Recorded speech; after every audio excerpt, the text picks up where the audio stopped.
William Morris. News from Nowhere. Or, An Epoch of Rest, being some chapters from a utopian romance. News from Nowhere is probably Morris' best-known work. Originally published in 1890 as a serial in Commonweal, it is a utopian novel, in which the Victorian protagonist and narrator, William Guest, finds himself transported into a future London. Touring the capital and the neighbouring countryside, Guest learns that England has developed into an idyllic socialist community based on principles of common ownership of land and property. The story is a full and persuasive argument in favour of Morris' own brand of socialism, a return to what he saw as a medieval ideal of an agrarian society that functions simply because the people find pleasure in nature and therefore, as a result, pleasure in their work. The logical consequence of this self-sustaining, cooperative society, Morris argues, is an end to private property, big cities, authority, monetary systems, divorce, courts, prisons, and class systems. An important part of the novel's argument is that socialism will entail not only the abolishment of private property, but also of the divisions between art, life, and work. It is through this idea that Morris tackles one of the most common criticisms of socialism, the supposed lack of incentive to work in a communistic society. Morris' response is that all work should be creative and pleasurable. This differs from many major socialist thinkers, who tend to assume that while work is a necessary evil, a well-planned equal society can reduce the amount of work needed to be done by each worker.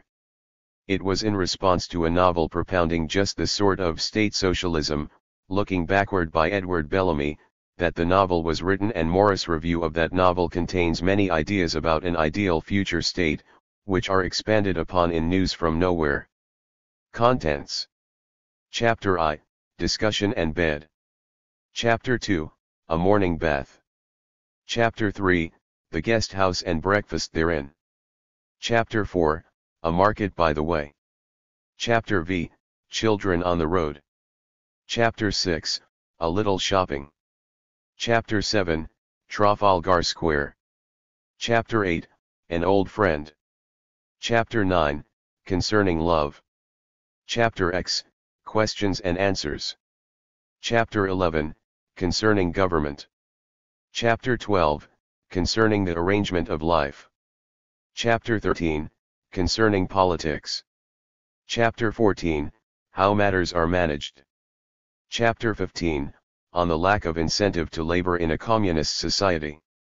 Chapter 16, Dinner in the Hall of the Bloomsbury Market. Chapter 17, How the Change Came. Chapter 18, The Beginning of the New Life. Chapter 19, The Drive Back to Hammersmith. Chapter XX, The Hammersmith Guest House Again. Chapter XXI, Going Up the River. Chapter XXII, Hampton Court and Appraiser of Past Times. Chapter XXIII, An Early Morning by Runnymede. Chapter XXIV, Up the Thames, the Second Day. Chapter XXV, The Third Day on the Thames. Chapter XXVI, The Obstinate Refusers. Chapter XXVII, The Upper Waters. Chapter XXVIII, The Little River. Chapter XXIX, A Resting Place on the Upper Thames. Chapter XXX, The Journey's End. Chapter XXXI, An Old House Amongst New Folk. Chapter XXXII, The Feast's Beginning the End.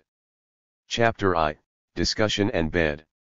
Up at the League, says a friend, there had been one night a brisk conversational discussion, as to what would happen on the morrow of the revolution, finally shading off into a vigorous statement by various friends of their views on the future of the fully developed new society.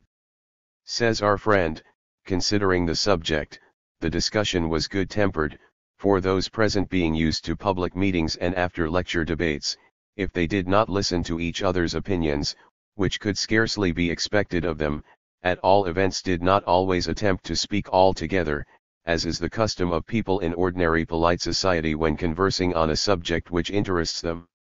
For the rest, there were 6 persons present, and consequently 6 sections of the party were represented, 4 of which had strong but divergent anarchist opinions.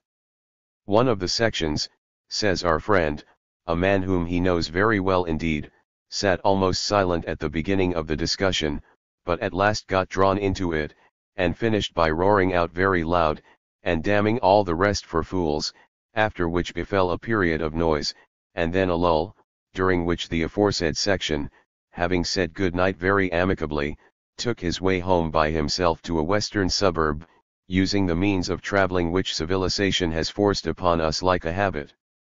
As he sat in that vapor bath of hurried and discontented humanity, a carriage of the Underground Railway, he, like others, stewed discontentedly, while in self-reproachful mood he turned over the many excellent and conclusive arguments which, though they lay at his fingers' ends, he had forgotten in the just past discussion. But this frame of mind he was so used to, that it didn't last him long, and after a brief discomfort, caused by disgust with himself for having lost his temper, which he was also well used to, he found himself musing on the subject matter of discussion, but still discontentedly and unhappily. If I could but see a day of it, he said to himself, if I could but see it. As he formed the words, the train stopped at his station, 5 minutes' walk from his own house, which stood on the banks of the Thames, a little way above an ugly suspension bridge. He went out of the station, still discontented and unhappy, muttering if I could but see it, if I could but see it, but had not gone many steps towards the river before, says our friend who tells the story, all that discontent and trouble seemed to slip off him. It was a beautiful night of early winter, the air just sharp enough to be refreshing after the hot room and the stinking railway carriage. The wind, which had lately turned a point or two north of west, had blown the sky clear of all cloud save a light fleck or two which went swiftly down the heavens. There was a young moon halfway up the sky, and as the homefarer caught sight of it, tangled in the branches of a tall old elm, he could scarce bring to his mind the shabby London suburb where he was, and he felt as if he were in a pleasant country place, pleasanter, indeed, than the deep country was as he had known it. He came right down to the riverside, and lingered a little, looking over the low wall to note the moonlit river, near upon high water, go swirling and glittering up to Chiswick.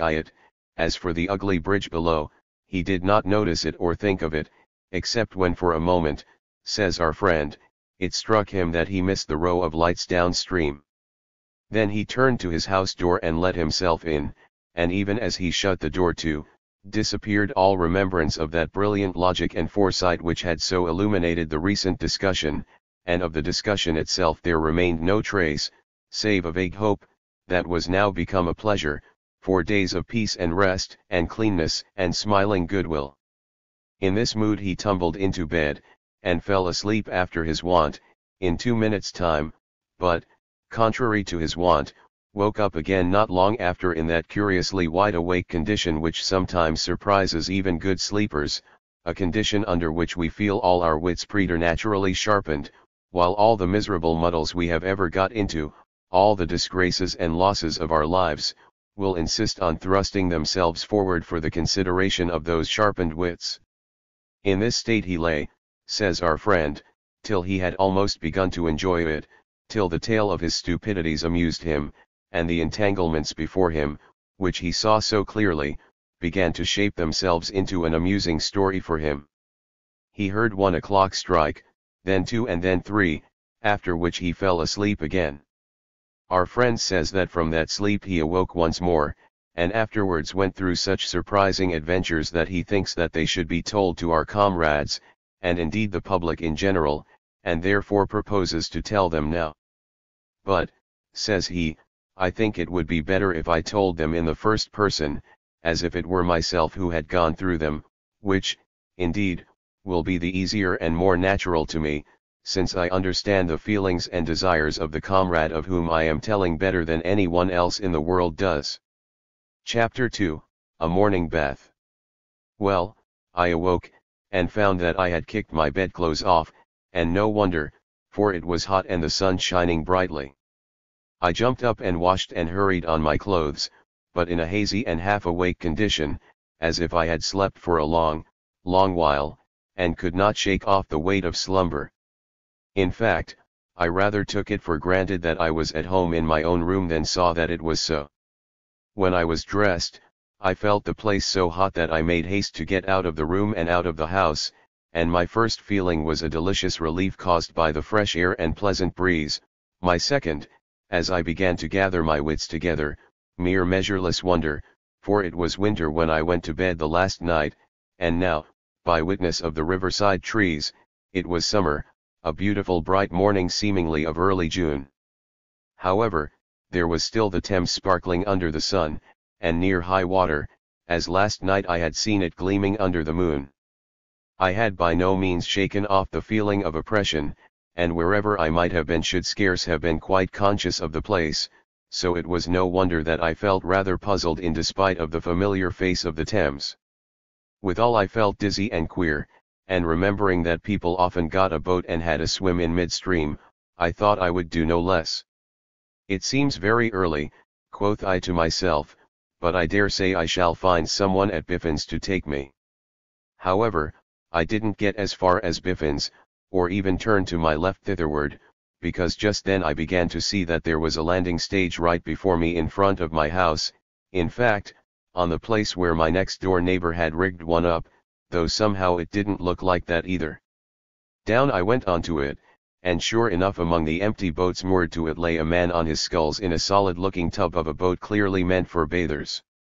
He nodded to me, and bade me good morning as if he expected me, so I jumped in without any words, and he paddled away quietly as I peeled for my swim.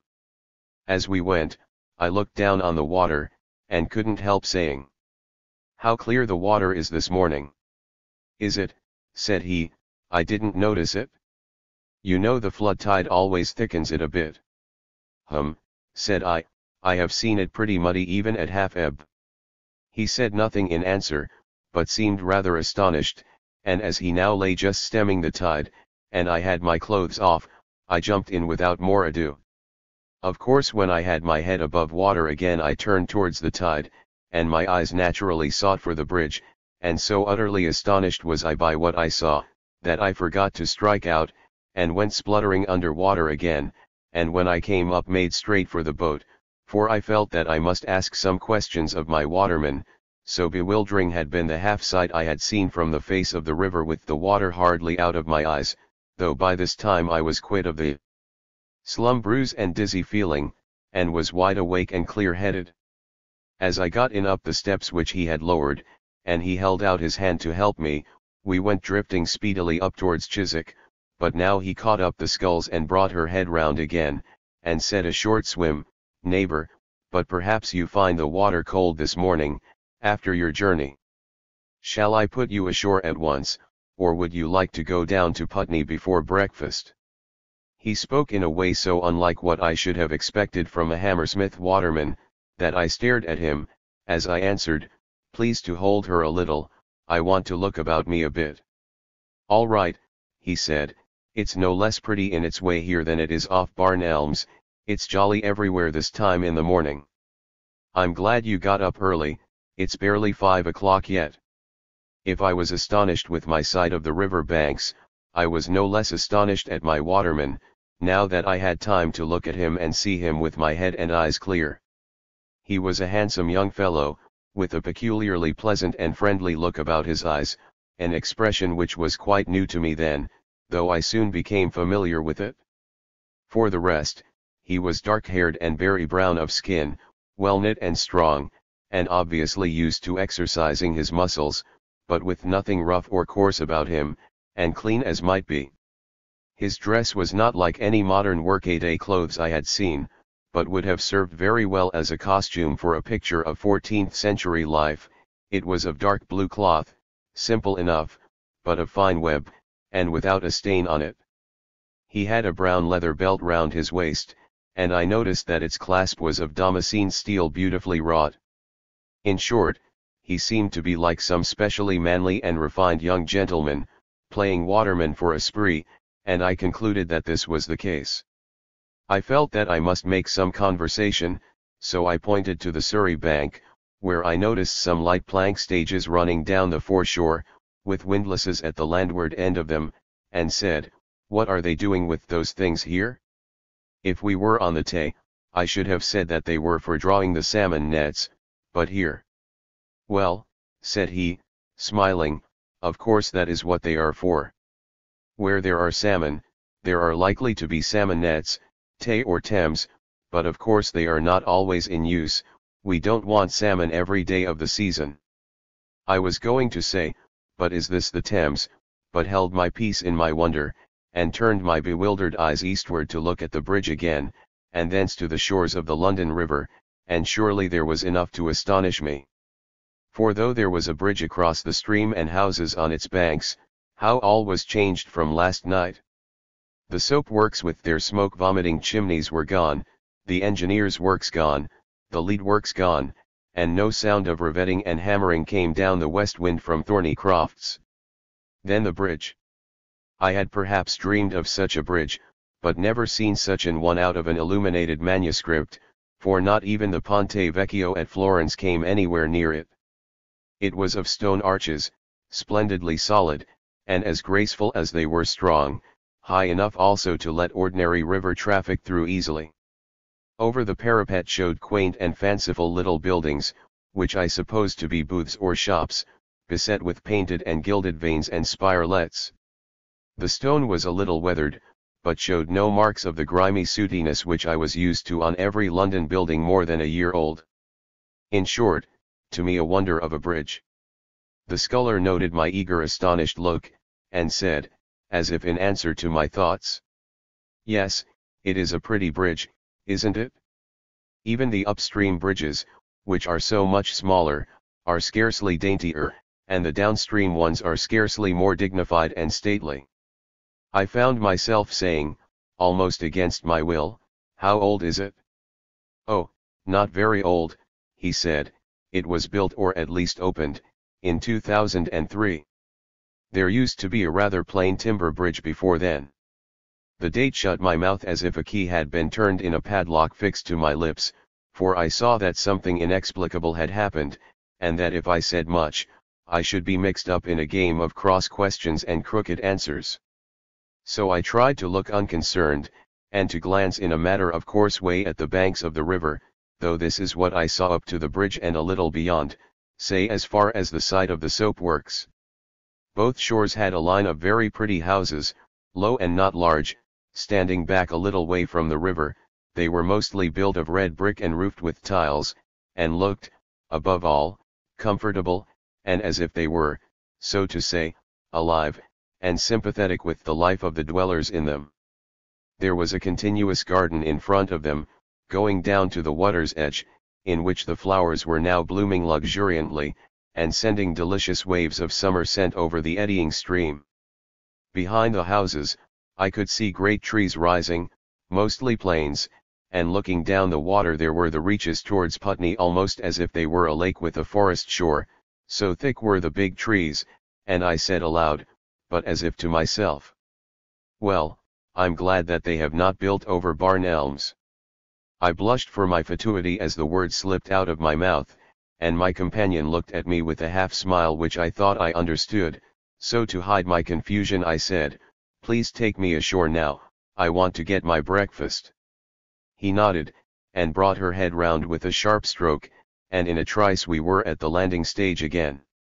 He jumped out and I followed him, and of course I was not surprised to see him wait, as if for the inevitable after-piece that follows the doing of a service to a fellow citizen. So I put my hand into my waistcoat pocket, and said, "How much?" though still with the uncomfortable feeling that perhaps I was offering money to a gentleman. He looked puzzled, and said, "How much? I don't quite understand what you are asking about. Do you mean the tide? If so, it is close on the turn now." I blushed, and said, stammering, "Please don't take it amiss if I ask you, I mean no offense, but what ought I to pay you? You see I am a stranger, and don't know your customs or your coins." And therewith I took a handful of money out of my pocket, as one does in a foreign country. And by the way, I saw that the silver had oxidized, and was like a black-leaded stove in color. He still seemed puzzled, but not at all offended, and he looked at the coins with some curiosity. I thought, Well, after all, he is a waterman, and is considering what he may venture to take. He seems such a nice fellow that I'm sure I don't grudge him a little overpayment. I wonder, by the way, whether I couldn't hire him as a guide for a day or two, since he is so intelligent.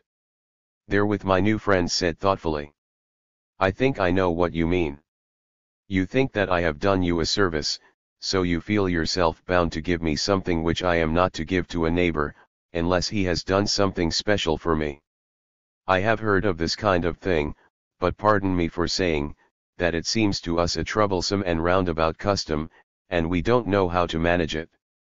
And you see, this ferrying and giving people casts about the water is my business, which I would do for anybody, so to take gifts in connection with it would look very queer. Besides, if one person gave me something, then another might, and another, and so on, and I hope you won't think me rude if I say that I shouldn't know where to stow away so many mementos of friendship. And he laughed loud and merrily, as if the idea of being paid for his work was a very funny joke. I confess I began to be afraid that the man was mad, though he looked sane enough, and I was rather glad to think that I was a good swimmer, since we were so close to a deep swift stream. However, he went on by no means like a madman. As to your coins, they are curious, but not very old, they seem to be all of the reign of Victoria, you might give them to some scantily furnished museum.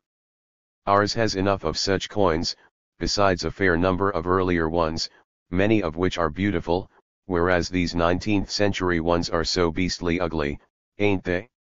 We have a piece of Edward III, with the king in a ship, and little leopards and fleurs de lis all along the gunwale, so delicately worked. You see, he said, with something of a smirk, I am fond of working in gold and fine metals, this buckle here is an early piece of mine. No doubt I looked a little shy of him under the influence of that doubt as to his sanity. So he broke off short, and said in a kind voice, But I see that I am boring you, and I ask your pardon. For, not to mince matters, I can tell that you are a stranger, and must come from a place very unlike England. But also it is clear that it won't do to overdose you with information about this place, and that you had best suck it in little by little. Further, I should take it as very kind in you if you would allow me to be the showman of our new world to you, since you have stumbled on me first. Though indeed it will be a mere kindness on your part, for almost anybody would make as good a guide, and many much better. There certainly seemed no flavor in him of Colney Hatch, and besides I thought I could easily shake him off if it turned out that he really was mad, so I said, It is a very kind offer, but it is difficult for me to accept it, unless I was going to say, unless you will let me pay you properly, but fearing to stir up Colney Hatch again, I changed the sentence into, I fear I shall be taking you away from your work or your amusement. Oh, he said, don't trouble about that, because it will give me an opportunity of doing a good turn to a friend of mine, who wants to take my work here. He is a weaver from Yorkshire, who has rather overdone himself between his weaving and his mathematics, both indoor work, you see, and being a great friend of mine, he naturally came to me to get him some outdoor work. If you think you can put up with me, pray take me as your guide. He added presently, it is true that I have promised to go upstream to some special friends of mine, for the hay harvest, but they won't be ready for us for more than a week, and besides, you might go with me, you know, and see some very nice people, besides making notes of our ways in Oxfordshire. You could hardly do better if you want to see the country. I felt myself obliged to thank him, whatever might come of it, and he added eagerly, Well, then, that's settled. I will give my friend call, he is living in the guest house like you, and if he isn't up yet, he ought to be this fine summer morning. Therewith he took a little silver bugle horn from his girdle and blew 2 or 3 sharp but agreeable notes on it, and presently from the house which stood on the side of my old dwelling, of which more hereafter, another young man came sauntering towards us. He was not so well looking or so strongly made as my sculler friend, being sandy-haired, rather pale, and not stout-built, but his face was not wanting in that happy and friendly expression which I had noticed in his friend. As he came up smiling towards us, I saw with pleasure that I must give up the Colney Hatch theory as to the watermen, for no two madmen ever behaved as they did before a sane man. His dress also was of the same cut as the first man's, though somewhat gayer, the surcoat being light green with a golden spray embroidered on the breast, and his belt being of filigree silver work.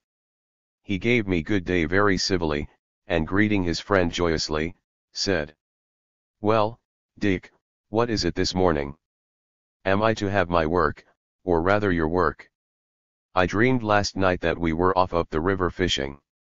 "All right, Bob," said my sculler, "you will drop into my place, and if you find it too much, there is George Brightling on the lookout for a stroke of work, and he lives close handy to you. But see, here is a stranger who is willing to amuse me today by taking me as his guide about our countryside, and you may imagine I don't want to lose the opportunity, so you had better take to the boat at once. But in any case I shouldn't have kept you out of it for long, since I am due in the hayfields in a few days." The newcomer rubbed his hands with glee, but turning to me, said in a friendly voice, "Neighbor, both you and friend Dick are lucky, and will have a good time today, as indeed I shall too. But you had better both come in with me at once and get something to eat, lest you should forget your dinner in your amusement. I suppose you came into the guest house after I had gone to bed last night?" I nodded, not caring to enter into a long explanation which would have led to nothing, and which in truth by this time I should have begun to doubt myself. And we all three turned toward the door of the guest house. Chapter 3, The Guest House and Breakfast Therein. I lingered a little behind the others to have a stare at this house, which, as I have told you, stood on the site of my old dwelling. It was a longish building with its gable ends turned away from the road, and long traceried windows coming rather low down set in the wall that faced us. It was very handsomely built of red brick with a lead roof, and high up above the windows there ran a frieze of figure subjects in baked clay, very well executed, and designed with a force and directness which I had never noticed in modern work before. The subjects I recognized at once, and indeed was very particularly familiar with them. However, all this I took in a minute, for we were presently within doors, and standing in a hall with a floor of marble mosaic and an open timber roof. There were no windows on the side opposite to the river, but arches below leading into chambers, one of which showed a glimpse of a garden beyond, and above them a long space of wall gaily painted, in fresco, I thought, with similar subjects to those of the frieze outside. Everything about the place was handsome and generously solid as to material, and though it was not very large, somewhat smaller than Crosby Hall perhaps, one felt in it that exhilarating sense of space and freedom which satisfactory architecture always gives to an unanxious man who is in the habit of using his eyes.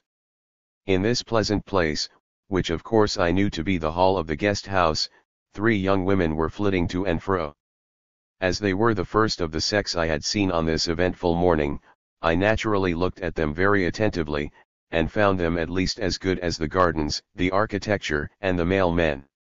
As to their dress, which of course I took note of, I should say that they were decently veiled with drapery, and not bundled up with millinery, that they were clothed like women, not upholstered like armchairs, as most women of our time are. In short, their dress was somewhat between that of the ancient classical costume and the simpler forms of the 14th century garments, though it was clearly not an imitation of either. The materials were light and gay to suit the season. As to the women themselves, it was pleasant indeed to see them, they were so kind and happy looking in expression of face, so shapely and well knit of body, and thoroughly healthy looking and strong. All were at least comely, and one of them very handsome and regular of feature. They came up to us at once merrily and without the least affectation of shyness, and all 3 shook hands with me as if I were a friend newly come back from a long journey, though I could not help noticing that they looked askance at my garments, for I had on my clothes of last night, and at the best was never a dressy person. A word or two from Robert the Weaver, and they bustled about on our behoof, and presently came and took us by the hands and led us to a table in the pleasantest corner of the hall, where our breakfast was spread for us, and, as we sat down, One of them hurried out by the chambers aforesaid, and came back again in a little while with a great bunch of roses, very different in size and quality to what Hammersmith had been wont to grow, but very like the produce of an old country garden. She hurried back thence into the buttery, and came back once more with a delicately made glass, into which she put the flowers and set them down in the midst of our table. One of the others, who had run off also, then came back with a big cabbage leaf filled with strawberries, some of them barely ripe, and said as she set them on the table, "There, now, I thought of that before I got up this morning, but looking at the stranger here getting into your boat, Dick, put it out of my head, so that I was not before all the blackbirds. However, there are a few about as good as you will get them anywhere in Hammersmith this morning." Robert patted her on the head in a friendly manner, and we fell to on our breakfast, which was simple enough, but most delicately cooked, and set on the table with much daintiness. The bread was particularly good, and was of several different kinds, from the big, rather close, dark-colored, sweet-tasting farmhouse loaf, which was most to my liking, to the thin pipe stems of wheaten crust, such as I have eaten in Turin. As I was putting the first mouthfuls into my mouth my eye caught a carved and gilded inscription on the panelling, behind what we should have called the high table in an Oxford college hall, and a familiar name in it forced me to read it through. Thus it ran: "Guests and neighbors, on the site of this guest hall once stood the lecture room of the Hammersmith Socialists. Drink a glass to the memory. May 1962. It is difficult to tell you how I felt as I read these words, and I suppose my face showed how much I was moved, for both my friends looked curiously at me, and there was silence between us for a little while. Presently the weaver, who was scarcely so well-mannered a man as the ferryman, said to me rather awkwardly, 'Guest, we don't know what to call you, is there any indiscretion in asking you your name?' 'Well,' said I have some doubts about it myself, so suppose you call me Guest, which is a family name, you know, and add William to it if you please.' Dick nodded kindly to me, but a shade of anxiousness passed over the weaver's face, and he said, 'I hope you don't mind my asking, but would you tell me where you come from? I am curious about such things for good reasons, literary reasons.' Dick was clearly kicking him underneath the table, but he was not much abashed, and awaited my answer somewhat eagerly. As for me, I was just going to blurt out Hammersmith, when I bethought me what an entanglement of cross purposes that would lead us into, so I took time to invent a lie with circumstance, guarded by a little truth, and said, 'You see, I have been such a long time away from Europe that things seem strange to me now, but I was born and bred on the edge of Epping Forest, Walthamstow and Woodford, to wit.' 'A pretty place, too,' broke in Dick, 'a very jolly place, now that the trees have had time to grow again since the great clearing of houses in 1955. Quoth the irrepressible weaver, 'Dear neighbor, since you knew the forests some time ago, could you tell me what truth there is in the rumor that in the 19th century the trees were all pollards?' This was catching me on my archaeological natural history side, and I fell into the trap without any thought of where and when I was, so I began on it, while one of the girls, the handsome one, who had been scattering little twigs of lavender and other sweet-smelling herbs about the floor, came near to listen, and stood behind me with her hand on my shoulder, in which she held some of the plant that I used to call balm. Its strong sweet smell brought back to my mind my very early days in the kitchen garden at Woodford, and the large blue plums which grew on the wall beyond the sweet herb patch, a connection of memories which all boys will see at once. I started off, when I was a boy, and for long after, except for a piece about Queen Elizabeth's Lodge, and for the part about High Beach, the forest was almost wholly made up of pollard hornbeams mixed with holly thickets. But when the Corporation of London took it over about 25 years ago, the topping and lopping, which was a part of the old commoners' rights, came to an end, and the trees were let to grow. But I have not seen the place now for many years, except once, when we leaguers went a-pleasuring to High Beach. I was very much shocked then to see how it was built over and altered, and the other day we heard that the Philistines were going to landscape garden it. but what you were saying about the building being stopped and the trees growing is only too good news, only you know. At that point I suddenly remembered Dick's date, and stopped short rather confused. The eager weaver didn't notice my confusion, but said hastily, as if he were almost aware of his breach of good manners, "But, I say, how old are you?" Dick and the pretty girl both burst out laughing, as if Robert's conduct were excusable on the grounds of eccentricity, and Dick said amidst his laughter, "Hold hard, Bob, this questioning of guests won't do. Why, much learning is spoiling you. You remind me of the radical cobblers in the silly old novels, who, according to the authors, were prepared to trample down all good manners in the pursuit of utilitarian knowledge. The fact is, I begin to think that you have so muddled your head with mathematics, and with grubbing into those idiotic old books about political economy, that you scarcely know how to behave. Really, it is about time for you to take to some open-air work, so that you may clear away the cobwebs from your brain." The weaver only laughed good-humoredly, and the girl went up to him and patted his cheek and said laughingly, "Poor fellow, he was born so."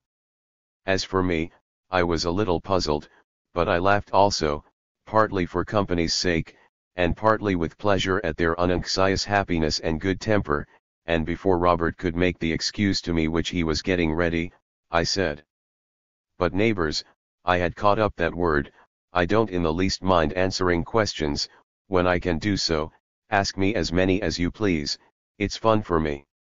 I will tell you all about Epping Forest when I was a boy, if you please, and as to my age, I'm not a fine lady, you know, so why shouldn't I tell you? I'm hard on 56.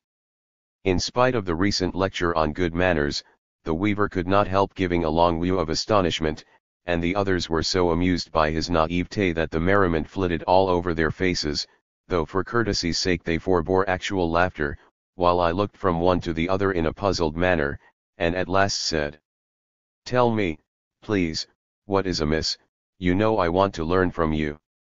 And please laugh, only tell me."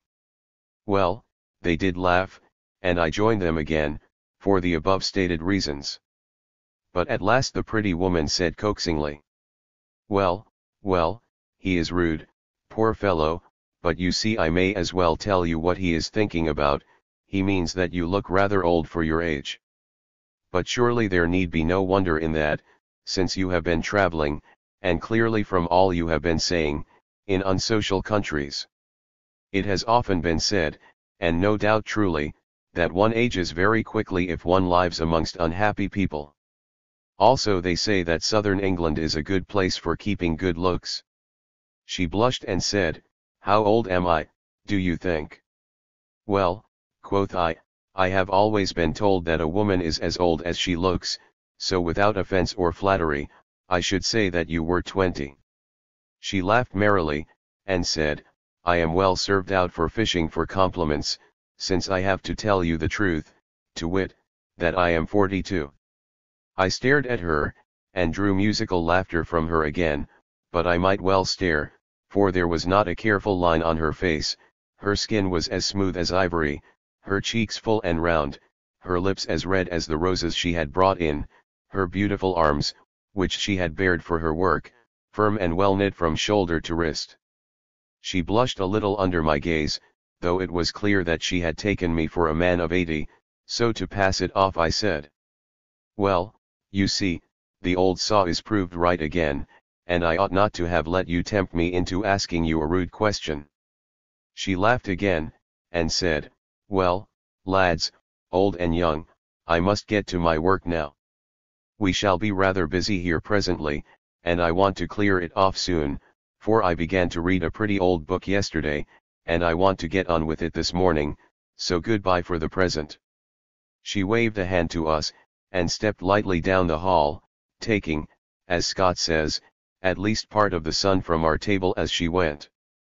When she was gone, Dick said, now guest, won't you ask a question or two of our friend here? It is only fair that you should have your turn. I shall be very glad to answer them, said the weaver. If I ask you any questions, sir, said I, they will not be very severe, but since I hear that you are a weaver, I should like to ask you something about that craft, as I am or was interested in it. Oh, said he, I shall not be of much use to you there, I'm afraid. I only do the most mechanical kind of weaving, and am in fact but a poor craftsman, unlike Dick here. Then besides the weaving, I do a little with machine printing and composing, though I am little use at the finer kinds of printing, and moreover machine printing is beginning to die out, along with the waning of the plague of bookmaking, so I have had to turn to other things that I have a taste for, and have taken to mathematics, and also I am writing a sort of antiquarian book about the peaceable and private history, so to say, of the end of the 19th century, more for the sake of giving a picture of the country before the fighting began than for anything else. That was why I asked you those questions about Epping Forest. You have rather puzzled me, I confess, though your information was so interesting. But later on, I hope, we may have some more talk together, when our friend Dick isn't here. I know he thinks me rather a grinder, and despises me for not being very deft with my hands, that's the way nowadays. From what I have read of the 19th century literature, and I have read a good deal, it is clear to me that this is a kind of revenge for the stupidity of that day, which despised everybody who could use his hands. But Dick, old fellow, ane quid nimis. Don't overdo it. Come now, said Dick, am I likely to? Am I not the most tolerant man in the world? Am I not quite contented so long as you don't make me learn mathematics, or go into your new science of aesthetics, and let me do a little practical aesthetics with my gold and steel, and the blowpipe and the nice little hammer? But, hello. Here comes another questioner for you, my poor guest. I say, Bob, you must help me to defend him now. Here, Boffin, he cried out, after a pause, here we are, if you must have it. I looked over my shoulder, and saw something flash and gleam in the sunlight that lay across the hall, so I turned round, and at my ease saw a splendid figure slowly sauntering over the pavement, a man whose surcoat was embroidered most copiously as well as elegantly, so that the sun flashed back from him as if he had been clad in golden armor.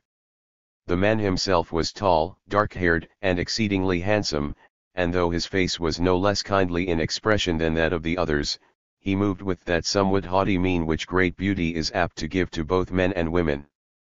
He came and sat down at our table with a smiling face, stretching out his long legs and hanging his arm over the chair in the slowly graceful way which tall and well-built people may use without affectation.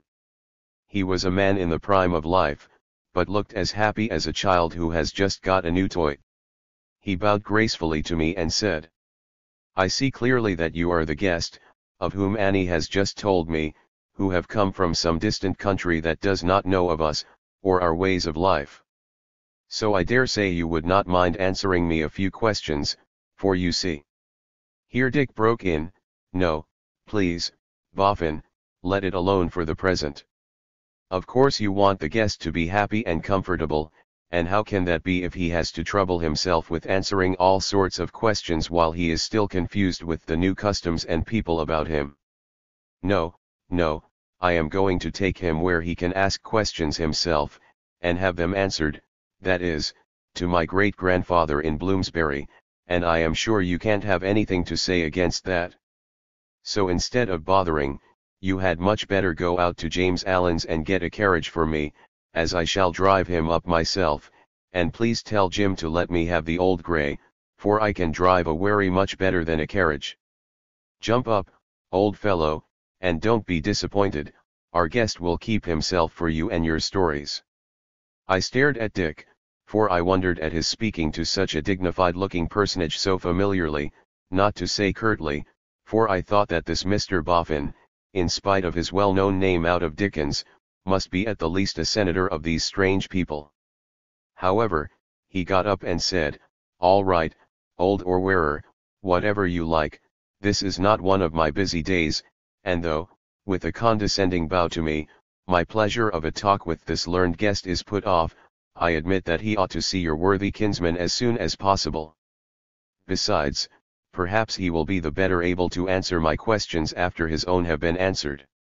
And therewith he turned and swung himself out of the hall.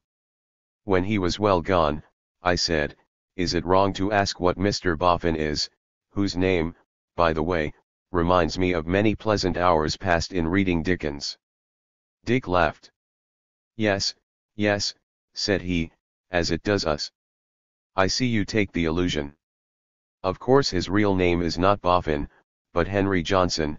We only call him Boffin as a joke, partly because he is a dustman, and partly because he will dress so showily, and get as much gold on him as a baron of the Middle Ages. As why should he not if he likes? Only we are his special friends, you know, so of course we jest with him." I held my tongue for some time after that, but Dick went on. "He is a capital fellow, and you can't help liking him, but he has a weakness. He will spend his time in writing reactionary novels, and is very proud of getting the local color right, as he calls it, and as he thinks you come from some forgotten corner of the earth, where people are unhappy, and consequently interesting to a storyteller, he thinks he might get some information out of you. Oh, he will be quite straightforward with you, for that matter. Only for your own comfort beware of him." "Well, Dick," said the weaver, doggedly, "I think his novels are very good." "Of course you do," said Dick, "birds of a feather flock together, mathematics and antiquarian novels stand on much the same footing. But here he comes again." And in effect the Golden Dustman hailed us from the hall door, so we all got up and went into the porch, before which, with a strong grey horse in the shafts, stood a carriage ready for us which I could not help noticing. It was light and handy, but had none of that sickening vulgarity which I had known as inseparable from the carriages of our time, especially the elegant ones, but was as graceful and pleasant in line as a Wessex wagon. We got in, Dick and I. The girls, who had come into the porch to see us off, waved their hands to us, the weaver nodded kindly, the dustman bowed as gracefully as a troubadour, Dick shook the reins, and we were off. Chapter 4, A Market by the Way. We turned away from the river at once, and were soon in the main road that runs through Hammersmith. But I should have had no guess as to where I was, if I had not started from the waterside, for King Street was gone, and the highway ran through wide sunny meadows and garden-like tillage. The creek, which we crossed at once, had been rescued from its culvert, and as we went over its pretty bridge we saw its waters, yet swollen by the tide, covered with gay boats of different sizes. There were houses about, some on the road, some amongst the fields with pleasant lanes leading down to them, and each surrounded by a teeming garden. They were all pretty in design, and as solid as might be, but countrified in appearance, like yeomen's dwellings, some of them of red brick like those by the river, but more of timber and plaster, which were by the necessity of their construction so like medieval houses of the same materials that I fairly felt as if I were alive in the 14th century, a sensation helped out by the costume of the people that we met or passed, in whose dress there was nothing modern. Almost everybody was gaily dressed, but especially the women, who were so well-looking, or even so handsome, that I could scarcely refrain my tongue from calling my companion's attention to the fact. Some faces I saw that were thoughtful, and in these I noticed great nobility of expression, but none that had a glimmer of unhappiness, and the greater part, we came upon a good many people, were frankly and openly joyous. I thought I knew the Broadway by the lie of the roads that still met there. On the north side of the road was a range of buildings and courts, low, but very handsomely built and ornamented, and in that way forming a great contrast to the unpretentiousness of the houses round about, while above this lower building rose the steep lead-covered roof and the buttresses and higher part of the wall of a great hall, of a splendid and exuberant style of architecture, of which one can say little more than that it seemed to me to embrace the best qualities of the Gothic of Northern Europe with those of the Saracenic and Byzantine, though there was no copying of any one of these styles. On the other, the south side, of the road was an octagonal building with a high roof, not unlike the Baptistery at Florence in outline, except that it was surrounded by a lean-to that clearly made an arcade or cloisters to it, It also was most delicately ornamented. This whole mass of architecture which we had come upon so suddenly from amidst the pleasant fields was not only exquisitely beautiful in itself, but it bore upon it the expression of such generosity and abundance of life that I was exhilarated to a pitch that I had never yet reached. I fairly chuckled for pleasure. My friends seemed to understand it, and sat looking on me with a pleased and affectionate interest. We had pulled up amongst a crowd of carts, wherein sat handsome healthy-looking people, men, women, and children very gaily dressed, and which were clearly market carts, as they were full of very tempting-looking country produce. I said, I need not ask if this is a market, for I see clearly that it is, but what market is it that it is so splendid? And what is the glorious hall there, and what is the building on the south side? Oh, said he, it is just our Hammersmith market, and I am glad you like it so much, for we are really proud of it. Of course the hall inside is our winter mode house, for in summer we mostly meet in the fields down by the river opposite Barn Elms. The building on our right hand is our theatre. I hope you like it. I should be a fool if I didn't, said I. He blushed a little as he said, I am glad of that, too, because I had a hand in it. I made the great doors, which are of damascened bronze. We will look at them later in the day, perhaps, but we ought to be getting on now. As to the market, this is not one of our busy days, so we shall do better with it another time, because you will see more people. I thanked him, and said, Are these the regular country people? What very pretty girls there are amongst them. As I spoke, my eye caught the face of a beautiful woman, tall, dark-haired, and white-skinned, dressed in a pretty light green dress in honor of the season and the hot day, who smiled kindly on me, and more kindly still, I thought on Dick, so I stopped a minute, but presently went on. I ask because I do not see any of the country-looking people I should have expected to see at a market, I mean selling things there. I don't understand, said he, what kind of people you would expect to see, nor quite what you mean by country people. These are the neighbors, and that like they run in the Thames Valley. There are parts of these islands which are rougher and rainier than we are here, and their people are rougher in their dress, and they themselves are tougher and more hard-bitten than we are to look at. But some people like their looks better than ours, they say they have more character in them, that's the word. Well, it's a matter of taste. Anyhow, the cross between us and them generally turns out well, added he, thoughtfully. I heard him, though my eyes were turned away from him, for that pretty girl was just disappearing through the gate with her big basket of early peas, and I felt that disappointed kind of feeling which overtakes one when one has seen an interesting or lovely face in the streets which one is never likely to see again, and I was silent a little. At last I said, what I mean is, that I haven't seen any poor people about, not one. He knit his brows, looked puzzled, and said, no, naturally, if anybody is poorly, he is likely to be within doors, or at best crawling about the garden, but I don't know of anyone sick at present. Why should you expect to see poorly people on the road? No, no, I said, I don't mean sick people. I mean poor people, you know, rough people. No, said he, smiling merrily, I really do not know.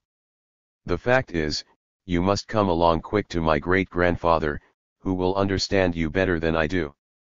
Come on, Greylocks. Therewith he shook the reins, and we jogged along merrily eastward. Chapter V, Children on the Road. Past the Broadway there were fewer houses on either side. We presently crossed a pretty little brook that ran across a piece of land dotted over with trees, and a while after came to another market and town hall, as we should call it. Although there was nothing familiar to me in its surroundings, I knew pretty well where we were, and was not surprised when my guide said briefly, Kensington Market. Just after this we came into a short street of houses, or rather, one long house on either side of the way, built of timber and plaster, and with a pretty arcade over the footway before it. Quoth Dick, this is Kensington proper.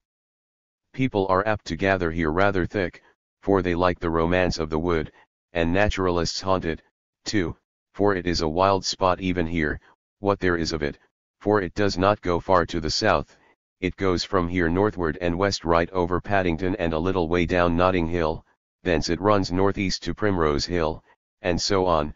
Rather a narrow strip of it gets through Kingsland to Stoke Newington and Clapton, where it spreads out along the heights above the Lee Marshes. On the other side of which, as you know, is Epping Forest holding out a hand to it. This part we are just coming to is called Kensington Gardens, though why gardens I don't know. I rather long to say, well, I know, but there were so many things about me which I did not know, in spite of his assumptions, that I thought it better to hold my tongue. The road plunged at once into a beautiful wood spreading out on either side, but obviously much further on the north side, where even the oaks and sweet chestnuts were of a good growth, while the quicker growing trees, amongst which I thought the planes and sycamores too numerous, were very big and fine grown. It was exceedingly pleasant in the dappled shadow, for the day was growing as hot as need be, and the coolness and shade soothed my excited mind into a condition of dreamy pleasure, so that I felt as if I should like to go on forever through that balmy freshness. My companion seemed to share in my feelings, and let the horse go slower and slower as he sat inhaling the green forest scents, chief amongst which was the smell of the trodden bracken near the wayside. Romantic as this Kensington wood was, however, it was not lonely. We came on many groups both coming and going, or wandering in the edges of the wood. Amongst these were many children from 6 or 8 years old up to 16 or 17.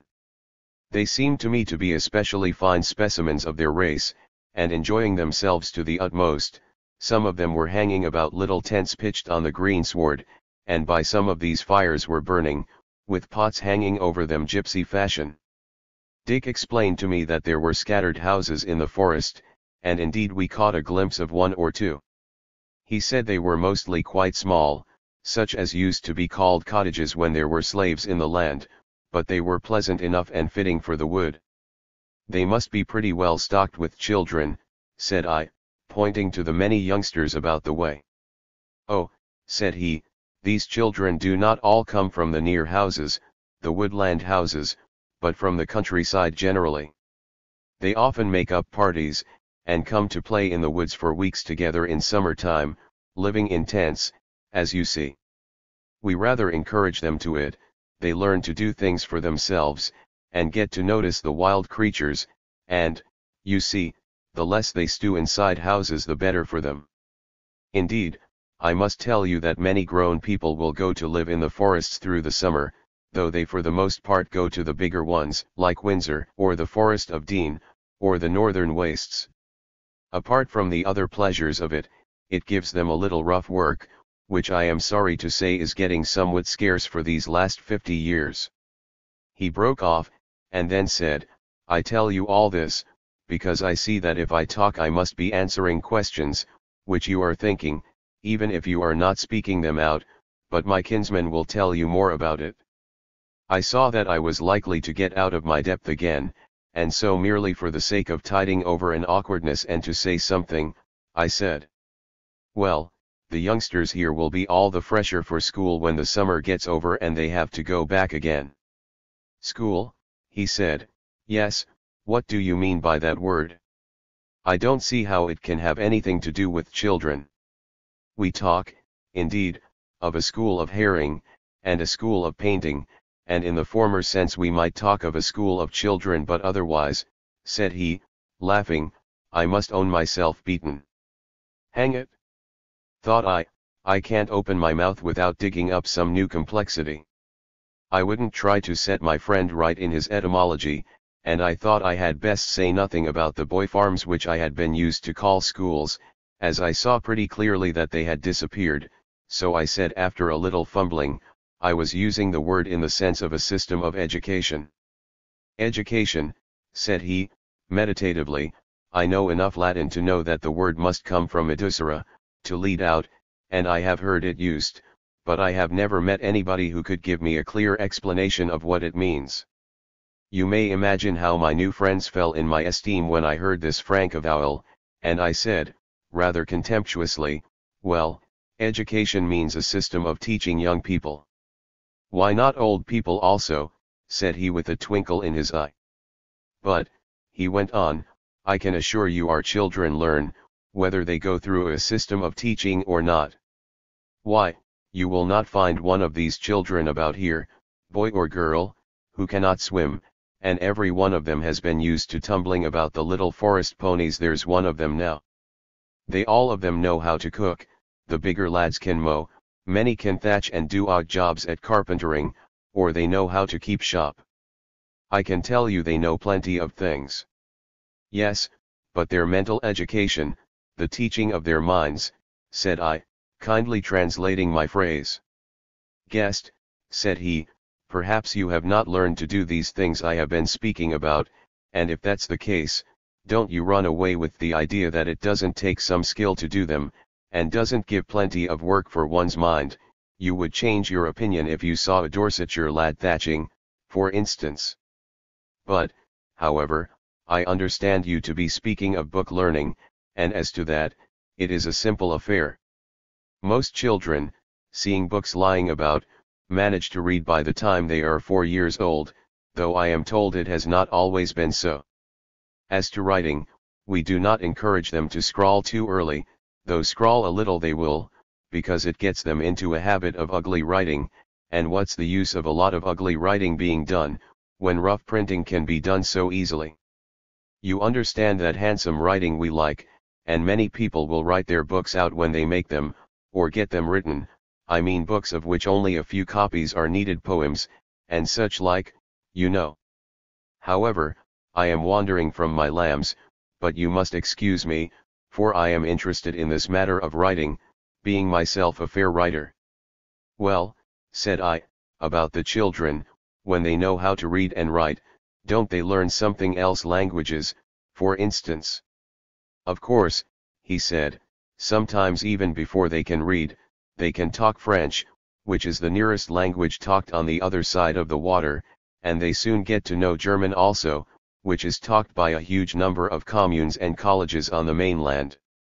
These are the principal languages we speak in these islands, along with English or Welsh, or Irish, which is another form of Welsh, and children pick them up very quickly, because their elders all know them, and besides our guests from overseas often bring their children with them, and the little ones get together, and rub their speech into one another.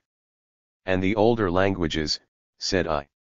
Oh, yes, said he, they mostly learn Latin and Greek along with the modern ones, when they do anything more than merely pick up the latter. And history, said I, how do you teach history? Well, said he, when a person can read, of course he reads what he likes to, and he can easily get someone to tell him what are the best books to read on such or such a subject, or to explain what he doesn't understand in the books when he is reading them. Well, said I, what else do they learn? I suppose they don't all learn history. No, no, said he, some don't care about it, in fact, I don't think many do. I have heard my great-grandfather say that it is mostly in periods of turmoil and strife and confusion that people care much about history, and you know, said my friend, with an amiable smile, we are not like that now. No, many people study facts about the make of things and the matters of cause and effect, so that knowledge increases on us, if that be good, and some, as you heard about friend Bob yonder, will spend time over mathematics. 'Tis no use forcing people's tastes. Said I, but you don't mean that children learn all these things. Said he, that depends on what you mean by children, and also you must remember how much they differ. As a rule, they don't do much reading, except for a few story books, till they are about 15 years old. We don't encourage early bookishness, though you will find some children who will take to books very early, which perhaps is not good for them, but it's no use thwarting them, and very often it doesn't last long with them, and they find their level before they are 20 years old. You see, children are mostly given to imitating their elders, and when they see most people about them engaged in genuinely amusing work, like house building and street paving, and gardening, and the like, that is what they want to be doing, so I don't think we need fear having too many book-learned men. What could I say? I sat and held my peace, for fear of fresh entanglements. Besides, I was using my eyes with all my might, wondering as the old horse jogged on, when I should come into London proper, and what it would be like now. But my companion couldn't let his subject quite drop, and went on meditatively. After all, I don't know that it does them much harm, even if they do grow up book students. Such people as that, 'tis a great pleasure seeing them so happy over work which is not much sought for. And besides, these students are generally such pleasant people, so kind and sweet-tempered, so humble, and at the same time so anxious to teach everybody all that they know. Really, I like those that I have met prodigiously. This seemed to me such very queer talk that I was on the point of asking him another question, when just as we came to the top of a rising ground, down a long glade of the wood on my right I caught sight of a stately building whose outline was familiar to me, and I cried out, "Westminster Abbey." "Yes," said Dick, "Westminster Abbey, what there is left of it." "Why, what have you done with it?" quoth I in terror. "What have we done with it?" said he, "nothing much, save clean it. But you know the whole outside was spoiled centuries ago. As to the inside, that remains in its beauty after the great clearance, which took place over 100 years ago, of the beastly monuments to fools and knaves, which once blocked it up, as great-grandfather says." We went on a little further, and I looked to the right again, and said, in rather a doubtful tone of voice, "Why, there are the Houses of Parliament. Do you still use them?" He burst out laughing, and was some time before he could control himself. Then he clapped me on the back and said, "I take you, neighbor, you may well wonder at our keeping them standing, and I know something about that, and my old kinsman has given me books to read about the strange game that they played there." "Use them?" "Well, yes, they are used for a sort of subsidiary market, and a storage place for manure, and they are handy for that, being on the water side.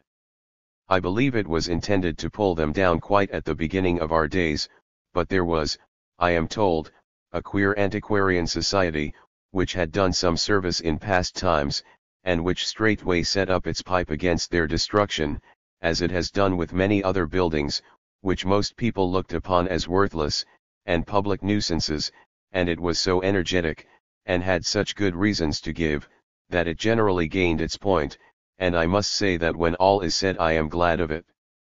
Because you know at the worst these silly old buildings serve as a kind of foil to the beautiful ones which we build now. You will see several others in these parts, the place my great-grandfather lives in, for instance, and a big building called St. Paul's.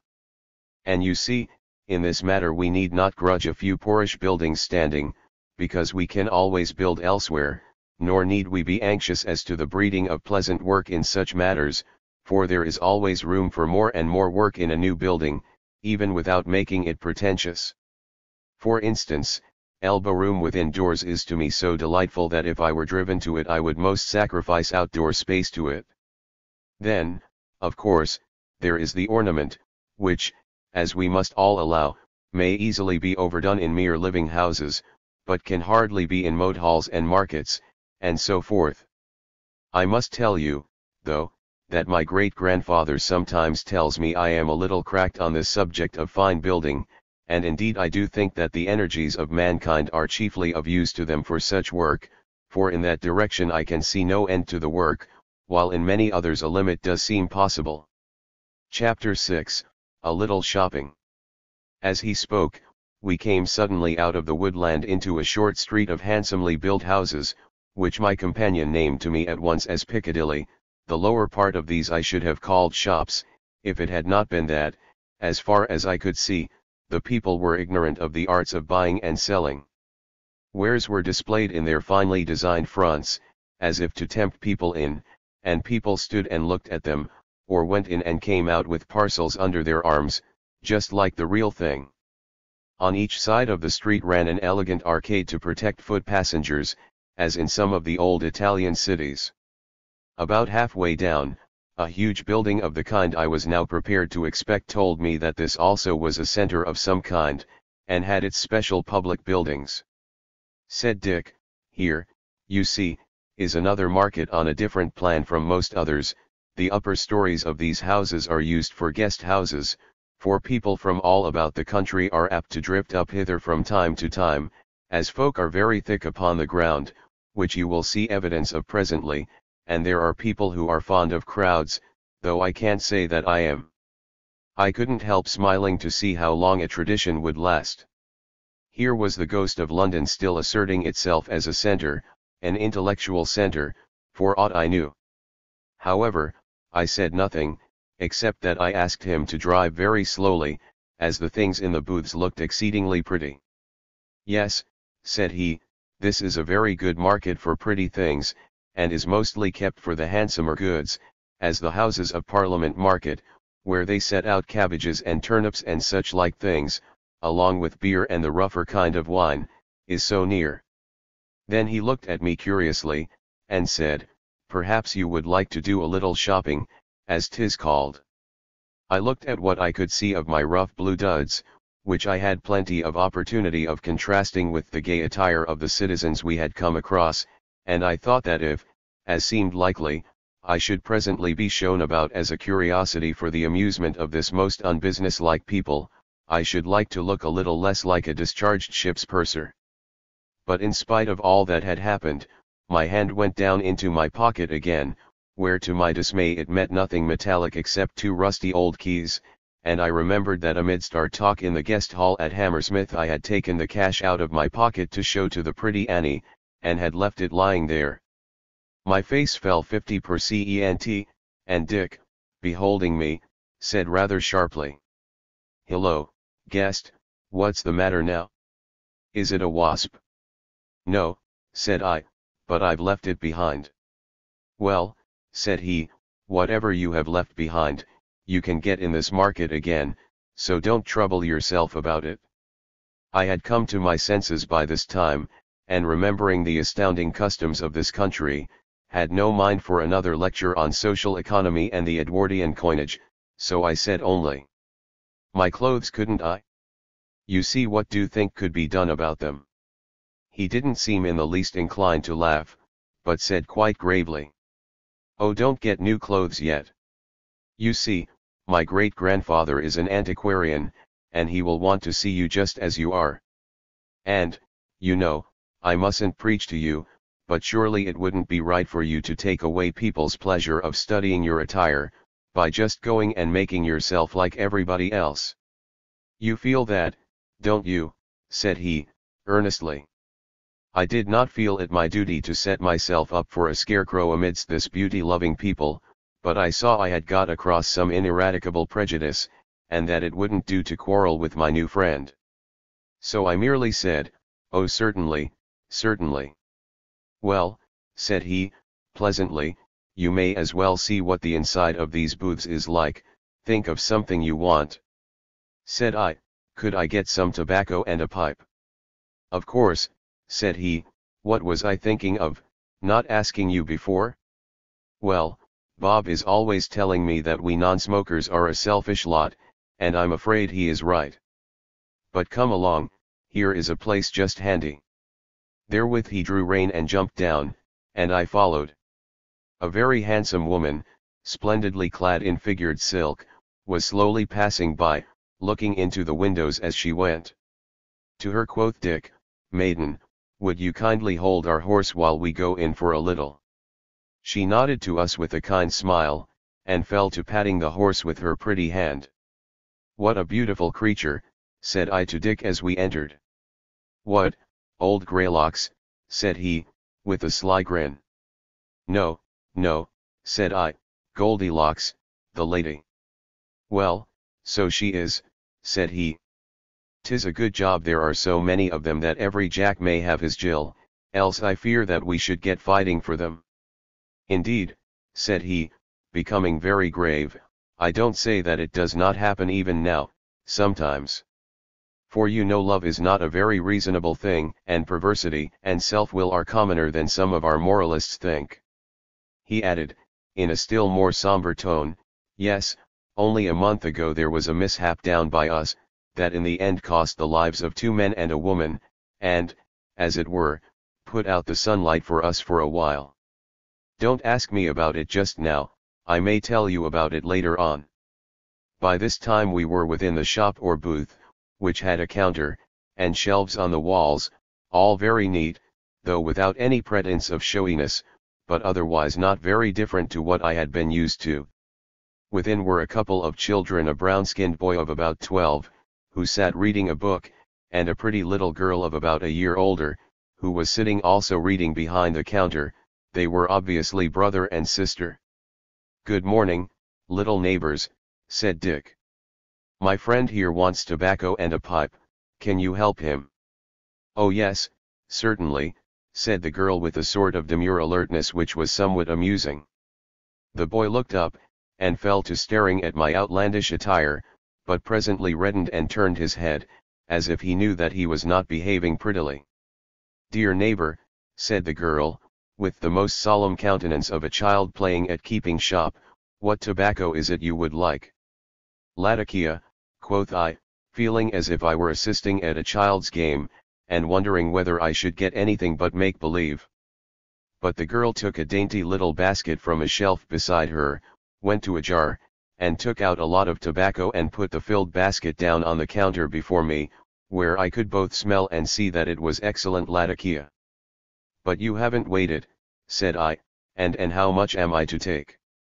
"Why," she said, "I advise you to cram your bag, because you may be going where you can't get Latakia." "Where is your bag?" I fumbled about, and at last pulled out my piece of cotton print which does duty with me for a tobacco pouch. But the girl looked at it with some disdain, and said, "Dear neighbor, I can give you something much better than that cotton rag." And she tripped up the shop and came back presently, and as she passed the boy whispered something in his ear, and he nodded and got up and went out. The girl held up in her finger and thumb a red morocco bag, gaily embroidered, and said, "There, I have chosen one for you, and you are to have it. It is pretty, and will hold a lot." Therewith she fell to cramming it with the tobacco, and laid it down by me and said, "Now for the pipe, that also you must let me choose for you, there are 3 pretty ones just come in." She disappeared again, and came back with a big bowled pipe in her hand, carved out of some hardwood very elaborately, and mounted in gold sprinkled with little gems. It was, in short, as pretty and gay a toy as I had ever seen, something like the best kind of Japanese work, but better. "Dear me," said I, when I set eyes on it, "this is altogether too grand for me, or for anybody but the emperor of the world. Besides, I shall lose it, I always lose my pipes." The child seemed rather dashed, and said, "Don't you like it, neighbor?" "Oh yes," I said, "of course I like it." "Well, then, take it," said she, "and don't trouble about losing it. What will it matter if you do? Somebody is sure to find it, and he will use it, and you can get another." I took it out of her hand to look at it, and while I did so, forgot my caution, and said, "But however am I to pay for such a thing as this?" Dick laid his hand on my shoulder as I spoke, and turning I met his eyes with a comical expression in them, which warned me against another exhibition of extinct commercial morality, so I reddened and held my tongue, while the girl simply looked at me with the deepest gravity, as if I were a foreigner blundering in my speech, for she clearly didn't understand me a bit. "Thank you so very much," I said at last, effusively, as I put the pipe in my pocket, not without a qualm of doubt as to whether I shouldn't find myself before a magistrate presently. "Oh, you are so very welcome," said the little lass, with an affectation of grown-up manners at their best which was very quaint. "It is such a pleasure to serve dear old gentlemen like you, especially when one can see at once that you have come from far oversea." "Yes, my dear," quoth I have been a great traveller." As I told this lie from pure politeness, in came the lad again, with a tray in his hands, on which I saw a long flask and 2 beautiful glasses. "Neighbors," said the girl, who did all the talking, her brother being very shy, clearly, "please to drink a glass to us before you go, since we do not have guests like this every day." Therewith the boy put the tray on the counter and solemnly poured out a straw-colored wine into the long bowls. Nothing loath, I drank, for I was thirsty with the hot day, and thinks I am yet in the world, and the grapes of the Rhine have not yet lost their flavor, for if ever I drank good Steinberg, I drank it that morning, and I made a mental note to ask Dick how they managed to make fine wine when there were no longer laborers compelled to drink rotgut instead of the fine wine which they themselves made. "Don't you drink a glass to us, dear little neighbors," said I. "I don't drink wine," said the lass, "I like lemonade better, but I wish your health." "And I like ginger beer better," said the little lad. Well, well, thought I, neither have children's tastes changed much. And therewith we gave them good day and went out of the booth. To my disappointment, like a change in a dream, a tall old man was holding our horse instead of the beautiful woman. He explained to us that the maiden could not wait, and that he had taken her place, and he winked at us and laughed when he saw how our faces fell, so that we had nothing for it but to laugh also. "Where are you going?" said he to Dick. "To Bloomsbury," said Dick. "If you two don't want to be alone, I'll come with you," said the old man. "All right," said Dick, "tell me when you want to get down and I'll stop for you. Let's get on."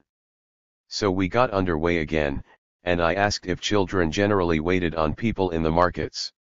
"Often enough," said he, "when it isn't a matter of dealing with heavy weights, but by no means always. The children like to amuse themselves with it, and it is good for them, because they handle a lot of diverse wares and get to learn about them, how they are made, and where they come from, and so on. Besides, it is such very easy work that anybody can do it. It is said that in the early days of our epoch there were a good many people who were hereditarily afflicted with a disease called idleness, because they were the direct descendants of those who in the bad times used to force other people to work for them, the people, you know, who are called slave-holders or employers of labor in the history books. Well, these idleness-stricken people used to serve booths all their time, because they were fit for so little. Indeed, I believe that at one time they were actually compelled to do some such work, because they, especially the women, got so ugly and produced such ugly children if their disease was not treated sharply, that the neighbors couldn't stand it.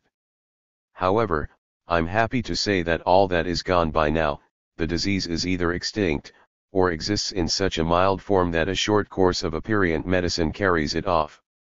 It is sometimes called the blue devils now, or the mulligrubs. Queer names, ain't they? Yes, said I, pondering much. But the old man broke in. Yes, all that is true, neighbor, and I have seen some of those poor women grown old. But my father used to know some of them when they were young, and he said that they were as little like young women as might be. They had hands like bunches of skewers, and wretched little arms like sticks, and waists like hourglasses, and thin lips and peaked noses and pale cheeks, and they were always pretending to be offended at anything you said or did to them. No wonder they bore ugly children, for no one except men like them could be in love with them, poor things. He stopped, and seemed to be musing on his past life, and then said, "And do you know, neighbors, that once on a time people were still anxious about that disease of idleness. At one time we gave ourselves a great deal of trouble in trying to cure people of it. Have you not read any of the medical books on the subject?" "No," said I, for the old man was speaking to me. "Well," said he, "it was thought at the time that it was the survival of the old medieval disease of leprosy. It seems it was very catching, for many of the people afflicted by it were much secluded, and were waited upon by a special class of diseased persons queerly dressed up, so that they might be known. They wore amongst other garments, breeches made of worst velvet, that stuff which used to be called plush some years ago." All this seemed very interesting to me, and I should like to have made the old man talk more. But Dick got rather restive under so much ancient history. Besides, I suspect he wanted to keep me as fresh as he could for his great-grandfather. So he burst out laughing at last, and said, "Excuse me, neighbors, but I can't help it. Fancy people not liking to work. It's too ridiculous. Why, even you like to work, old fellow sometimes, said he, affectionately patting the old horse with the whip. What a queer disease, it may well be called mulligrubs. And he laughed out again most boisterously, rather too much so, I thought, for his usual good manners, and I laughed with him for company's sake, but from the teeth outward only, for I saw nothing funny in people not liking to work, as you may well imagine. Chapter 7, Trafalgar Square. And now again I was busy looking about me, for we were quite clear of Piccadilly Market, and were in a region of elegantly built much ornamented houses, which I should have called villas if they had been ugly and pretentious, which was very far from being the case. Each house stood in a garden carefully cultivated, and running over with flowers. The blackbirds were singing their best amidst the garden trees, which, except for a bay here and there, and occasional groups of limes, seemed to be all fruit trees. There were a great many cherry trees, now all laden with fruit, and several times as we passed by a garden we were offered baskets of fine fruit by children and young girls. Amidst all these gardens and houses it was of course impossible to trace the sites of the old streets, but it seemed to me that the main roadways were the same as of old. We came presently into a large open space, sloping somewhat toward the south, the sunny side of which had been taken advantage of for planting an orchard, mainly, as I could see, of apricot trees, in the midst of which was a pretty gay little structure of wood, painted and gilded, that looked like a refreshment stall. From the southern side of the said orchard ran a long road, checkered over with the shadow of tall old pear trees, at the end of which showed the high tower of the Parliament House, or Dung Market. A strange sensation came over me. I shut my eyes to keep out the sight of the sun glittering on this fair abode of gardens, and for a moment there passed before them a phantasmagoria of another day. A great space surrounded by tall ugly houses, with an ugly church at the corner and a nondescript ugly cupoled building at my back, the roadway thronged with a sweltering and excited crowd, dominated by omnibuses crowded with spectators. In the midst a paved befountained square, populated only by a few men dressed in blue, and a good many singularly ugly bronze images, one on the top of a tall column. The said square guarded up to the edge of the roadway by a fourfold line of big men clad in blue, and across the southern roadway the helmets of a band of horse soldiers, dead white in the greyness of the chilly November afternoon. I opened my eyes to the sunlight again and looked round me, and cried out among the whispering trees and odorous blossoms, Trafalgar Square. Yes, said Dick, who had drawn rein again, so it is. I don't wonder at your finding the name ridiculous, but after all, it was nobody's business to alter it, since the name of a dead folly doesn't bite. Yet sometimes I think we might have given it a name which would have commemorated the great battle which was fought on the spot itself in 1952, that was important enough, if the historians don't lie. Which they generally do, or at least did, said the old man. For instance, what can you make of this, neighbors? I have read a muddled account in a book, a stupid book called James' Social Democratic History, of a fight which took place here in or about the year 1887, I am bad at dates. Some people, says this story, were going to hold a ward mote here, or some such thing, and the government of London, or the council, or the commission, or what not other barbarous half-hatched body of fools, fell upon these citizens, as they were then called, with the armed hand. That seems too ridiculous to be true, but according to this version of the story, nothing much came of it, which certainly is too ridiculous to be true. Well, quoth I, but after all your Mr. James is right so far, and it is true, except that there was no fighting, merely unarmed and peaceable people attacked by ruffians armed with bludgeons. And they put up with that, said Dick, with the first unpleasant expression I had seen on his good-tempered face. Said I, reddening, we had to put up with it, we couldn't help it. The old man looked at me keenly, and said, you seem to know a great deal about it, neighbor. And is it really true that nothing came of it? This came of it, said I, that a good many people were sent to prison because of it. What, of the bludgeoners, said the old man. Poor devils. No, no, said I, of the bludgeoned. Said the old man rather severely, friend, I expect that you have been reading some rotten collection of lies, and have been taken in by it too easily. I assure you, said I, what I have been saying is true. Well, well, I am sure you think so, neighbor, said the old man, but I don't see why you should be so cocksure. As I couldn't explain why, I held my tongue. Meanwhile Dick, who had been sitting with knit brows, cogitating, spoke at last, and said gently and rather sadly. How strange to think that there have been men like ourselves, and living in this beautiful and happy country, who I suppose had feelings and affections like ourselves, who could yet do such dreadful things. Yes, said I, in a didactic tone, yet after all, even those days were a great improvement on the days that had gone before them. Have you not read of the medieval period, and the ferocity of its criminal laws, and how in those days men fairly seemed to have enjoyed tormenting their fellow men? Nay, for the matter of that, they made their God a tormentor and a jailer rather than anything else. Yes, said Dick, there are good books on that period also, some of which I have read. But as to the great improvement of the 19th century, I don't see it. After all, the medieval folk acted after their conscience, as your remark about their God, which is true, shows, and they were ready to bear what they inflicted on others, whereas the 19th century ones were hypocrites, and pretended to be humane, and yet went on tormenting those whom they dared to treat so by shutting them up in prison, for no reason at all, except that they were what they themselves, the prison masters, had forced them to be. Oh, it's horrible to think of.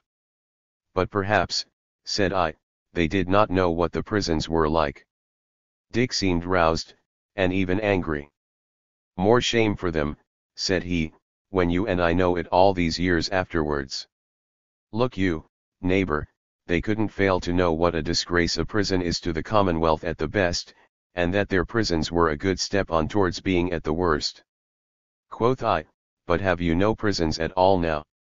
As soon as the words were out of my mouth, I felt that I had made a mistake, for Dick flushed red and frowned, and the old man looked surprised and pained, and presently Dick said angrily, yet as if restraining himself somewhat. Man alive, how can you ask such a question? Have I not told you that we know what a prison means by the undoubted evidence of really trustworthy books, helped out by our own imaginations? And haven't you specially called me to notice that the people about the roads and streets look happy? And how could they look happy if they knew that their neighbors were shut up in prison, while they bore such things quietly? And if there were people in prison, you couldn't hide it from folk, like you may an occasional manslaying, because that isn't done of set purpose, with a lot of people backing up the slayer in cold blood, as this prison business is. Prisons, indeed. Oh no, no, no. He stopped, and began to cool down, and said in a kind voice, but forgive me. I needn't be so hot about it, since there are not any prisons. I'm afraid you will think the worse of me for losing my temper. Of course, you, coming from the outlands, cannot be expected to know about these things. And now I'm afraid I have made you feel uncomfortable. In a way he had, but he was so generous in his heat, that I liked him the better for it, and I said, no, really 'tis all my fault for being so stupid. Let me change the subject, and ask you what the stately building is on our left just showing at the end of that grove of plane trees. Ah, he said, that is an old building built before the middle of the 20th century, and as you see, in a queer fantastic style not over beautiful, but there are some fine things inside it, too, mostly pictures, some very old. It is called the National Gallery. I have sometimes puzzled as to what the name means. Anyhow, nowadays wherever there is a place where pictures are kept as curiosities permanently it is called a National Gallery, perhaps after this one. Of course there are a good many of them up and down the country. I didn't try to enlighten him, feeling the task too heavy, but I pulled out my magnificent pipe and fell a-smoking, and the old horse jogged on again. As we went, I said, This pipe is a very elaborate toy, and you seem so reasonable in this country, and your architecture is so good, that I rather wonder at your turning out such trivialities. It struck me as I spoke that this was rather ungrateful of me, after having received such a fine present, but Dick didn't seem to notice my bad manners, but said, "Well, I don't know, it is a pretty thing, and since nobody need make such things unless they like, I don't see why they shouldn't make them, if they like. Of course, if carvers were scarce they would all be busy on the architecture, as you call it, and then these toys, a good word, would not be made, but since there are plenty of people who can carve, in fact, almost everybody, and as work is somewhat scarce, or we are afraid it may be, folk do not discourage this kind of petty work." He mused a little, and seemed somewhat perturbed, but presently his face cleared, and he said, "After all, you must admit that the pipe is a very pretty thing, with the little people under the trees all cut so clean and sweet, too elaborate for a pipe, perhaps, but well, it is very pretty. Too valuable for its use, perhaps," said I. "What's that?" said he, "I don't understand." I was just going in a helpless way to try to make him understand, when we came by the gates of a big rambling building, in which work of some sort seemed going on. "What building is that?" said I, eagerly, for it was a pleasure amidst all these strange things to see something a little like what I was used to. "It seems to be a factory." "Yes," he said, "I think I know what you mean, and that's what it is, but we don't call them factories now, but banded workshops, that is, places where people collect who want to work together." "I suppose," said I, "power of some sort is used there." "No, no," said he. "Why should people collect together to use power, when they can have it at the places where they live, or hard by, any two or three of them, or any one, for the matter of that?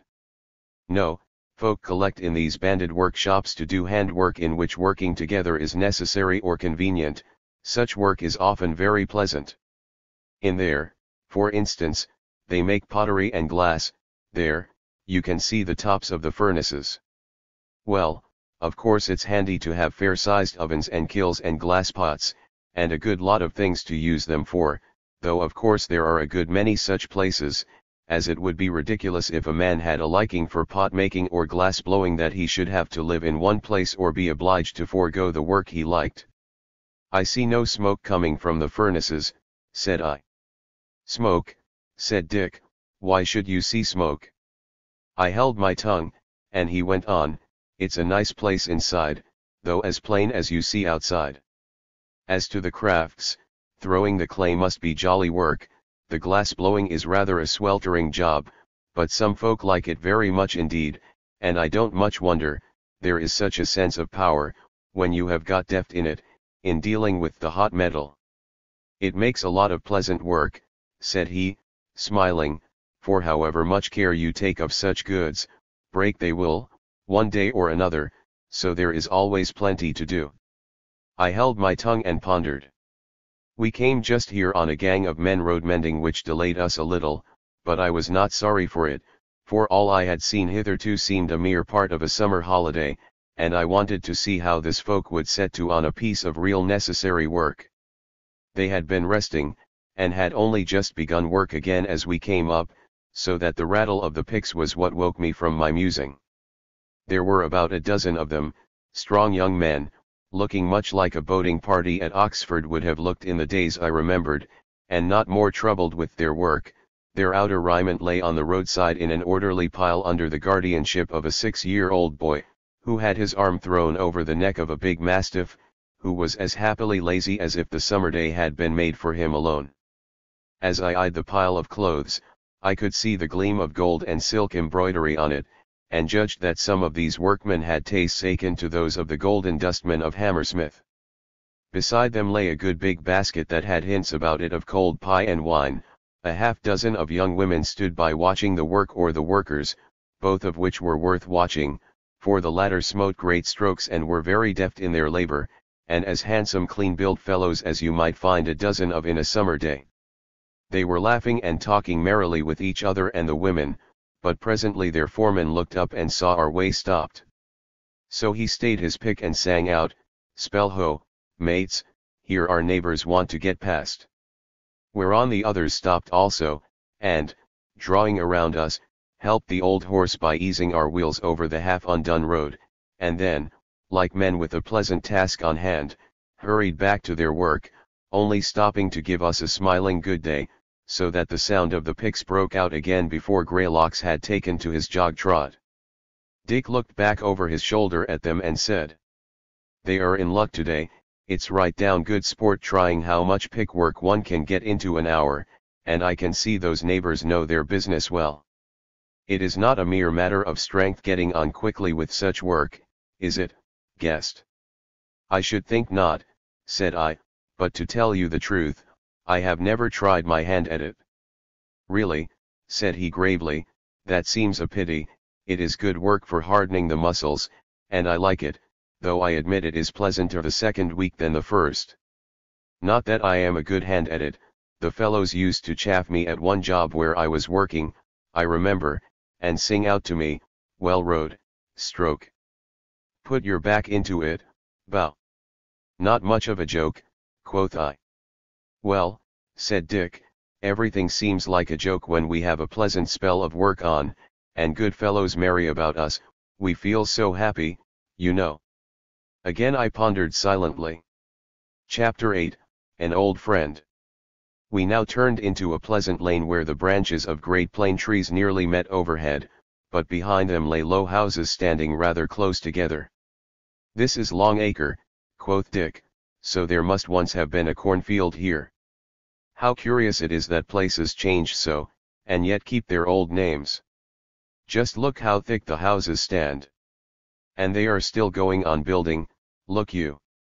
"Yes," said the old man, "but I think the cornfields must have been built over before the middle of the 19th century. I have heard that about here was one of the thickest parts of the town. But I must get down here, neighbors, I have got to call on a friend who lives in the gardens behind this Long Acre. Goodbye and good luck, guest." And he jumped down and strode away vigorously, like a young man. "How old should you say that neighbor will be?" said I to Dick as we lost sight of him, for I saw that he was old, and yet he looked dry and sturdy like a piece of old oak, a type of old man I was not used to seeing. "Oh, about 90, I should say," said Dick. "How long-lived your people must be," said I. "Yes," said Dick, "certainly we have beaten the 70 of the old Jewish proverb book. But then you see that was written of Syria, a hot dry country, where people live faster than in our temperate climate. However, I don't think it matters much, so long as a man is healthy and happy while he is alive. But now, guest, we are so near to my old kinsman's dwelling place that I think you had better keep all future questions for him." I nodded a yes, and therewith we turned to the left, and went down a gentle slope through some beautiful rose gardens, laid out on what I took to be the site of Indell Street. We passed on, and Dick drew rein an instant as we came across a long straightish road with houses scantily scattered up and down it. He waved his hand right and left, and said, "Holborn that side, Oxford Road that." This was once a very important part of the crowded city outside the ancient walls of the Roman and medieval burg. Many of the feudal nobles of the Middle Ages, we are told, had big houses on either side of Holborn. I dare say you remember that the Bishop of Ely's house is mentioned in Shakespeare's play of King Richard III, and there are some remains of that still left. However, this road is not of the same importance, now that the ancient city is gone, walls and all. He drove on again, while I smiled faintly to think how the 19th century, of which such big words have been said, counted for nothing in the memory of this man, who read Shakespeare and had not forgotten the Middle Ages. We crossed the road into a short narrow lane between the gardens, and came out again into a wide road, on one side of which was a great and long building, turning its gables away from the highway, which I saw at once was another public group. Opposite to it was a wide space of greenery, without any wall or fence of any kind. I looked through the trees and saw beyond them a pillared portico quite familiar to me, no less old a friend, in fact, than the British Museum. It rather took my breath away, amidst all the strange things I had seen, but I held my tongue and let Dick speak. Said he, "Yonder is the British Museum, where my great-grandfather mostly lives, so I won't say much about it.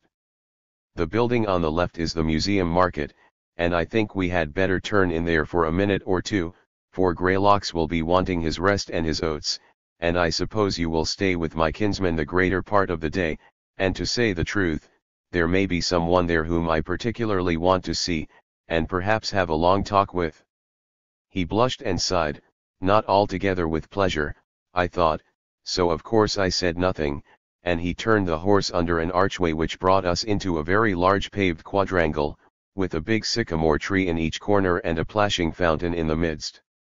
Near the fountain were a few market stalls, with awnings over them of gay striped linen cloth, about which some people, mostly women and children, were moving quietly, looking at the goods exposed there. The ground floor of the building round the quadrangle was occupied by a wide arcade or cloister, whose fanciful but strong architecture I could not enough admire. Here also a few people were sauntering or sitting reading on the benches.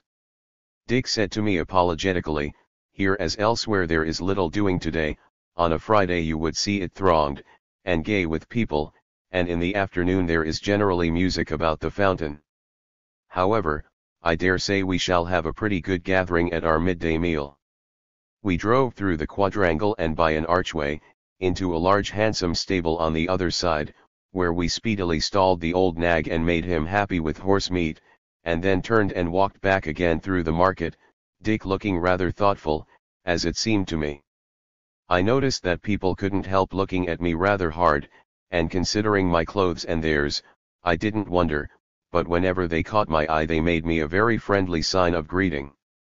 We walked straight into the forecourt of the museum, where, except that the railings were gone, and the whispering boughs of the trees were all about, nothing seemed changed. The very pigeons were wheeling about the building and clinging to the ornaments of the pediment as I had seen them of old. Dick seemed grown a little absent, but he could not forbear giving me an architectural note, and said, "It is rather an ugly old building, isn't it? Many people have wanted to pull it down and rebuild it, and perhaps if work does really get scarce we may yet do so. But, as my great-grandfather will tell you, it would not be quite a straightforward job, for there are wonderful collections in there of all kinds of antiquities, besides an enormous library with many exceedingly beautiful books in it, and many most useful ones as genuine records, texts of ancient works and the like, and the worry and anxiety, and even risk, there would be in moving all this has saved the buildings themselves. Besides, as we said before, it is not a bad thing to have some record of what our forefathers thought a handsome building. For there is plenty of labor and material in it." "I see there is," said I, "and I quite agree with you. But now hadn't we better make haste to see your great-grandfather?" In fact, I could not help seeing that he was rather dallying with the time. He said, "Yes, we will go into the house in a minute. My kinsman is too old to do much work in the museum, where he was a custodian of the books for many years, but he still lives here a good deal. Indeed I think," said he, smiling, "that he looks upon himself as a part of the books, or the books a part of him, I don't know which." He hesitated a little longer, then flushing up, took my hand, and saying, "Come along, then," led me toward the door of one of the old official dwellings. Chapter 9, Concerning Love. "Your kinsman doesn't much care for beautiful building, then," said I, as we entered the rather dreary classical house, which indeed was as bare as need be, except for some big pots of the June flowers which stood about here and there, though it was very clean and nicely whitewashed. "Oh, I don't know," said Dick, rather absently. "He is getting old, certainly, for he is over 105, and no doubt he doesn't care about moving. But of course he could live in a prettier house if he liked, he is not obliged to live in one place any more than anyone else. This way, guest." And he led the way upstairs, and opening a door we went into a fair-sized room of the old type, as plain as the rest of the house, with a few necessary pieces of furniture, and those very simple and even rude, but solid, and with a good deal of carving about them, well designed but rather crudely executed. At the furthest corner of the room, at a desk near the window, sat a little old man in a roomy oak chair, well becushioned. He was dressed in a sort of Norfolk jacket of blue serge worn threadbare, with breeches of the same, and grey worsted stockings. He jumped up from his chair, and cried out in a voice of considerable volume for such an old man, "Welcome, Dick, my lad, Clara is here, and will be more than glad to see you, so keep your heart up." "Clara here," quoth Dick, "if I had known, I would not have brought at least, I mean I would." He was stuttering and confused, clearly because he was anxious to say nothing to make me feel one too many. But the old man, who had not seen me at first, helped him out by coming forward and saying to me in a kind tone, "Pray pardon me, for I did not notice that Dick, who is big enough to hide anybody, you know, had brought a friend with him. A most hearty welcome to you. All the more, as I almost hope that you are going to amuse an old man by giving him news from oversea, for I can see that you are come from over the water and far off countries." He looked at me thoughtfully, almost anxiously, as he said in a changed voice, "Might I ask you where you come from, as you are so clearly a stranger?" I said in an absent way, "I used to live in England, and now I am come back again, and I slept last night at the Hammersmith guest house." He bowed gravely, but seemed, I thought, a little disappointed with my answer. As for me, I was now looking at him harder than good manners allowed of, perhaps, for in truth his face, dried apple-like as it was, seemed strangely familiar to me, as if I had seen it before in a looking-glass. It might be, said I to myself. "Well," said the old man, "wherever you come from, you are come among friends. And I see my kinsman Richard Hammond has an air about him as if he had brought you here for me to do something for you. Is that so, Dick?" Dick, who was getting still more absent-minded and kept looking uneasily at the door, managed to say, "Well, yes, kinsman, our guest finds things much altered, and cannot understand it, nor can I, so I thought I would bring him to you, since you know more of all that has happened within the last 200 years than anybody else does." "What's that?" And he turned toward the door again. We heard footsteps outside, the door opened, and in came a very beautiful young woman, who stopped short on seeing Dick, and flushed as red as a rose, but faced him nevertheless. Dick looked at her hard, and half reached out his hand toward her, and his whole face quivered with emotion. The old man did not leave them long in this shy discomfort, but said, smiling with an old man's mirth, "Dick, my lad, and you, my dear Clara, I rather think that we two oldsters are in your way, for I think you will have plenty to say to each other. You had better go into Nelson's room up above. I know he has gone out, and he has just been covering the walls all over with medieval books, so it will be pretty enough even for you two and your renewed pleasure." The girl reached out her hand to Dick, and taking his led him out of the room, looking straight before her, but it was easy to see that her blushes came from happiness, not anger, as, indeed, love is far more self-conscious than wrath. When the door had shut on them, the old man turned to me, still smiling, and said, "Frankly, my dear guest, you will do me a great service if you are come to set my old tongue wagging. My love of talk still abides with me, or rather grows on me, and though it is pleasant enough to see these youngsters moving about and playing together so seriously, as if the whole world depended on their kisses, as indeed it does somewhat, yet I don't think my tales of the past interest them much. The last harvest, the last baby, the last knot of carving in the marketplace, is history enough for them. It was different, I think, when I was a lad, when we were not so assured of peace and continuous plenty as we are now. Well, without putting you to the question, let me ask you this, am I to consider you as an inquirer who knows a little of our modern ways of life, or as one who comes from some place where the very foundations of life are different from ours? Do you know anything or nothing about us?"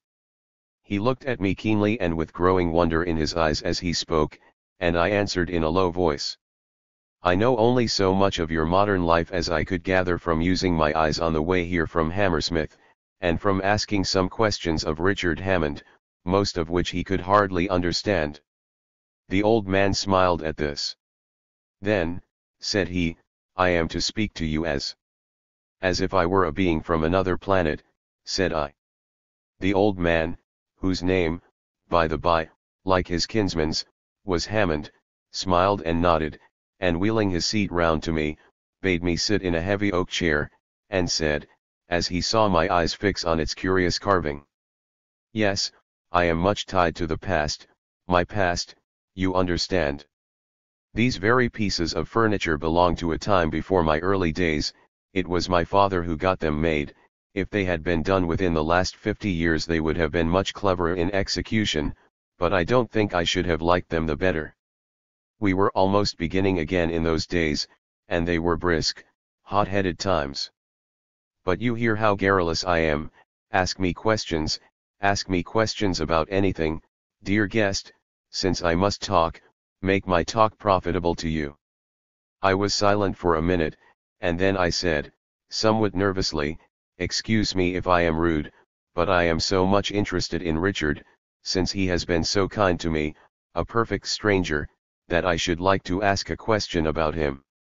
Well, said old Hammond, if he were not kind, as you call it, to a perfect stranger he would be thought a strange person, and people would be apt to shun him. But ask on, ask on. Don't be shy of asking. Said I, that beautiful girl, is he going to be married to her? Well, said he, yes, he is. He has been married to her once already, and now I should say it is pretty clear that he will be married to her again. Indeed, quoth I, wondering what that meant. Here is the whole tale, said old Hammond, a short one enough, and now I hope a happy one. They lived together 2 years the first time, were both very young, and then she got it into her head that she was in love with somebody else. So she left poor Dick. I say poor Dick, because he had not found anyone else. But it did not last long, only about a year. Then she came to me, as she was in the habit of bringing her troubles to the old Carl, and asked me how Dick was, and whether he was happy, and all the rest of it. So I saw how the land lay, and said that he was very unhappy, and not at all well, which last at any rate was a lie. There, you can guess the rest. Clara came to have a long talk with me today, but Dick will serve her turn much better. Indeed, if he hadn't chanced in upon me today I should have had to have sent for him tomorrow. Dear me, said I. Have they any children? Yes, said he, 2, they are staying with one of my daughters at present, where, indeed, Clara has mostly been. I wouldn't lose sight of her, as I felt sure they would come together again, and Dick, who is the best of good fellows, really took the matter to heart. You see, he had no other love to run to, as she had. So I managed it all, as I have done with such like matters before. Ah, said I, no doubt you wanted to keep them out of the divorce court, but I suppose it often has to settle such matters. Then you suppose nonsense, said he.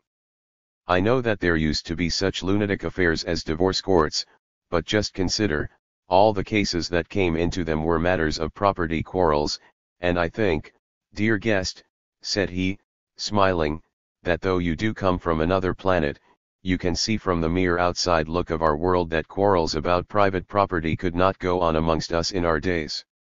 Indeed, my drive from Hammersmith to Bloomsbury, and all the quiet happy life I had seen so many hints of, even apart from my shopping, would have been enough to tell me that the sacred rights of property, as we used to think of them, were now no more.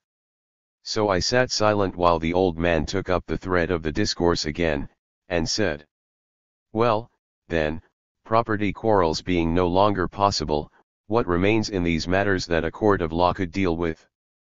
Fancy a court for enforcing a contract of passion or sentiment. If such a thing were needed as a reductio ad absurdum of the enforcement of contract, Such a folly would do that for us. He was silent again a little, and then said, "You must understand once for all that we have changed these matters, or rather, that our way of looking at them has changed, as we have changed within the last 200 years. We do not deceive ourselves, indeed, or believe that we can get rid of all the trouble that besets the dealings between the sexes. We know that we must face the unhappiness that comes of man and woman confusing the relations between natural passion and sentiment and the friendship which, when things go well, softens the awakening from passing illusions, but we are not so mad as to pile up degradation on that unhappiness by engaging in sordid squabbles about livelihood and position, and the power of tyrannizing over the children who have been the results of love or lust." Again he paused a while, and again went on, "Love, mistaken for a heroism that shall be lifelong, yet early waning into disappointment, the inexplicable desire that comes on a man of riper years to be the all in all to some one woman, whose ordinary human kindness and human beauty he has idealized into superhuman perfection, and made the one object of his desire, or lastly the reasonable longing of a strong and thoughtful man to become the most intimate friend of some beautiful and wise woman, the very type of the beauty and glory of the world which we love so well, as we exult in all the pleasure and exaltation of spirit which goes with these things, so we set ourselves to bear the sorrow which not unseldom goes with them also, remembering those lines of the ancient poet. I quote roughly from memory one of the many translations of the 19th century. "For this the gods have fashioned man's grief and evil day, that still for man hereafter might be the tale and the lay. Well, 'tis little likely anyhow that all tales shall be lacking, or all sorrow cured." He was silent for some time, and I would not interrupt him. At last he began again, "But you must know that we of these generations are strong and healthy of body, and live easily. We pass our lives in reasonable strife with nature, exercising not one side of ourselves only, but all sides, taking the keenest pleasure in all the life of the world. So it is a point of honor with us not to be self-centered, not to suppose that the world must cease because one man is sorry, therefore we should think it foolish, or if you will, criminal, to exaggerate these matters of sentiment and sensibility. We are no more inclined to eke out our sentimental sorrows than to cherish our bodily pains, and we recognize that there are other pleasures besides love-making. You must remember, also, that we are long-lived, and that therefore beauty both in man and woman is not so fleeting as it was in the days when we were burdened so heavily by self-inflicted diseases. So we shake off these griefs in a way which perhaps the sentimentalists of other times would think contemptible and unheroic, but which we think necessary and manlike. As on the other hand, therefore, we have ceased to be commercial in our love matters, so also we have ceased to be artificially foolish. The folly which comes by nature, the unwisdom of the immature man, or the older man caught in a trap, we must put up with that, nor are we much ashamed of it, but to be conventionally sensitive or sentimental, my friend, I am old and perhaps disappointed, but at least I think we have cast off some of the follies of the older world." He paused, as if for some words of mine, but I held my peace.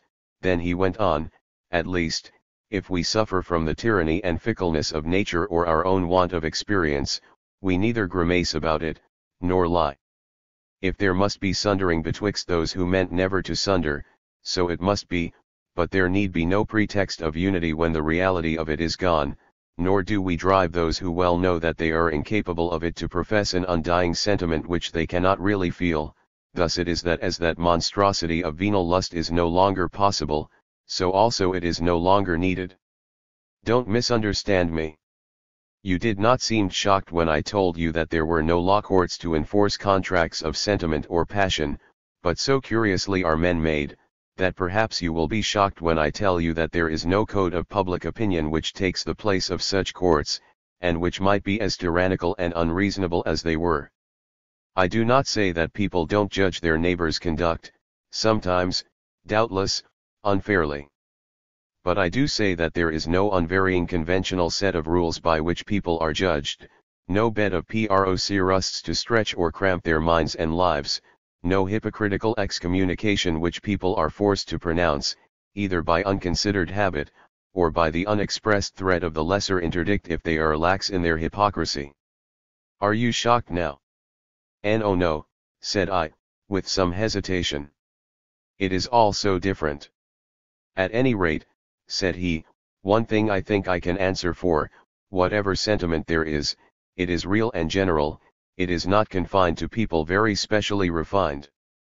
I am also pretty sure, as I hinted to you just now, that there is not by a great way as much suffering involved in these matters either to men or to women as there used to be. But excuse me for being so prolix on this question. You know you ask to be treated like a being from another planet. Indeed I thank you very much, said I. Now may I ask you about the position of women in your society? He laughed very heartily for a man of his years, and said, it is not without reason that I have got a reputation as a careful student of history. I believe I really do understand the emancipation of women movement of the 19th century. I doubt if any other man now alive does. Well, said I, a little bit nettled by his merriment. Well, said he, of course you will see that all that is a dead controversy now. The men have no longer any opportunity of tyrannizing over the women, or the women over the men, both of which things took place in those old times. The women do what they can do best, and what they like best, and the men are neither jealous of it or injured by it. This is such a commonplace that I am almost ashamed to state it.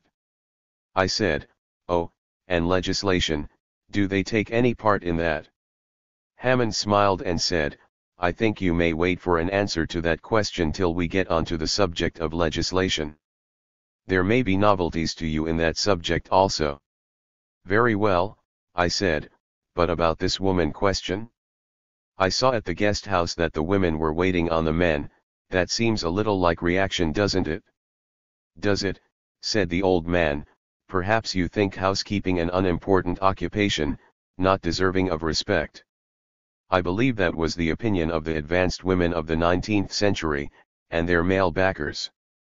If it is yours, I recommend to your notice an old Norwegian folklore tale called How the Man Minded the House, or some such title, the result of which minding was that, after various tribulations, the man and the family cow balanced each other at the end of a rope, the man hanging halfway up the chimney, the cow dangling from the roof, which, after the fashion of the country, was of turf and sloping down low to the ground. Hard on the cow, I think. Of course no such mishap could happen to such a superior person as yourself, he added, chuckling. I sat somewhat uneasy under this dry jibe. Indeed, his manner of treating this latter part of the question seemed to me a little disrespectful. Come, now, my friend, quoth he, don't you know that it is a great pleasure to a clever woman to manage a house skillfully, and to do it so that all the housemates about her look pleased, and are grateful to her?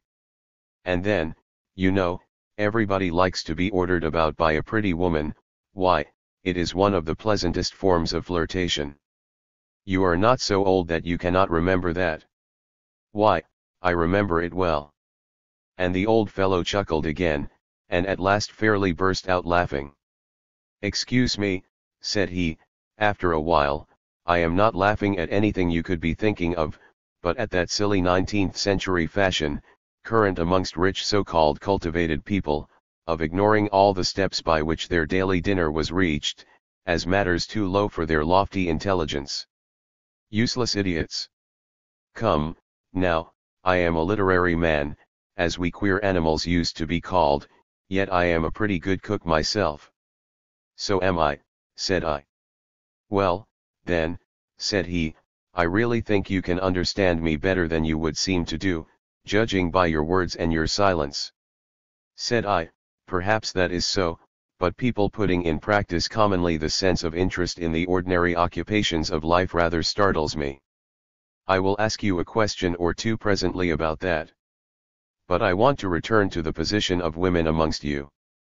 You have studied the emancipation of women business of the 19th century. Don't you remember that some of the superior women wanted to emancipate the more intelligent part of their sex from the bearing of children? The old man grew quite serious again. Said he, I do remember about that strange piece of baseless folly, the result, like all other follies of the period, of the hideous class tyranny which then obtained. What do we think of it now? You would say. My friend, that is a question easy to answer. How could it possibly be but that maternity should be highly honored amongst us?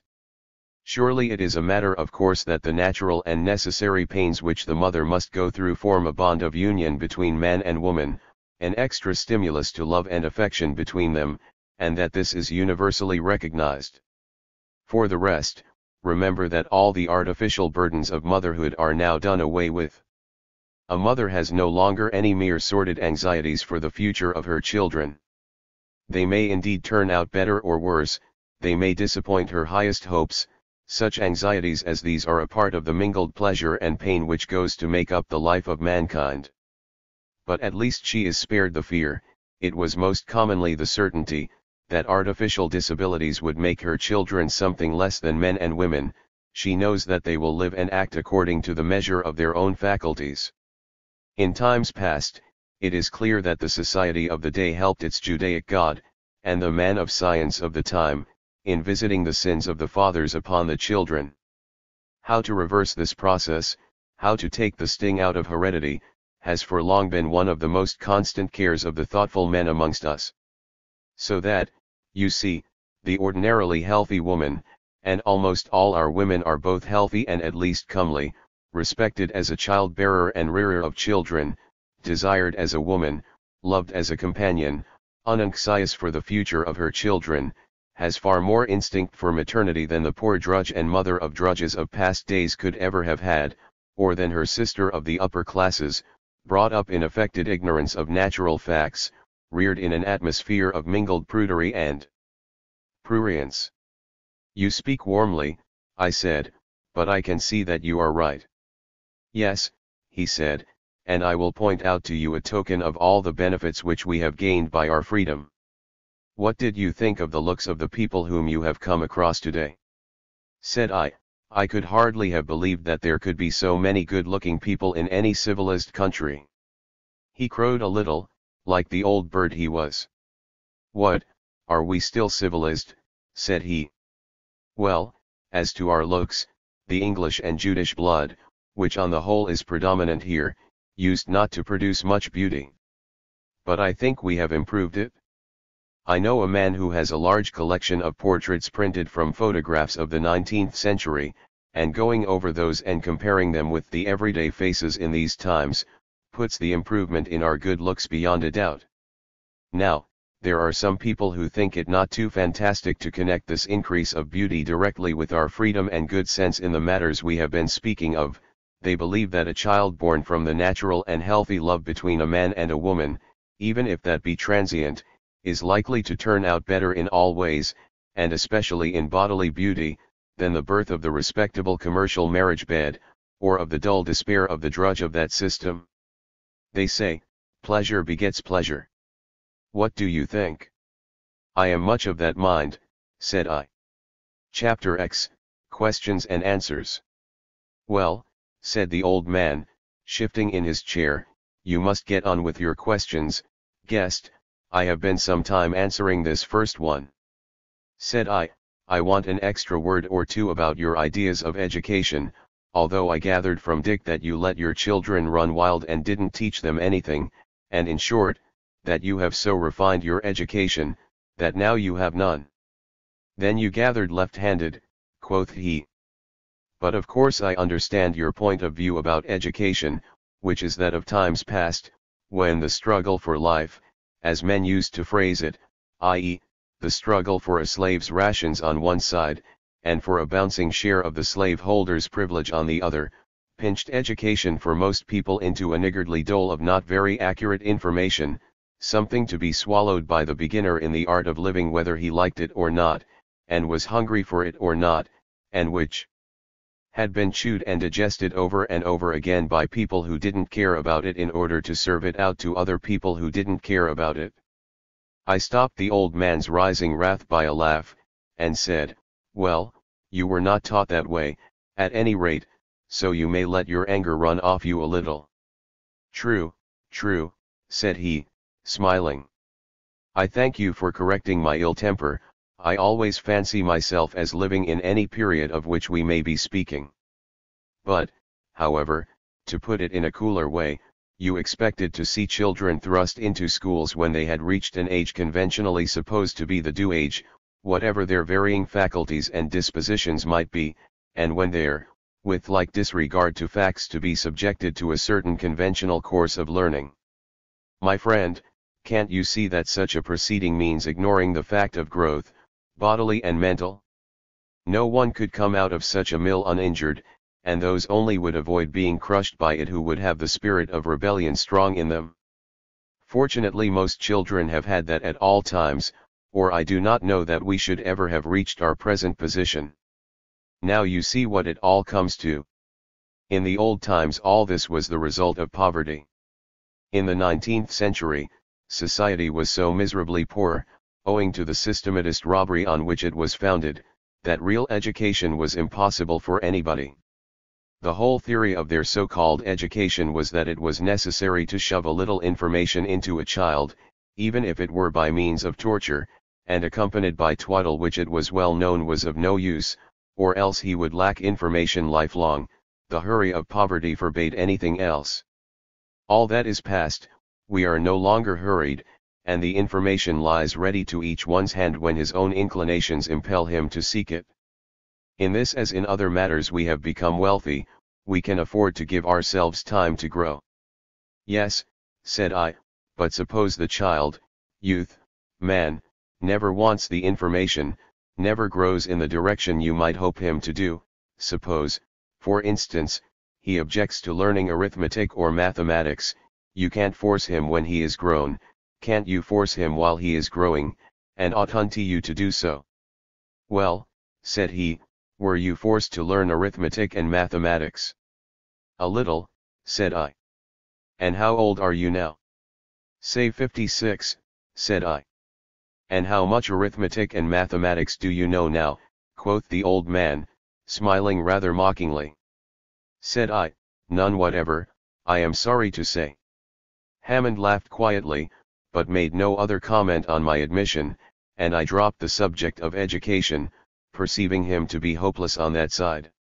I thought a little, and said, you were speaking just now of households, that sounded to me a little like the customs of past times. I should have thought you would have lived more in public. Phylangstries, said he. Well, we live as we like, and we like to live as a rule with certain housemates that we have got used to.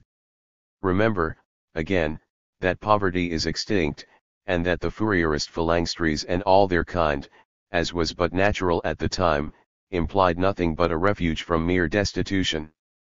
Such a way of life as that, could only have been conceived of by people surrounded by the worst form of poverty. But you must understand therewith, that though separate households are the rule amongst us, and though they differ in their habits more or less, yet no door is shut to any good-tempered person who is content to live as the other housemates do, only of course it would be unreasonable for one man to drop into a household and bid the folk of it to alter their habits to please him, since he can go elsewhere and live as he pleases. However, I need not say much about all this, as you are going up the river with Dick, and will find out for yourself by experience how these matters are managed. After a pause, I said, your big towns, now, how about them? London, which I have read about as the modern Babylon of civilization, seems to have disappeared. Well, said old Hammond, perhaps after all it is more like ancient Babylon now than the modern Babylon of the 19th century was. But let that pass. After all, there is a good deal of population in places between here and Hammersmith, nor have you seen the most populous part of the town yet. Tell me, then, said I, how is it towards the east? Said he, time was when if you mounted a good horse and rode straight away from my door here at a round trot for an hour and a half, you would still be in the thick of London, and the greater part of that would be slums, as they were called, that is to say, places of torture for innocent men and women, or worse, stews for rearing and breeding men and women in such degradation that torture should seem to them mere ordinary and natural life. I know, I said, rather impatiently. That was what was, tell me something of what is. Is any of that left? Not an inch, said he, but some memory of it abides with us, and I am glad of it. Once a year, on May Day, we hold a solemn feast in those easterly communes of London to commemorate the clearing of misery, as it is called. On that day we have music and dancing, and merry games and happy feasting on the site of some of the worst of the old slums, the traditional memory of which we have kept. On that occasion the custom is for the prettiest girls to sing some of the old revolutionary songs, and those which were the groans of the discontent, once so hopeless, on the very spots where those terrible crimes of class murder were committed day by day for so many years. To a man like me, who have studied the past so diligently, it is a curious and touching sight to see some beautiful girl, daintily clad, and crowned with flowers from the neighboring meadows, standing amongst the happy people, on some mound where of old time stood the wretched apology for a house, a den in which men and women lived packed amongst the filth like pilchards in a cask, lived in such a way that they could only have endured it, as I said just now, by being degraded out of humanity. To hear the terrible words of threatening and lamentation coming from her sweet and beautiful lips, and she unconscious of their real meaning, to hear her, for instance, singing Hood's Song of the Shirt, and to think that all the time she does not understand what it is all about, a tragedy grown inconceivable to her and her listeners. Think of that, if you can, and of how glorious life is grown. Indeed, said I, it is difficult for me to think of it. And I sat watching how his eyes glittered, and how the fresh life seemed to glow in his face, and I wondered how at his age he should think of the happiness of the world, or indeed anything but his coming dinner. Tell me in detail, said I, what lies east of Bloomsbury now. Said he, there are but few houses between this and the outer part of the old city, but in the city we have a thickly dwelling population. Our forefathers, in the first clearing of the slums, were not in a hurry to pull down the houses in what was called at the end of the 19th century the business quarter of the town, and what later got to be known as the swindling kens. You see, these houses, though they stood hideously thick on the ground, were roomy and fairly solid in building, and clean, because they were not used for living in, but as mere gambling booths, so the poor people from the cleared slums took them for lodgings and dwelt there, till the folk of those days had time to think of something better for them, so the buildings were pulled down so gradually that people got used to living thicker on the ground there than in most places, therefore it remains the most populous part of London, or perhaps of all these islands. But it is very pleasant there, partly because of the splendor of the architecture, which goes further than what you will see elsewhere. However, this crowding, if it may be called so, does not go further than a street called Aldgate, a name which perhaps you may have heard of. Beyond that the houses are scattered wide about the meadows there, which are very beautiful, especially when you get onto the lovely River Lee, where old Isaac Walton used to fish, you know, about the places called Stratford and Old Ford, names which of course you will not have heard of, though the Romans were busy there once upon a time. Not heard of them? Thought I to myself. How strange! That I, who had seen the very last remnant of the pleasantness of the meadows by the Lee destroyed, should have heard them spoken of with pleasantness come back to them in full measure. Hammond went on, when you get down to the Thames side you come on the docks, which are works of the 19th century, and are still in use, although not so thronged as they once were, since we discourage centralization all we can, and we have long ago dropped the pretension to be the market of the world. About these docks are a good few houses, which, however, are not inhabited by many people permanently, I mean, those who use them come and go a good deal, the place being too low and marshy for pleasant dwelling. Past the docks eastward and landward it is all flat pasture, once marsh, except for a few gardens, and there are very few permanent dwellings there, scarcely anything but a few sheds, and cots for the men who come to look after the great herds of cattle pasturing there. But however, what with the beasts and the men, and the scattered red-tiled roofs and the big hayricks, it does not make a bad holiday to get a quiet pony and ride about there on a sunny afternoon of autumn, and look over the river and the craft passing up and down, and on to Shooter's Hill and the Kentish uplands, and then turn round to the wide green sea of the Essex marshland, with the great domed line of the sky, and the sun shining down in one flood of peaceful light over the long distance. There is a place called Canning's Town, and further out, Silvertown, where the pleasant meadows are at their pleasantest. Doubtless they were once slums, and wretched enough. The names grated on my ear, but I could not explain why to him. So I said, "And south of the river, what is it like?" He said, "You would find it much the same as the land about Hammersmith. North, again, the land runs up high, and there is an agreeable and well-built town called Hampstead, which fitly ends London on that side. It looks down on the northwestern end of the forest you passed through." I smiled. "So much for what was once London," said I. "Now tell me about the other towns of the country." He said, "As to the big murky places which were once, as we know, the centres of manufacture, they have, like the brick and mortar desert of London, disappeared, only, since they were centres of nothing but manufacture, and served no purpose but that of the gambling market, they have left less signs of their existence than London. Of course, the great change in the use of mechanical force made this an easy matter, and some approach to their break-up as centres would probably have taken place, even if we had not changed our habits so much, but they being such as they were, no sacrifice would have seemed too great a price to pay for getting rid of the manufacturing districts, as they used to be called.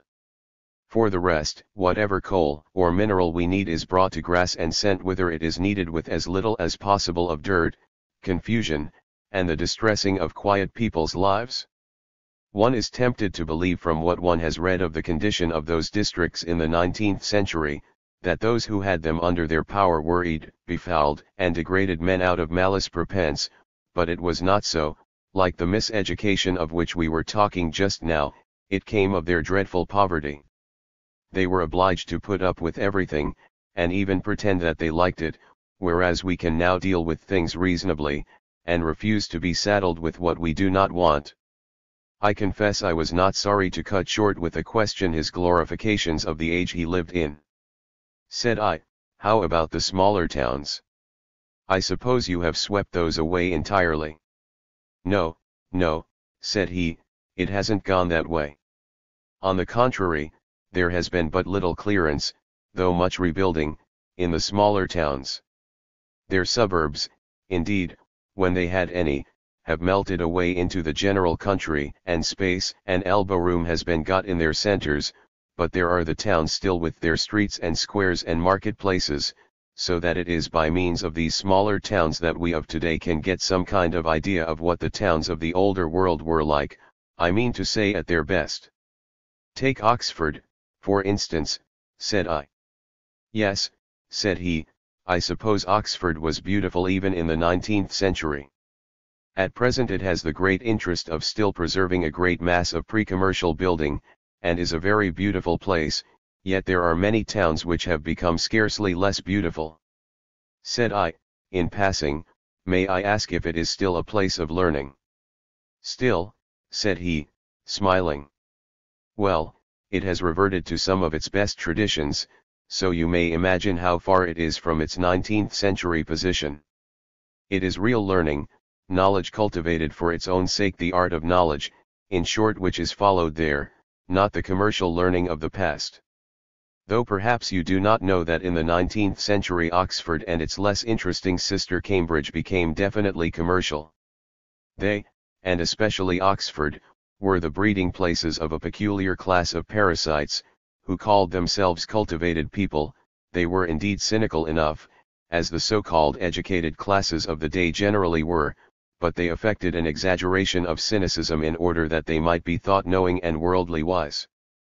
The rich middle classes, they had no relation with the working classes, treated them with the kind of contemptuous toleration with which a medieval baron treated his jester, though it must be said that they were by no means so pleasant as the old jesters were, being, in fact, the bores of society. They were laughed at, despised and paid. Which last was what they aimed at? Dear me! Thought I, how apt history is to reverse contemporary judgments. Surely only the worst of them were as bad as that. But I must admit that they were mostly prigs, and that they were commercial. I said aloud, though more to myself than to Hammond, well, how could they be better than the age that made them? True, he said, but their pretensions were higher. Were they? Said I, smiling. You drive me from corner to corner, said he, smiling in turn. Let me say at least that they were a poor sequence to the aspirations of Oxford of the barbarous Middle Ages. Yes, that will do, said I. Also, said Hammond, what I have been saying of them is true in the main. But ask on. I said, we have heard about London and the manufacturing districts and the ordinary towns, how about the villages? Said Hammond, you must know that toward the end of the 19th century the villages were almost destroyed, unless where they became mere adjuncts to the manufacturing districts, or formed a sort of minor manufacturing districts themselves. Houses were allowed to fall into decay and actual ruin, trees were cut down for the sake of the few shillings which the poor sticks would fetch, the building became inexpressibly mean and hideous.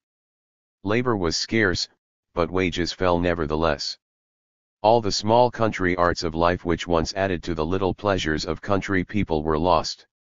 The country produce which passed through the hands of the husbandmen never got so far as their mouths. Incredible shabbiness and niggardly pinching reigned over the fields and acres which, in spite of the rude and careless husbandry of the times, were so kind and bountiful. Had you any inkling of all this?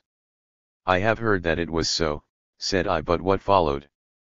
The change, said Hammond, which in these matters took place very early in our epoch, was most strangely rapid.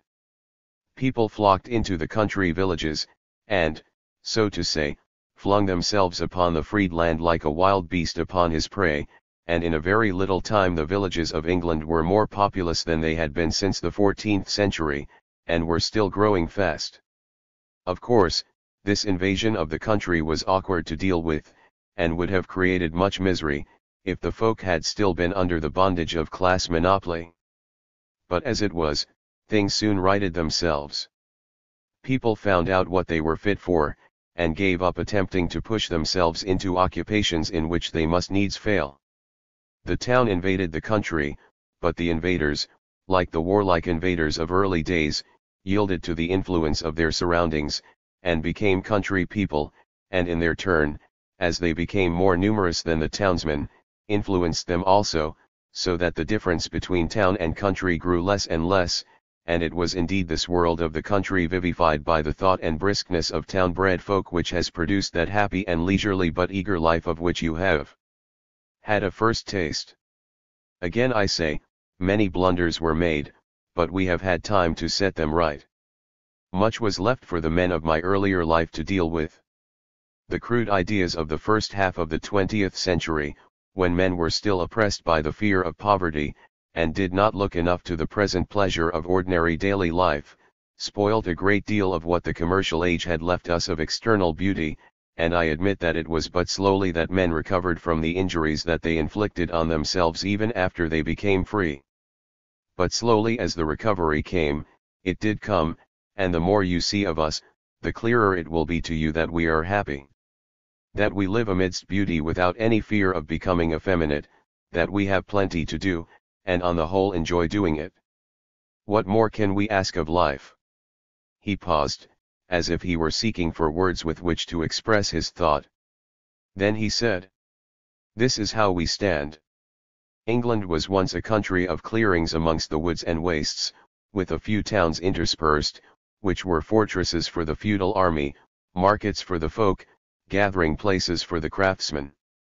It then became a country of huge and foul workshops and fouler gambling dens, surrounded by an ill-kept, poverty-stricken farm, pillaged by the masters of the workshops. It is now a garden, where nothing is wasted and nothing is spoiled, with the necessary dwellings, sheds, and workshops scattered up and down the country, all trim and neat and pretty. For, indeed, we should be too much ashamed of ourselves if we allowed the making of goods, even on a large scale, to carry with it the appearance, even, of desolation and misery. Why, my friend, those housewives we were talking of just now would teach us better than that. Said I, this side of your change is certainly for the better. But though I shall soon see some of these villages, tell me in a word or two what they are like, just to prepare me. Perhaps, said he, you have seen a tolerable picture of these villages as they were before the end of the 19th century. Such things exist. I have seen several of such pictures, said I. Well, said Hammond, our villages are something like the best of such places, with the church or moat house of the neighbors for their chief building.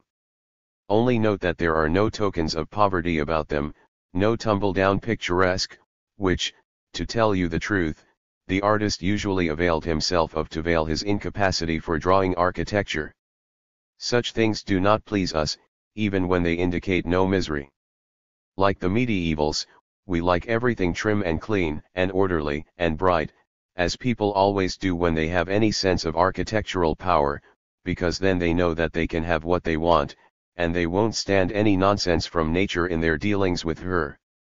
Besides the villages, are there any scattered country houses? Said I.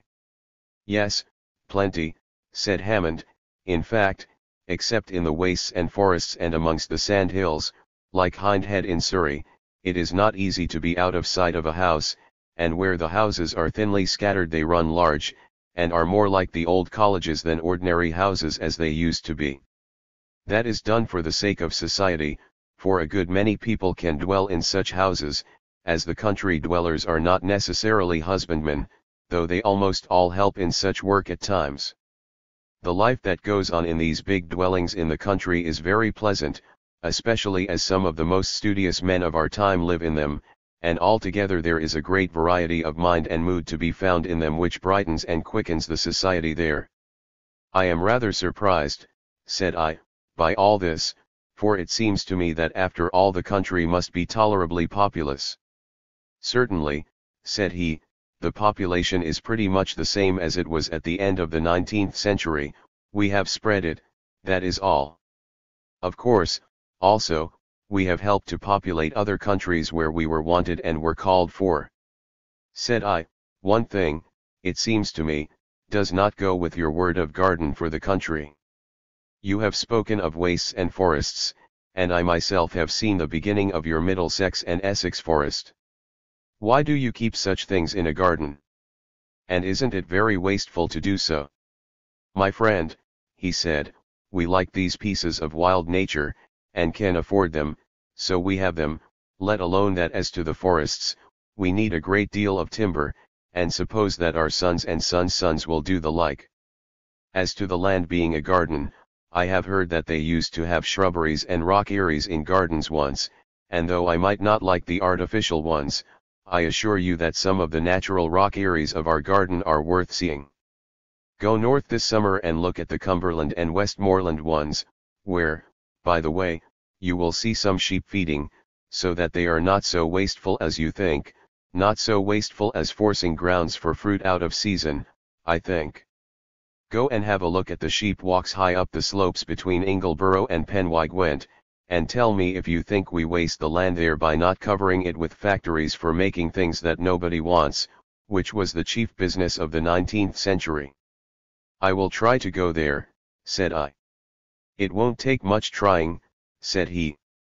Chapter 11, Concerning Government. Now, said I have come to the point of asking questions which I suppose will be dry for you to answer and difficult for you to explain, but I have foreseen for some time past that I must ask them, will I nil I? What kind of a government have you? Has republicanism finally triumphed? Or have you come to a mere dictatorship, which some persons in the 19th century used to prophesy as the ultimate outcome of democracy? Indeed, this last question does not seem so very unreasonable, since you have turned your Parliament House into a dung market. Or where do you house your present Parliament? The old man answered my smile with a hearty laugh, and said, well, dung is not the worst kind of corruption, fertility may come of that, whereas mere dearth came from the other kind, of which those walls once held the great supporters. Now, dear guest, let me tell you that our present parliament would be hard to house in one place, because the whole people is our parliament. I don't understand, said I. No, I suppose not, said he. I must now shock you by telling you that we have no longer anything which you, a native of another planet, would call a government. I am not so much shocked as you might think, said I, as I know something about governments. But tell me, how do you manage, and how have you come to this state of things? Said he, it is true that we have to make some arrangements about our affairs, concerning which you can ask presently, and it is also true that everybody does not always agree with the details of these arrangements, but, further, it is true that a man no more needs an elaborate system of government, with its army, navy, and police, to force him to give way to the will of the majority of his equals, than he wants a similar machinery to make him understand that his head and a stone wall cannot occupy the same space at the same moment. Do you want further explanation? Well, yes, I do, quoth I. Old Hammond settled himself in his chair with a look of enjoyment which rather alarmed me, and made me dread a scientific disquisition, so I sighed and abided. He said, I suppose you know pretty well what the process of government was in the bad old times. I am supposed to know, said I. Hammond, what was the government of those days? Was it really the Parliament or any part of it? I, no.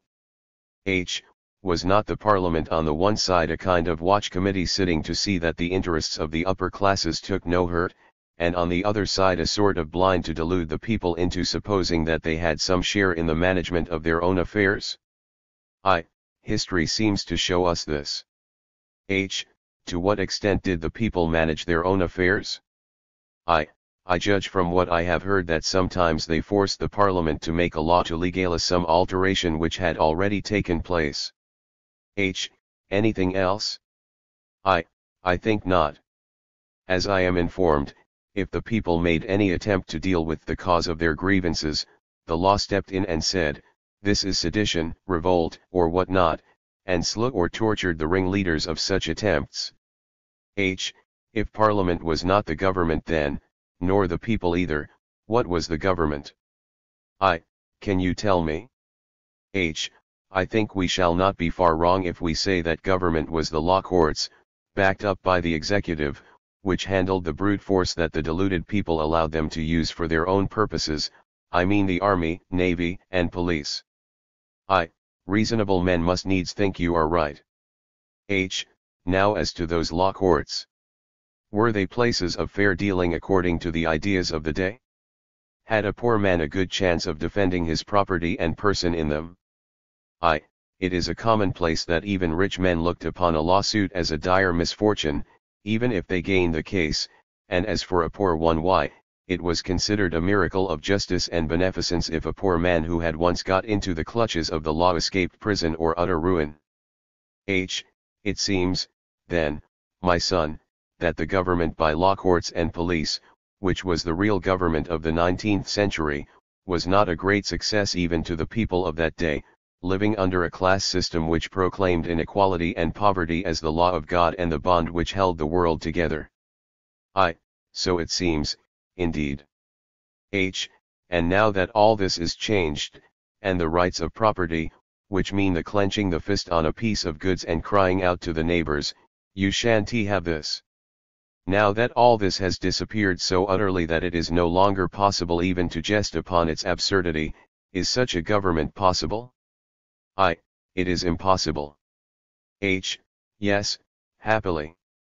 But for what other purpose than the protection of the rich from the poor, the strong from the weak, did this government exist?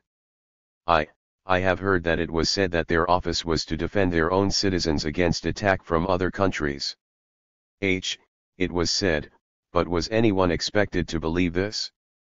For instance, did the English government defend the English citizen against the French? So it was said. Then if the French had invaded England and conquered it, they would not have allowed the English workmen to live well? Laughing, as far as I can make out, the English masters of the English workmen saw to that, They took from their workmen as much of their livelihood as they dared, because they wanted it for themselves. But if the French had conquered, would they not have taken more still from the English workmen? I do not think so, for in that case the English workmen would have died of starvation, and then the French conquest would have ruined the French, just as if the English horses and cattle had died of underfeeding. So that after all, the English workmen would have been no worse off for the conquest, their French masters could have got no more from them than their English masters did. This is true, and we may admit that the pretensions of the government to defend the poor, i.e., the useful, people against other countries come to nothing. But that is but natural, for we have seen already that it was the function of government to protect the rich against the poor. But did not the government defend its rich men against other nations? I do not remember to have heard that the rich needed defense, because it is said that even when two nations were at war, the rich men of each nation gambled with each other pretty much as usual, and even sold each other weapons wherewith to kill their own countrymen. In short, it comes to this, that whereas the so-called government of protection of property by means of the law courts meant destruction of wealth, this defense of the citizens of one country against those of another country by means of war or the threat of war meant pretty much the same thing. I cannot deny it. Therefore the government really existed for the destruction of wealth. So it seems. And yet. Yet what? There were many rich people in those times. You see the consequences of that fact? I think I do. But tell me out what they were. If the government habitually destroyed wealth, the country must have been poor? Yes, certainly. Yet amidst this poverty the persons for the sake of whom the government existed insisted on being rich whatever might happen? So it was. What must happen if in a poor country some people insist on being rich at the expense of the others? Unutterable poverty for the others. All this misery, then, was caused by the destructive government of which we have been speaking? Nay, it would be incorrect to say so. The government itself was but the necessary result of the careless, aimless tyranny of the times, it was but the machinery of tyranny. Now tyranny has come to an end, and we no longer need such machinery, we could not possibly use it since we are free. Therefore in your sense of the word we have no government. Do you understand this now? Yes, I do. But I will ask you some more questions as to how you as free men manage your affairs. With all my heart. Ask away. Chapter 12, Concerning the Arrangement of Life. Well, I said, about those arrangements which you spoke of as taking the place of government, could you give me any account of them? Neighbor, he said, although we have simplified our lives a great deal from what they were, and have got rid of many conventionalities and many sham wants, which used to give our forefathers much trouble, yet our life is too complex for me to tell you in detail by means of words how it is arranged. You must find that out by living amongst us.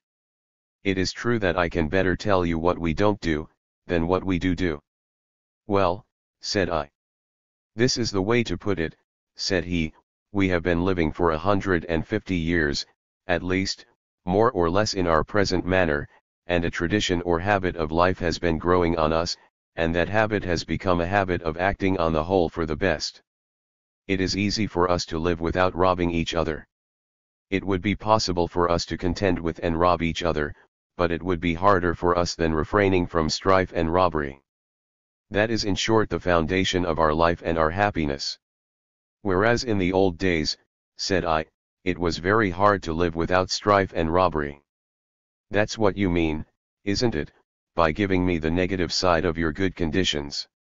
Yes, he said, it was so hard, that those who habitually acted fairly to their neighbors were celebrated as saints and heroes, and were looked up to with the greatest reverence. While they were alive, said I. No, said he, after they were dead. But as to these days, I said, you don't mean to tell me that no one ever transgresses this habit of good fellowship. Certainly not, said Hammond, but when the transgressions occur, everybody, transgressors and all, know them for what they are, the errors of friends, not the habitual actions of persons driven into enmity against society. I see, said I, you mean that you have no criminal classes. How could we have them, said he, since there is no rich class to breed enemies against the state by means of the injustice of the state? Said I thought that I understood from something that fell from you a little while ago that you had abolished civil law.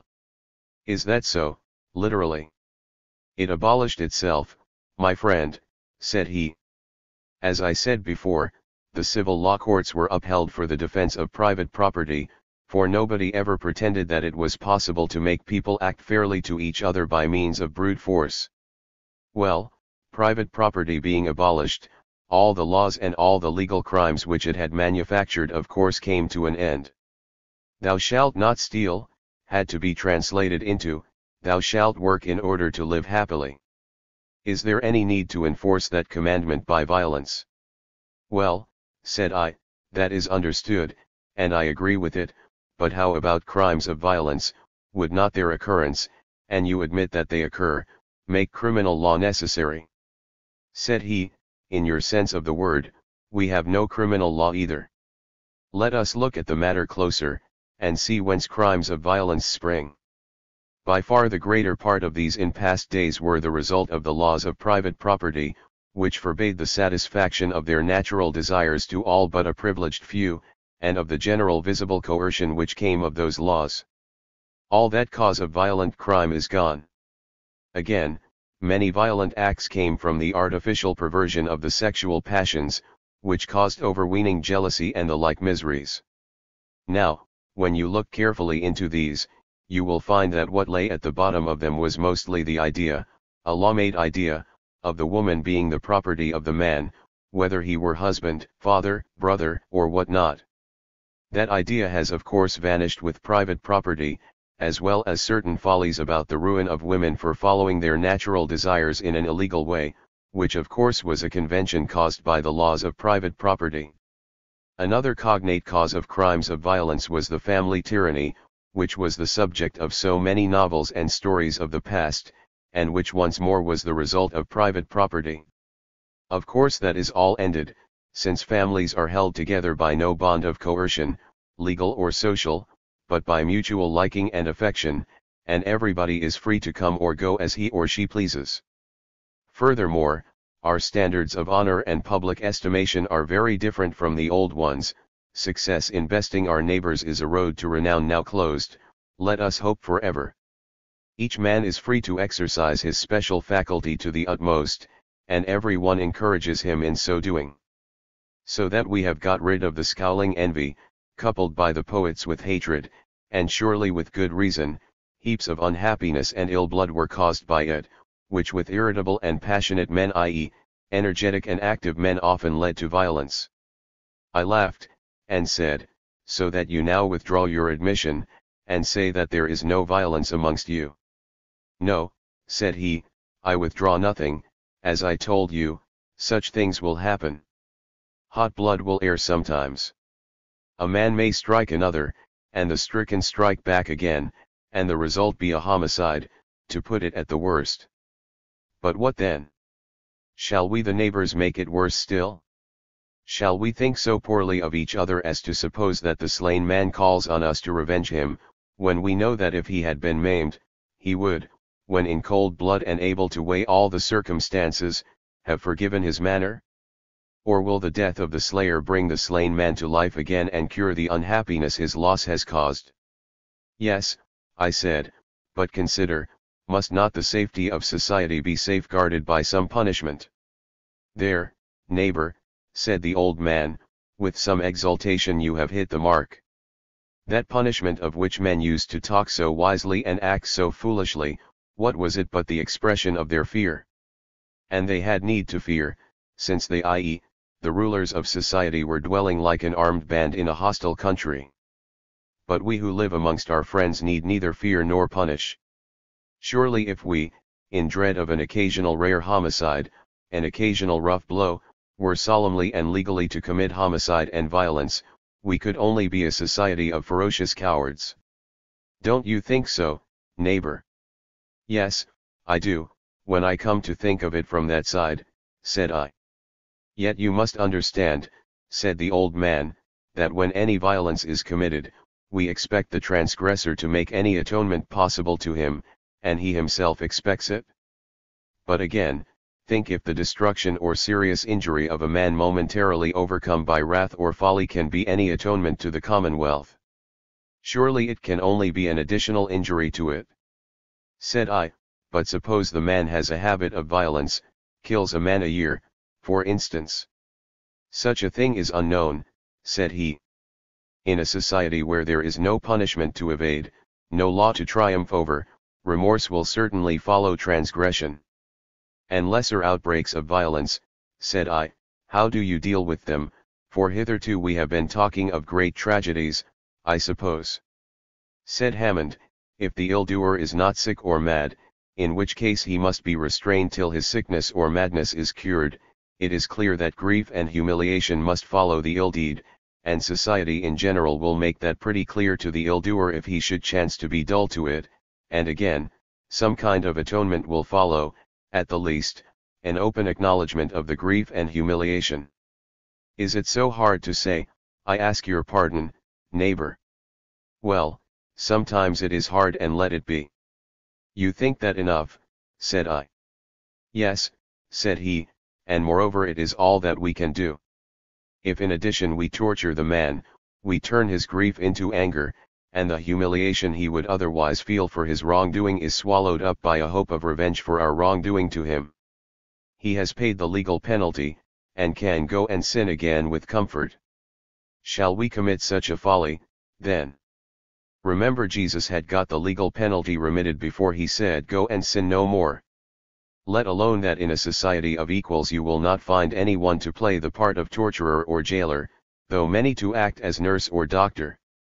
So, said I, you consider crime a mere spasmodic disease, which requires no body of criminal law to deal with it? Pretty much so, said he, and since, as I have told you, we are a healthy people generally, so we are not likely to be much troubled with this disease. Well, you have no civil law, and no criminal law. But have you no laws of the market, so to say no regulation for the exchange of wares? For you must exchange, even if you have no property. Said he, we have no obvious individual exchange, as you saw this morning when you went shopping, but of course there are regulations of the markets, varying according to the circumstances and guided by general custom. But as these are matters of general assent, which nobody dreams of objecting to, so also we have made no provision for enforcing them, therefore I don't call them laws. In law, whether it be criminal or civil, execution always follows judgment, and someone must suffer. When you see the judge on his bench, you see through him, as clearly as if he were made of glass, the policeman to imprison, and the soldier to slay some actual living person. Such follies would make an agreeable market, wouldn't they?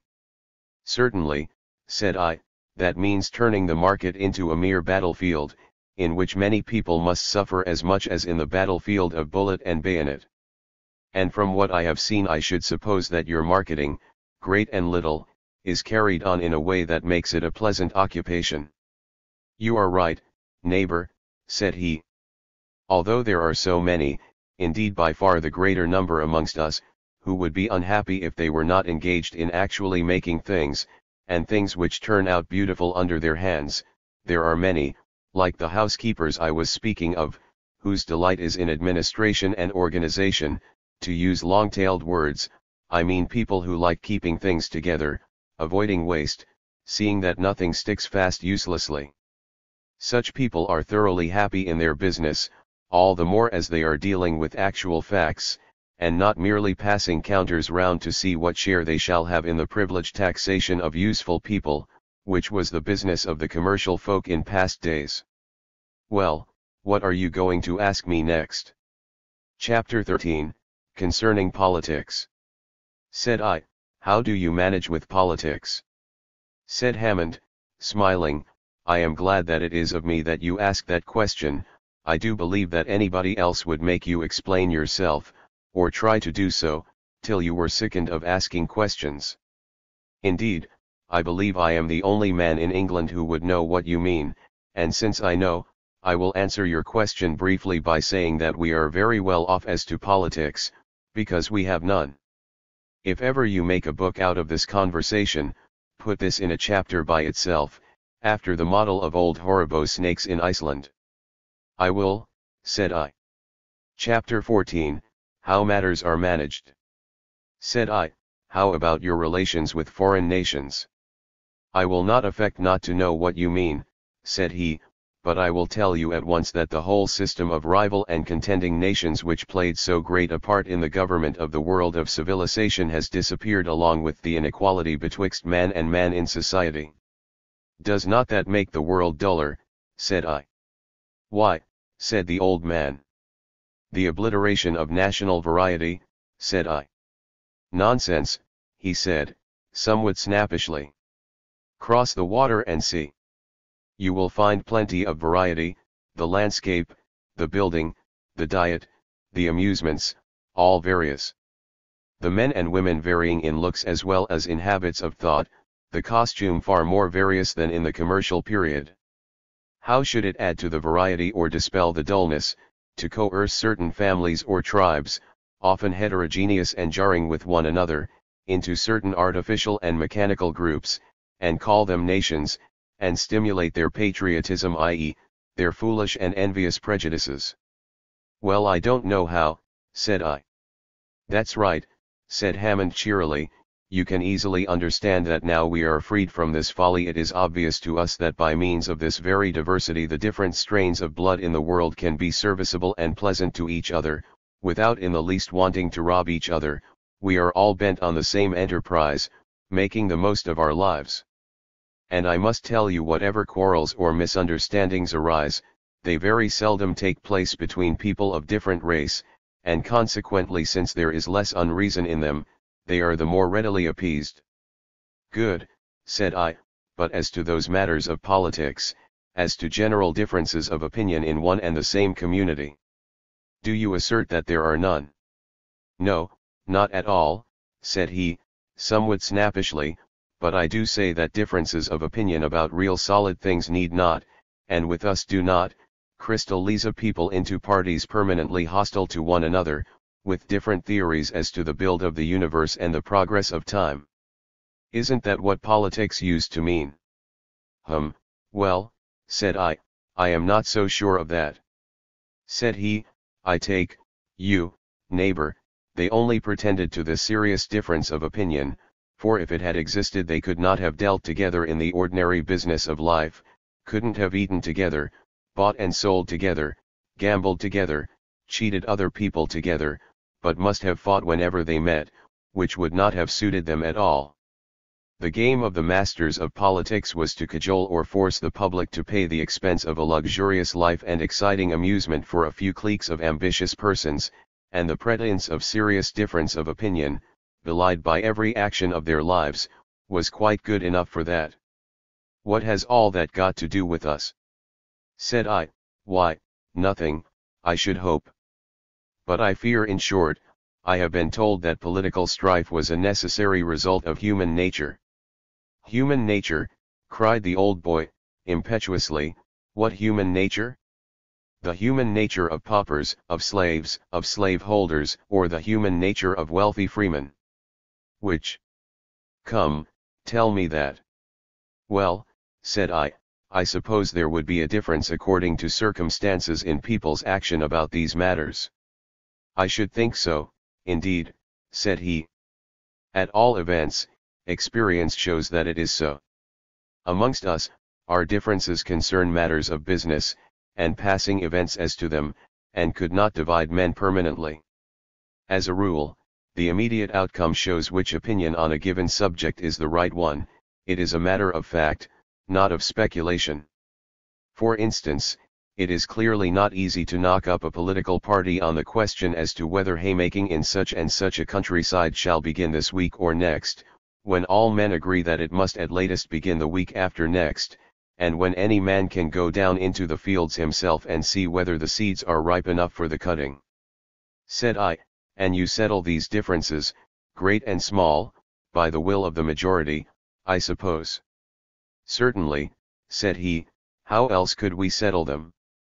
You see, in matters which are merely personal, which do not affect the welfare of the community, how a man shall dress, what he shall eat and drink, what he shall write and read, and so forth, there can be no difference of opinion, and everybody does as he pleases. But when the matter is of common interest to the whole community, and the doing or not doing something affects everybody, the majority must have their way, unless the minority were to take up arms and show by force that they were the effective or real majority, which, however, in a society of men who are free and equal is little likely to happen, because in such a community the apparent majority is the real majority, and the others, as I have hinted before, know that too well to obstruct from mere pig-headedness, especially as they have had plenty of opportunity of putting forward their side of the question. How is that managed? Said I. Well, said he, let us take one of our units of management, a commune, or a ward, or a parish, for we have all three names, indicating little real distinction between them now, though time was there was a good deal.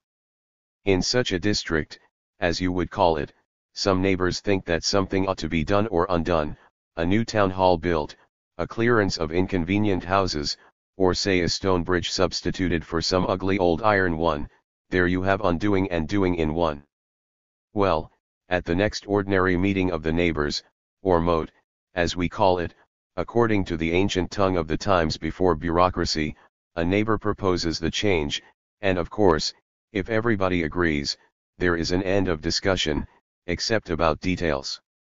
Equally, if no one backs the proposer, seconds him, it used to be called the matter drops for the time being, a thing not likely to happen amongst reasonable men, however, as the proposer is sure to have talked it over with others before the mote. But supposing the affair proposed and seconded, if a few of the neighbors disagree to it, if they think that the beastly iron bridge will serve a little longer and they don't want to be bothered with building a new one just then, they don't count heads that time, but put off the formal discussion to the next mote, and meantime arguments pro and con are flying about, and some get printed, so that everybody knows what is going on, and when the mote comes together again there is a regular discussion and at last a vote by show of hands. If the division is a close one, the question is again put off for further discussion.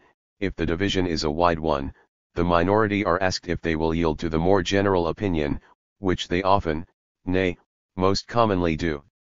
If they refuse, the question is debated a third time, when, if the minority has not perceptibly grown, they always give way, though I believe there is some half-forgotten rule by which they might still carry it on further, but I say, what always happens is that they are convinced, not perhaps that their view is the wrong one, but they cannot persuade or force the community to adopt it. Very good, said I, but what happens if the divisions are still narrow? Said he, as a matter of principle and according to the rule of such cases, the question must then lapse, and the majority, if so narrow, has to submit to sitting down under the status quo. But I must tell you that in point of fact the minority very seldom enforces this rule, but generally yields in a friendly manner. But do you know, said I, that there is something in all this very like democracy, and I thought that democracy was considered to be in a moribund condition many, many years ago. The old boy's eyes twinkled. I grant you that our methods have that drawback. But what is to be done? We can't get anyone amongst us to complain of his not always having his own way in the teeth of the community, when it is clear that everybody cannot have that indulgence. What is to be done?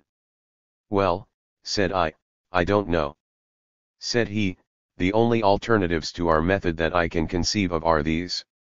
First, that we should choose out, or breed, a class of superior persons capable of judging on all matters without consulting the neighbors, that, in short, we should get for ourselves what used to be called an aristocracy of intellect, or, secondly, that for the purpose of safeguarding the freedom of the individual will, we should revert to a system of private property again, and have slaves and slave holders once more.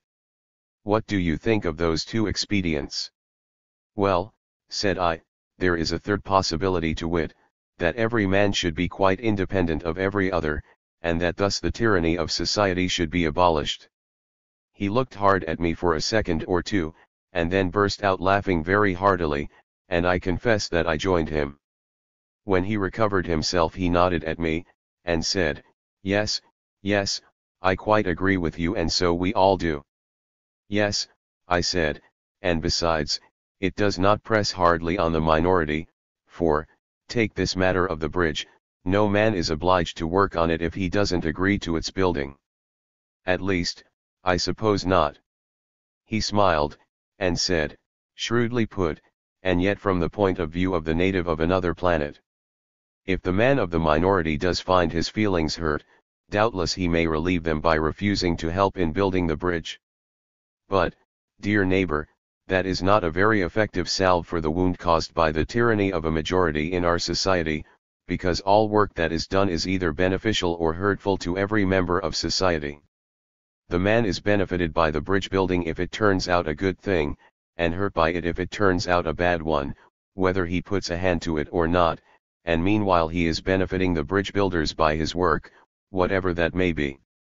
In fact, I see no help for him except the pleasure of saying 'I told you so' if the bridge building turns out to be a mistake and hurts him. If it benefits him he must suffer in silence. A terrible tyranny our communism, is it not? Folk used often to be warned against this very unhappiness in times past, when for every well-fed, contented person you saw 1,000 miserable starvelings.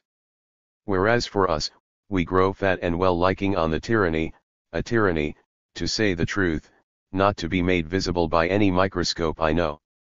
Don't be afraid, my friend, we are not going to seek for troubles by calling our peace and plenty and happiness by ill names whose very meaning we have forgotten." He sat musing for a little, and then started and said, "Are there any more questions, dear guest? The morning is waning fast amidst my garrulity." Chapter 15, On the Lack of Incentive to Labor in a Communist Society. "Yes," said I. "I was expecting Dick and Clara to make their appearance any moment, but is there time to ask just one or two questions before they come?" "Try it, dear neighbor, try it," said old Hammond. "For the more you ask me the better I am pleased, and at any rate if they do come and find me in the middle of an answer, they must sit quiet and pretend to listen till I come to an end. It won't hurt them, they will find it quite amusing enough to sit side by side, conscious of their proximity to each other." I smiled, as I was bound to, and said, "Good, I will go on talking without noticing them when they come in. Now, this is what I want to ask you about, to wit, how you get people to work when there is no reward of labor, and especially how you get them to work strenuously." "No reward of labor," said Hammond, gravely. "The reward of labor is life. Is that not enough?" "But no reward for especially good work," quoth I. "Plenty of reward," said he, "the reward of creation. The wages which God gets, as people might have said time agone.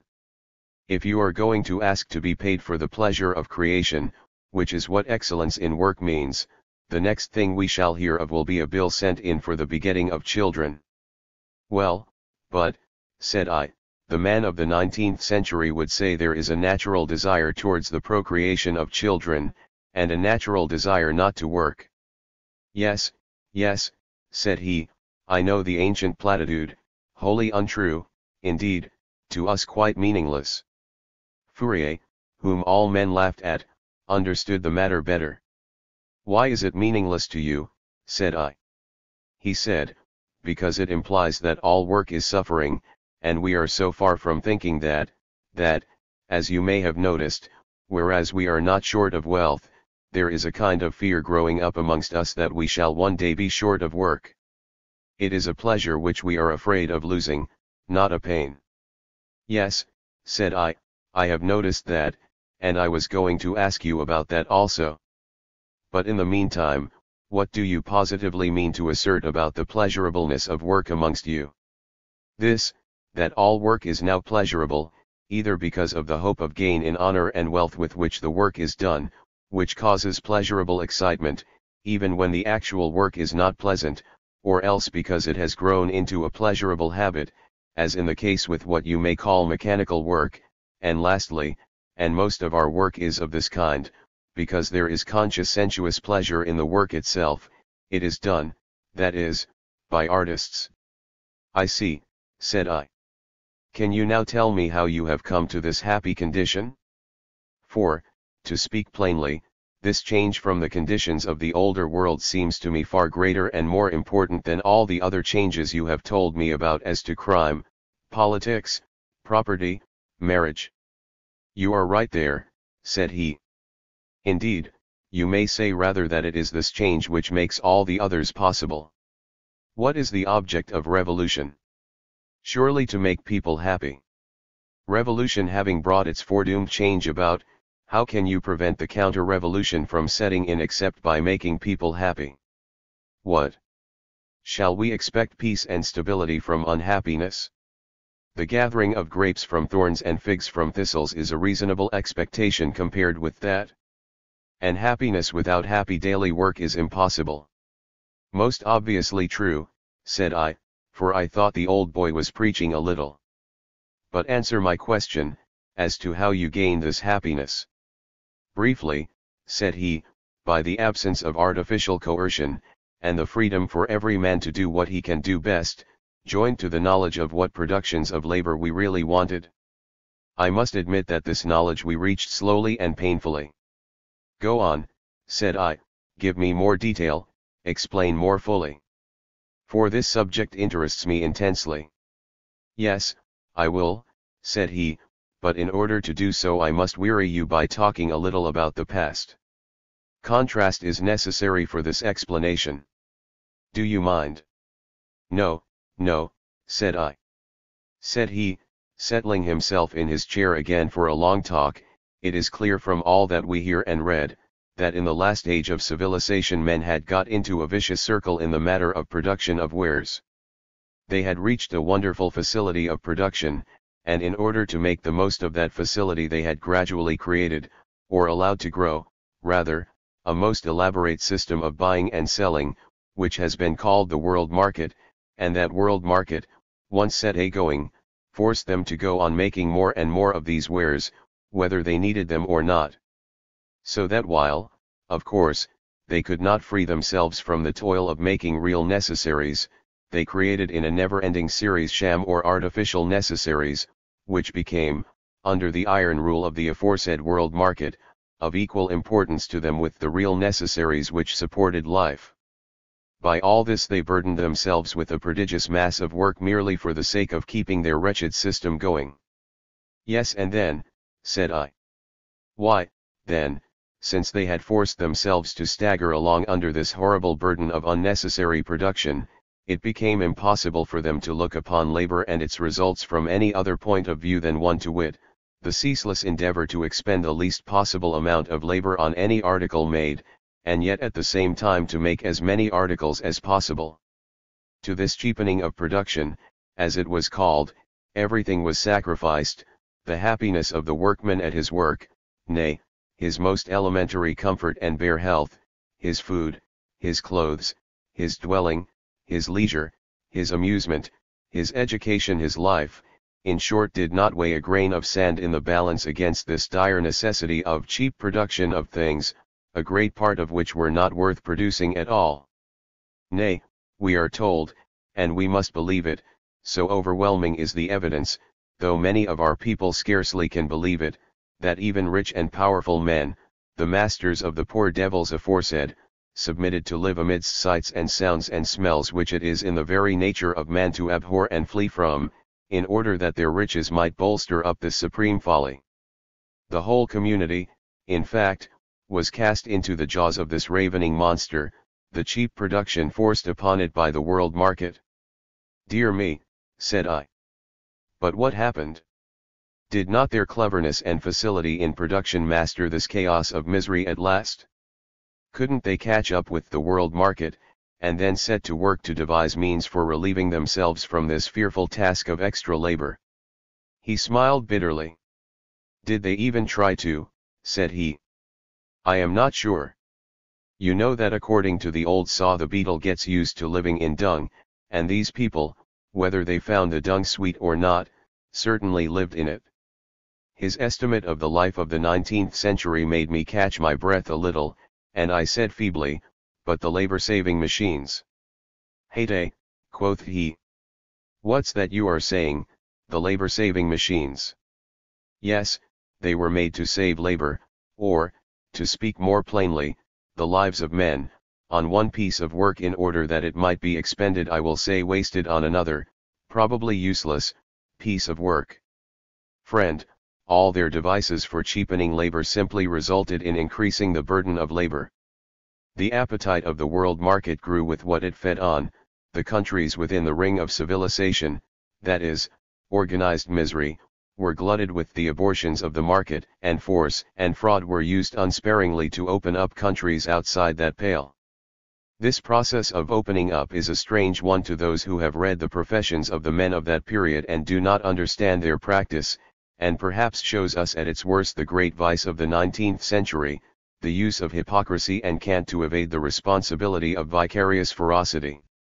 When the civilized world market coveted a country not yet in its clutches, some transparent pretext was found: the suppression of a slavery different from and not so cruel as that of commerce, the pushing of a religion no longer believed in by its promoters, the rescue of some desperado or homicidal madman whose misdeeds had got him into trouble amongst the natives of the barbarous country, any stick, in short, which would beat the dog at all. Then some bold, unprincipled, ignorant adventurer was found, no difficult task in the days of competition, and he was bribed to create a market by breaking up whatever traditional society there might be in the doomed country, and by destroying whatever leisure or pleasure he found there. He forced wares on the natives which they did not want, and took their natural products in exchange, as this form of robbery was called, and thereby he created new wants, to supply which, that is, to be allowed to live by their new masters, the hapless, helpless people had to sell themselves into the slavery of hopeless toil so that they might have something wherewith to purchase the nullities of civilization. Ah, said the old man, pointing the dealings of to the museum, I have read books and papers in there, telling strange stories indeed of civilization, or organized misery, with non-civilization, from the time when the British government deliberately sent blankets infected with smallpox as choice gifts to inconvenient tribes of redskins, to the time when Africa was infested by a man named Stanley, who... Excuse me, said I, but as you know, time presses, and I want to keep our question on the straightest line possible, and I want at once to ask this about these wares made for the world market. How about their quality? These people who were so clever about making goods, I suppose they made them well. Quality, said the old man crustily, for he was rather peevish at being cut short in his story. How could they possibly attend to such trifles as the quality of the wares they sold? The best of them were of a lowish average, the worst were transparent makeshifts for the things asked for, which nobody would have put up with if they could have got anything else. It was a current jest of the time that the wares were made to sell and not to use, a jest which you, as coming from another planet, may understand, but which our folk could not. Said I, what, did they make nothing well? Why, yes, said he, there was one class of goods which they did make thoroughly well, and that was the class of machines which were used for making things. These were usually quite perfect pieces of workmanship, admirably adapted to the end in view. So that it may be fairly said that the great achievement of the 19th century was the making of machines which were wonders of invention, skill, and patience, and which were used for the production of measureless quantities of worthless makeshifts. In truth, the owners of the machines did not consider anything which they made as wares, but simply as means for the enrichment of themselves. Of course, the only admitted test of utility in wares was the finding of buyers for them, wise men or fools, as it might chance. And people put up with this, said I. For a time, said he. And then the overturn, said the old man, smiling, and the 19th century saw itself as a man who has lost his clothes whilst bathing, and has to walk naked through the town. You are very bitter about that unlucky 19th century, said I. Naturally, said he, since I know so much about it. He was silent a little, and then said, there are traditions, nay, real histories in our family about it. My grandfather was one of its victims. If you know something about it, you will understand what he suffered when I tell you that he was in those days a genuine artist, a man of genius, and a revolutionist. I think I do understand, said I, but now, as it seems, you have reversed all this. Pretty much so, said he.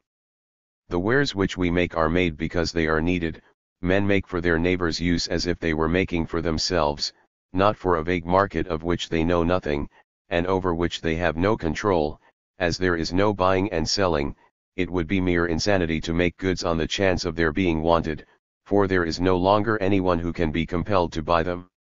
So that whatever is made is good, and thoroughly fit for its purpose. Nothing can be made except for genuine use, therefore no inferior goods are made. Moreover, as aforesaid, we have now found out what we want, so we make no more than we want, and as we are not driven to make a vast quantity of useless things, we have time and resources enough to consider our pleasure in making them. All work which would be irksome to do by hand is done by immensely improved machinery, and in all work which it is a pleasure to do by hand, machinery is done without. There is no difficulty in finding work which suits the special turn of mind of everybody, so that no man is sacrificed to the wants of another. From time to time, when we have found out that some piece of work was too disagreeable or troublesome, we have given it up and done altogether without the thing produced by it. Now, surely you can see that under these circumstances all the work that we do is an exercise of the mind and body more or less pleasant to be done, so that instead of avoiding work everybody seeks it, and, since people have got defter in doing the work generation after generation, it has become so easy to do, that it seems as if there were less done, though probably more is produced. I suppose this explains that fear, which I hinted at just now, of a possible scarcity in work, which perhaps you have already noticed, and which is a feeling on the increase, and has been for a score of years. But do you think, said I, that there is any fear of a work famine amongst you? No, I do not, said he, and I will tell why. It is each man's business to make his own work pleasanter and pleasanter, which of course tends towards raising the standard of excellence, as no man enjoys turning out work which is not a credit to him, and also to greater deliberation in turning it out, and there is such a vast number of things which can be treated as works of art, that this alone gives employment to a host of deft people. Again, if art be inexhaustible, so is science also, and though it is no longer the only innocent occupation which is thought worth an intelligent man spending his time upon, as it once was, yet there are, and I suppose will be, many people who are excited by its conquest of difficulties, and care for it more than for anything else. Again, as more and more of pleasure is imported into work, I think we shall take up kinds of work which produce desirable wares, but which we gave up because we could not carry them on pleasantly. Moreover, I think that it is only in parts of Europe which are more advanced than the rest of the world that you will hear this talk of the fear of a work famine. Those lands which were once the colonies of Great Britain, for instance, and especially America, that part of it, above all, which was once the United States, are now and will be for a long while a great resource to us. For these lands, and, I say, especially the northern parts of America, suffered so terribly from the full force of the last days of civilization, and became such horrible places to live in, that they are now very backward in all that makes life pleasant. Indeed, one may say that for nearly 100 years the people of the northern parts of America have been engaged in gradually making a dwelling place out of a stinking dust heap, and there is still a great deal to do, especially as the country is so big. Well, said I am exceedingly glad to think that you have such a prospect of happiness before you. But I should like to ask a few more questions, and then I have done for today. Chapter 16, Dinner in the Hall of the Bloomsbury Market. As I spoke, I heard footsteps near the door, the latch yielded, and in came our two lovers, looking so handsome that one had no feeling of shame in looking on at their little concealed love-making, for indeed it seemed as if all the world must be in love with them. As for old Hammond, he looked on them like an artist who has just painted a picture nearly as well as he thought he could when he began it, and was perfectly happy. He said, sit down, young folk, and don't make a noise. Our guest here has still some questions to ask me." "Well, I should suppose so," said Dick. "You have only been 3 hours and a half together, and it isn't to be hoped that the history of 2 centuries could be told in 3 hours and a half, let alone that, for all I know, you may have been wandering into the realms of geography and craftsmanship." "As to noise, my dear kinsman," said Clara, "you will very soon be disturbed by the noise of the dinner bell, which I should think will be very pleasant music to our guest, who breakfasted early, it seems, and probably had a tiring day yesterday." I said, "Well, since you have spoken the word, I begin to feel that it is so, but I have been feeding myself with wonder this long time past. Really, it's quite true," quoth I, as I saw her smile, oh so prettily. But just then from some tower high up in the air came the sound of silvery chimes playing a sweet clear tune, that sounded to my unaccustomed ears like the song of the first blackbird in the spring, and called a rush of memories to my mind, some of bad times, some of good, but all sweetened now into mere pleasure. "No more questions now before dinner," said Clara, and she took my hand as an affectionate child would, and led me out of the room and downstairs into the forecourt of the museum, leaving the 2 Hammonds to follow as they pleased.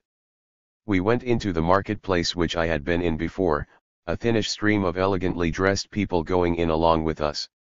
We turned into the cloister and came to a richly molded and carved doorway, where a very pretty dark-haired young girl gave us each a beautiful bunch of summer flowers, and we entered a hall much bigger than that of the Hammersmith guest house, more elaborate in its architecture and perhaps more beautiful. I found it difficult to keep my eyes off the wall pictures, for I thought it bad manners to stare at Clara all the time, though she was quite worth it. I saw at a glance that their subjects were taken from queer old-world myths and imaginations which in yesterday's world only about half a dozen people in the country knew anything about, and when the 2 Hammonds sat down opposite to us, I said to the old man, pointing to the frieze, "How strange to see such subjects here." "Why," said he, "I don't see why you should be surprised, everybody knows the tales, and they are graceful and pleasant subjects, not too tragic for a place where people mostly eat and drink and amuse themselves, and yet full of incident." I smiled, and said, "Well, I scarcely expected to find record of the 7 Swans and the King of the Golden Mountain and Faithful Henry, and such curious pleasant imaginations as Jacob Grimm got together from the childhood of the world, barely lingering even in his time. I should have thought you would have forgotten such childishness by this time." The old man smiled, and said nothing, but Dick turned rather red, and broke out, "What do you mean, guest?" "I think them very beautiful, I mean not only the pictures, but the stories, and when we were children we used to imagine them going on in every wood and, by the bite of every stream, every house in the fields was the fairyland king's house to us. Don't you remember, Clara?" "Yes," she said, and it seemed to me as if a slight cloud came over her fair face. I was going to speak to her on the subject, when the pretty waitresses came to us smiling, and chattering sweetly like reed warblers by the riverside, and fell to giving us our dinner. As to this, as at our breakfast, everything was cooked and served with a daintiness which showed that those who had prepared it were interested in it, but there was no excess either of quantity or of gourmandise, everything was simple, though so excellent of its kind, and it was made clear to us that this was no feast, only an ordinary meal. The glass, crockery, and plate were very beautiful to my eyes, used to the study of medieval art, but a 19th century club haunter would, I dare say, have found them rough and lacking in finish, the crockery being lead-glazed potware, though beautifully ornamented, the only porcelain being here and there a piece of old oriental ware. The glass, again, though elegant and quaint, and very varied in form, was somewhat bubbled and hornier in texture than the commercial articles of the 19th century. The furniture and general fittings of the ball were much of a piece with the table gear, beautiful in form and highly ornamented, but without the commercial finish of the joiners and cabinet makers of our time. Withal, there was a total absence of what the 19th century calls comfort, that is, stuffy inconvenience, so that, even apart from the delightful excitement of the day, I had never eaten my dinner so pleasantly before.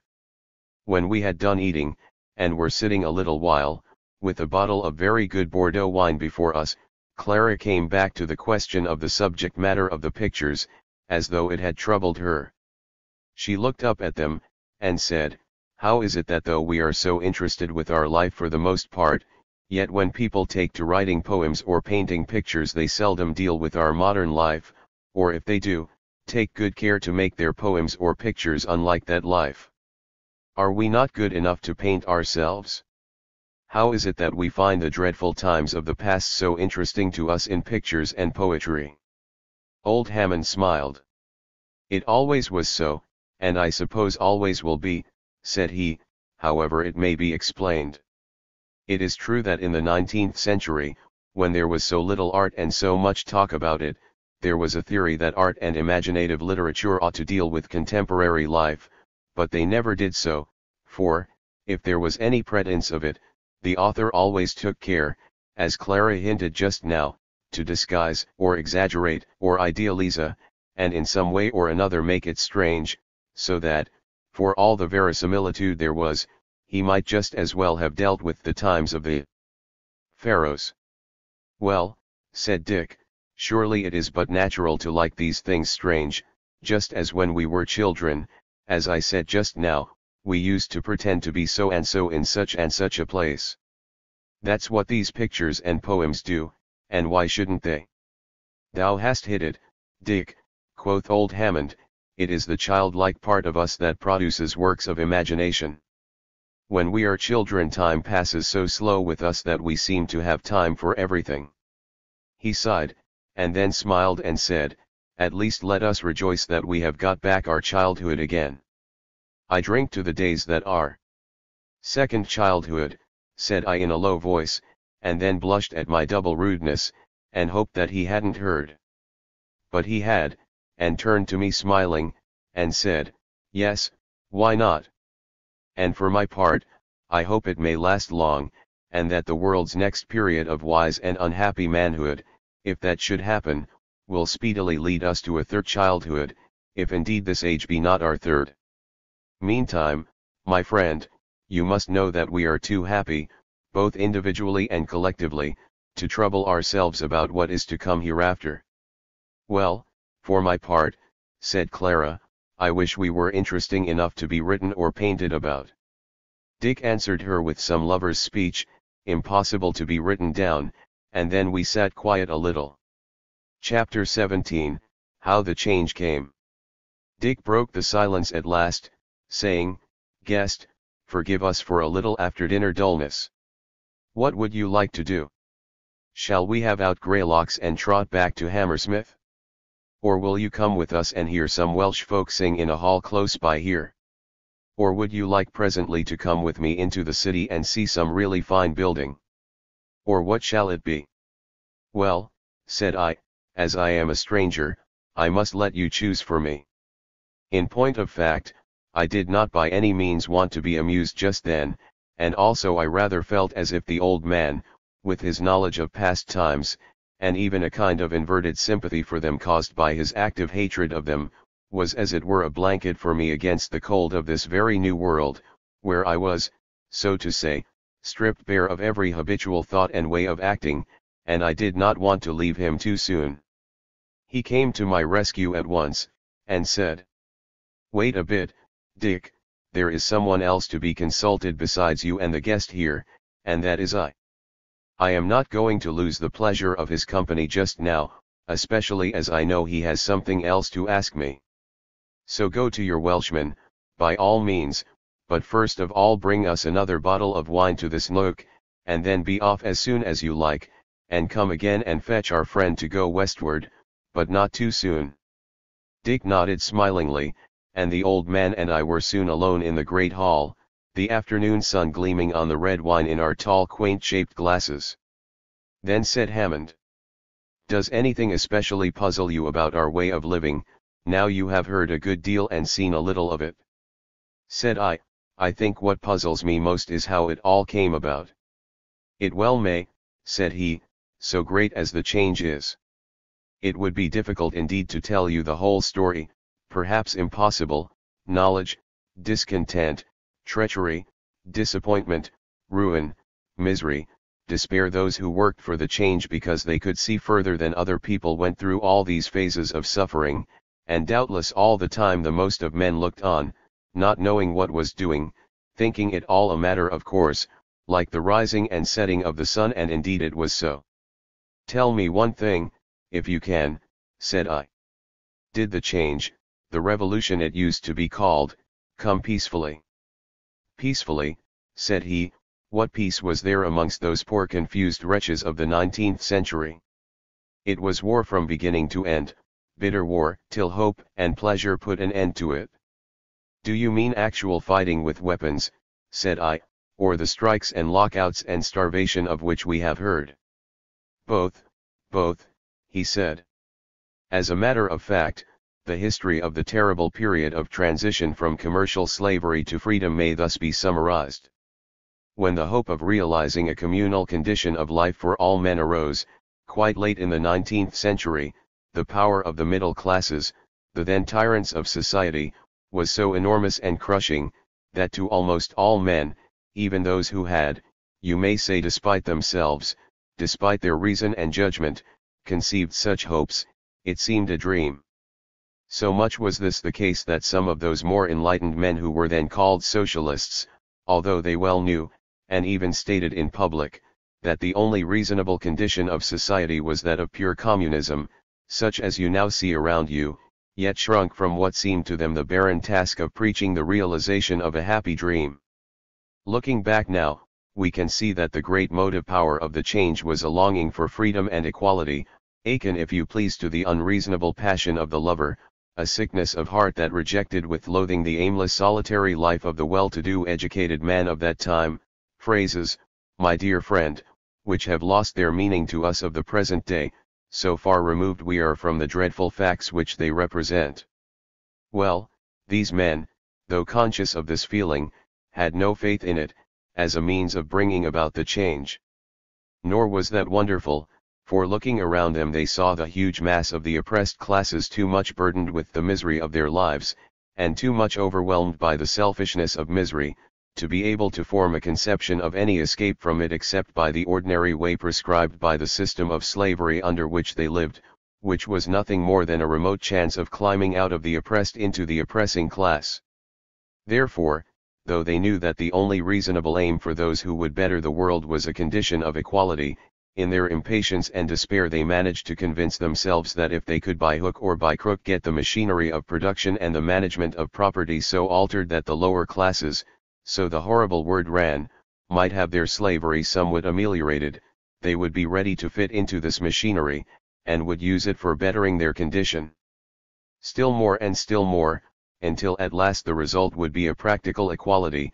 They were very fond of using the word practical, because the rich would be forced to pay so much for keeping the poor in a tolerable condition that the condition of riches would become no longer valuable and would gradually die out. Do you follow me? Partly, said I. Go on. Said old Hammond, well, since you follow me, you will see that as a theory this was not altogether unreasonable, but practically, it turned out a failure. How so? Said I. Well, don't you see, said he, because it involved the making of a machinery by those who didn't know what they wanted the machines to do. So far as the masses of the oppressed class furthered the scheme of improvement, they did it to get themselves improved slave rations, as many of them as could. And if those classes had really been incapable of being touched by that instinct which produced the passion for freedom and equality aforesaid, what would have happened, I think, would have been this, that a certain part of the working classes would have been so far improved in condition that they would have approached the condition of the middling rich men, but below them would have been a great class of most miserable slaves, whose slavery would have been far more hopeless than the older class slavery had been. What stood in the way of this, said I. Why, of course, said he, just that instinct for freedom aforesaid. It is true that the slave class could not conceive the happiness of a free life. Yet they grew to understand, and very speedily too, that they were oppressed by their masters, and they assumed, you see how justly, that they could do without them, though perhaps they scarce knew how, so that it came to this, that though they could not look forward to the happiness or peace of the freemen, they did at least look forward to the war which a vague hope told them would bring that peace about. Could you tell me rather more closely what actually took place, said I, for I thought him rather vague here. Yes, he said, I can. That machinery of life for the use of people who didn't know what they wanted of it, and which was known at the time as state socialism, was partly put in motion, though in a very piecemeal way. But it did not work smoothly. It was, of course, resisted at every turn by the capitalists, and no wonder, for it tended more and more to upset the commercial system I have told you of, without providing anything really effective in its place. The result was growing confusion, great suffering amongst the working classes, and, as a consequence, great discontent. For a long time matters went on like this. The power of the upper classes had lessened, as their command over wealth lessened, and they could not carry things wholly by the high hand as they had been used to in earlier days. So far the state socialists were justified by the result. On the other hand, the working classes were ill-organized, and growing poorer in reality, in spite of the gains, also real in the long run, which they had forced from the masters. Thus matters hung in the balance. The masters could not reduce their slaves to complete subjection, though they put down some feeble and partial riots easily enough. The workers forced their masters to grant them ameliorations, real or imaginary, of their condition, but could not force freedom from them. At last came a great crash.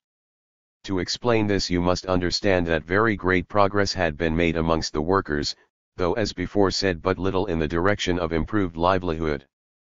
I played the innocent and said, in what direction could they improve, if not in livelihood? Said he, in the power to bring about a state of things in which livelihood would be full, and easy to gain. They had at last learned how to combine after a long period of mistakes and disasters. The workmen had now a regular organization in the struggle against their masters, a struggle which for more than half a century had been accepted as an inevitable part of the conditions of the modern system of labor and production. This combination had now taken the form of a federation of all or almost all the recognized wage-paid employments, and it was by its means that those betterments of the conditions of the workmen had been forced from the masters, and though they were not seldom mixed up with the rioting that happened, especially in the earlier days of their organization, it by no means formed an essential part of their tactics. Indeed, at the time I am now speaking of, they had got to be so strong that most commonly the mere threat of a strike was enough to gain any minor point, because they had given up the foolish tactics of the ancient trades unions of calling out of work a part only of the workers of such and such an industry, and supporting them while out of work on the labor of those that remained in. By this time they had a biggish fund of money for the support of strikes, and could stop a certain industry altogether for a time if they so determined. Said I, was there not a serious danger of such monies being misused, of jobbery, in fact? Old Hammond wriggled uneasily on his seat, and said, though all this happened so long ago, I still feel the pain of mere shame when I have to tell you that it was more than a danger, that such rascality often happened. Indeed, more than once the whole combination seemed dropping to pieces because of it, but at the time of which I am telling, things looked so threatening, and to the workmen at least the necessity of their dealing with the fast-gathering trouble which the labor struggle had brought about, was so clear, that the conditions of the times had begot a deep seriousness amongst all reasonable people, a determination which put aside all non-essentials, and which to thinking men was ominous of the swiftly approaching change. Such an element was too dangerous for mere traders and self-seekers, and one by one they were thrust out and mostly joined the declared reactionaries. How about those ameliorations, said I, what were they, or rather of what nature? Said he, some of them, and these of the most practical importance to the men's livelihood, were yielded by the masters by direct compulsion on the part of the men. The new conditions of labor so gained were indeed only customary, enforced by no law, but, once established, the masters durst not attempt to withdraw them in face of the growing power of the combined workers. Some again were steps on the path of state socialism, the most important of which can be speedily summed up. At the end of the 19th century the cry arose for compelling the masters to employ their men a less number of hours in the day. This cry gathered volume quickly, and the masters had to yield to it. But it was, of course, clear that unless this meant a higher price for work per hour, it would be a mere nullity, and that the masters, unless forced, would reduce it to that. Therefore after a long struggle another law was passed fixing a minimum price for labor in the most important industries, which again had to be supplemented by a law fixing the maximum price on the chief wares then considered necessary for a workman's life. You were getting perilously near to the late Roman poor rates, said I, smiling, and the doling out of bread to the proletariat. So many said at the time, said the old man drily, and it has long been a commonplace that slough awaits state socialism in the end, if it gets to the end, which as you know it did not with us. However, it went further than this minimum and maximum business, which by the by we can now see was necessary. The government now found it imperative on them to meet the outcry of the master class at the approaching destruction of commerce, as desirable, had they known it, as the extinction of the cholera, which has since happily taken place. And they were forced to meet it by a measure hostile to the masters, the establishment of government factories for the production of necessary wares, and markets for their sale. These measures taken altogether did do something. They were in fact of the nature of regulations made by the commander of a beleaguered city. But of course to the privileged classes it seemed as if the end of the world were come when such laws were enacted. Nor was that altogether without a warrant. The spread of communistic theories, and the partial practice of state socialism had at first disturbed, and at last almost paralysed the marvelous system of commerce under which the old world had lived so feverishly, and had produced for some few a life of gambler's pleasure, and for many, or most, a life of mere misery. Over and over again came bad times as they were called, and indeed they were bad enough for the wage slaves. The year 1952 was one of the worst of these times. The workmen suffered dreadfully. The partial, inefficient government factories, which were terribly jobbed, all but broke down, and a vast part of the population had for the time being to be fed on undisguised charity as it was called. The combined workers watched the situation with mingled hope and anxiety. They had already formulated their general demands, but now by a solemn and universal vote of the whole of their federated societies, they insisted on the first step being taken toward carrying out their demands. This step would have led directly to handing over the management of the whole natural resources of the country, together with the machinery for using them into the power of the combined workers, and the reduction of the privileged classes into the position of pensioners obviously dependent on the pleasure of the workers. The resolution, as it was called, which was widely published in the newspapers of the day, was in fact a declaration of war, and was so accepted by the master class. They began henceforward to prepare for a firm stand against the brutal and ferocious communism of the day, as they phrased it. And as they were in many ways still very powerful, or seemed so to be, they still hoped by means of brute force to regain some of what they had lost, and perhaps in the end the whole of it. It was said amongst them on all hands that it had been a great mistake of the various governments not to have resisted sooner, and the liberals and radicals, the name as perhaps you may know of the more democratically inclined part of the ruling classes, were much blamed for having led the world to this pass by their mistimed pedantry and foolish sentimentality, and one Gladstone, or Gladstein, probably, judging by this name, of Scandinavian descent, a notable politician of the 19th century, was especially singled out for reprobation in this respect. I need scarcely point out to you the absurdity of all this. But terrible tragedy lay hidden behind this grinning through a horse collar of the reactionary party. The insatiable greed of the lower classes must be repressed, the people must be taught a lesson. These were the sacramental phrases current amongst the reactionists, and ominous enough they were. The old man stopped to look keenly at my attentive and wondering face, and then said, "I know, dear guest, that I have been using words and phrases which few people amongst us could understand without long and laborious explanation, and not even then perhaps. But since you have not yet gone to sleep, and since I am speaking to you as to a being from another planet, I may venture to ask you if you have followed me thus far." "Oh yes," said I quite understand, pray go on. A great deal of what you have been saying was commonplace with us when. "Yes," said he gravely, "when you were dwelling in the other planet." "Well, now for the crash aforesaid. On some comparatively trifling occasion a great meeting was summoned by the workmen leaders to meet in Trafalgar Square, about the right to meet, in which place there had for years and years been bickering. The civic bourgeois guard, called the police, attacked the said meeting with bludgeons. According to their custom, many people were hurt in the melee, of whom 5 in all died, either trampled to death on the spot, or from the effects of their cudgeling. The meeting was scattered, and some 100 of prisoners cast into jail. A similar meeting had been treated in the same way a few days before at a place called Manchester, which has now disappeared. Thus the lesson began. The whole country was thrown into a ferment by this. Meetings were held which attempted some rough organization for the holding of another meeting to retort on the authorities. A huge crowd assembled in Trafalgar Square and the neighborhood, then a place of crowded streets, and was too big for the bludgeon-armed police to cope with. There was a good deal of dry blow fighting, 3 or 4 of the people were killed, and half a score of policemen were crushed to death in the throng, and the rest got away as they could. This was a victory for the people as far as it went. The next day all London, remember what it was in those days, was in a state of turmoil. Many of the rich fled into the country, the executive got together soldiery, but did not dare to use them, and the police could not be massed in any one place, because riots or threats of riots were everywhere.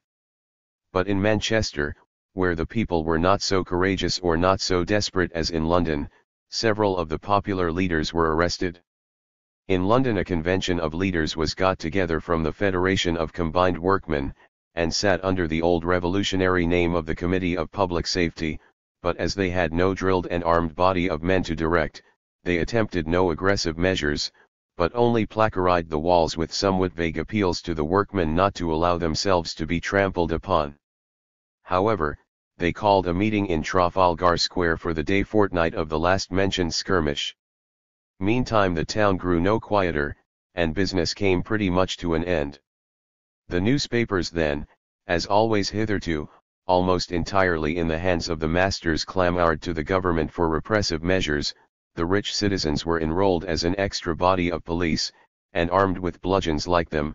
Many of these were strong, well-fed, full-blooded young men, and had plenty of stomach for fighting, but the government did not dare to use them, and contented itself with getting full powers voted to it by the Parliament for suppressing any revolt, and bringing up more and more soldiers to London.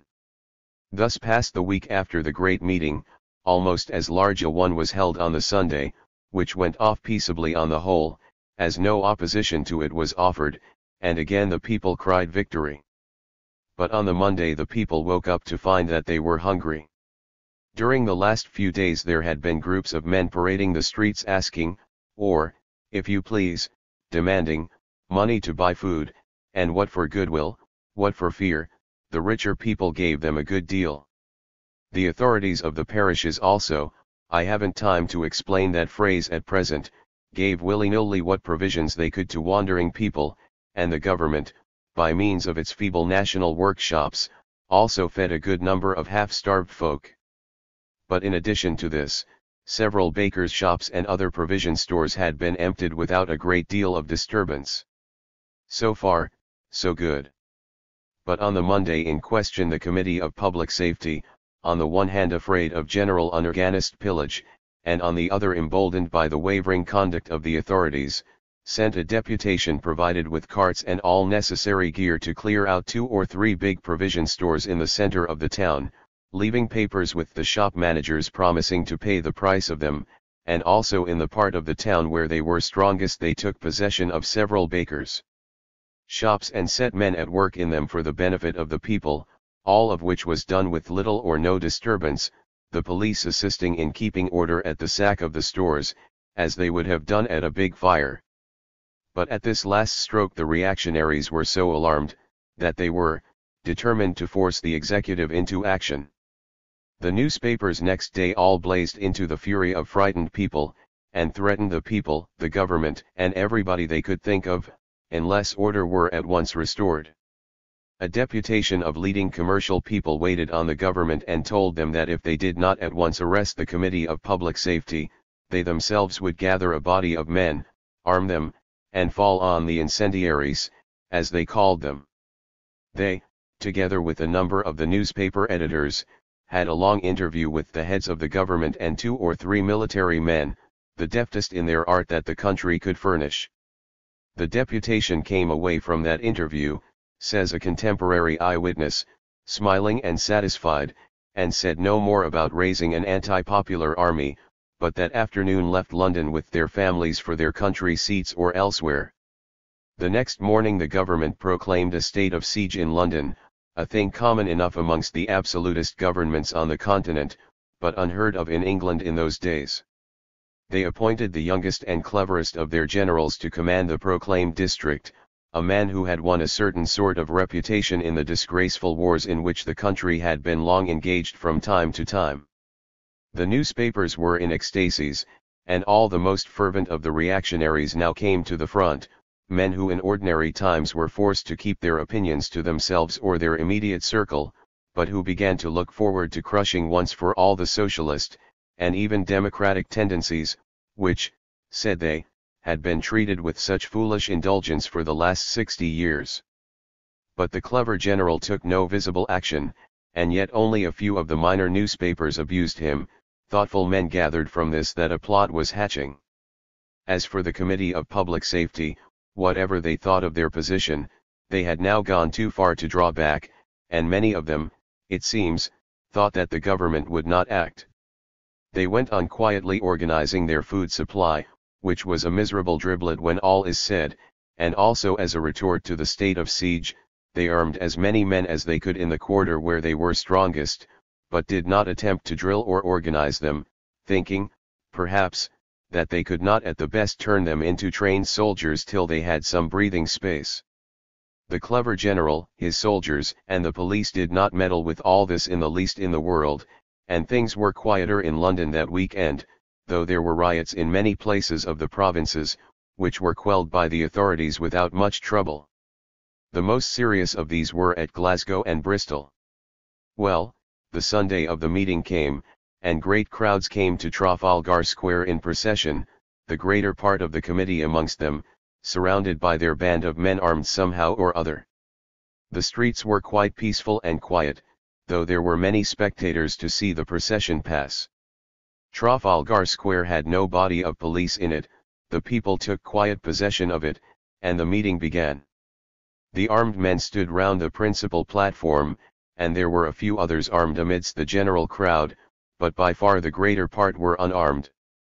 Most people thought the meeting would go off peaceably, but the members of the committee had heard from various quarters that something would be attempted against them, but these rumors were vague, and they had no idea of what threatened. They soon found out. For before the streets about the square were filled, a body of soldiers poured into it from the northwest corner and took up their places by the houses that stood on the west side. The people growled at the sight of the redcoats, the armed men of the committee stood undecided, not knowing what to do, and indeed this new influx so jammed the crowd together that, unorganized as they were, they had little chance of working through it. They had scarcely grasped the fact of their enemies being there, when another column of soldiers, pouring out of the streets which led into the great southern road going down to the Parliament House, still existing, and called the Dung Market, and also from the embankment by the side of the Thames, marched up, pushing the crowd into a denser and denser mass, and formed along the south side of the square. Then any of those who could see what was going on, knew at once that they were in a trap, and could only wonder what would be done with them. The closely packed crowd would not or could not budge, except under the influence of the height of terror, which was soon to be supplied to them. A few of the armed men struggled to the front, or climbed up to the base of the monument which then stood there, that they might face the wall of hidden fire before them, and to most men, there were many women amongst them, it seemed as if the end of the world had come, and today seemed strangely different from yesterday. No sooner were the soldiers drawn up aforesaid than, says an eyewitness, a glittering officer on horseback came prancing out from the ranks on the south, and read something from a paper which he held in his hand, which something, very few heard, but I was told afterwards that it was an order for us to disperse, and a warning that he had legal right to fire on the crowd else, and that he would do so. The crowd took it as a challenge of some sort, and a hoarse threatening roar went up from them, and after that there was comparative silence for a little, till the officer had got back into the ranks. I was near the edge of the crowd, towards the soldiers, says this eyewitness, and I saw 3 little machines being wheeled out in front of the ranks, which I knew for mechanical guns. I cried out, "Throw yourselves down, they are going to fire." But no one scarcely could throw himself down, so tight as the crowd were packed. I heard a sharp order given, and wondered where I should be the next minute, and then it was as if the earth had opened, and hell had come up bodily amidst us. It is no use trying to describe the scene that followed. Deep lanes were mowed amidst the thick crowd, the dead and dying covered the ground, and the shrieks and wails and cries of horror filled all the air, till it seemed as if there were nothing else in the world but murder and death. Those of our armed men who were still unhurt cheered wildly and opened a scattering fire on the soldiers.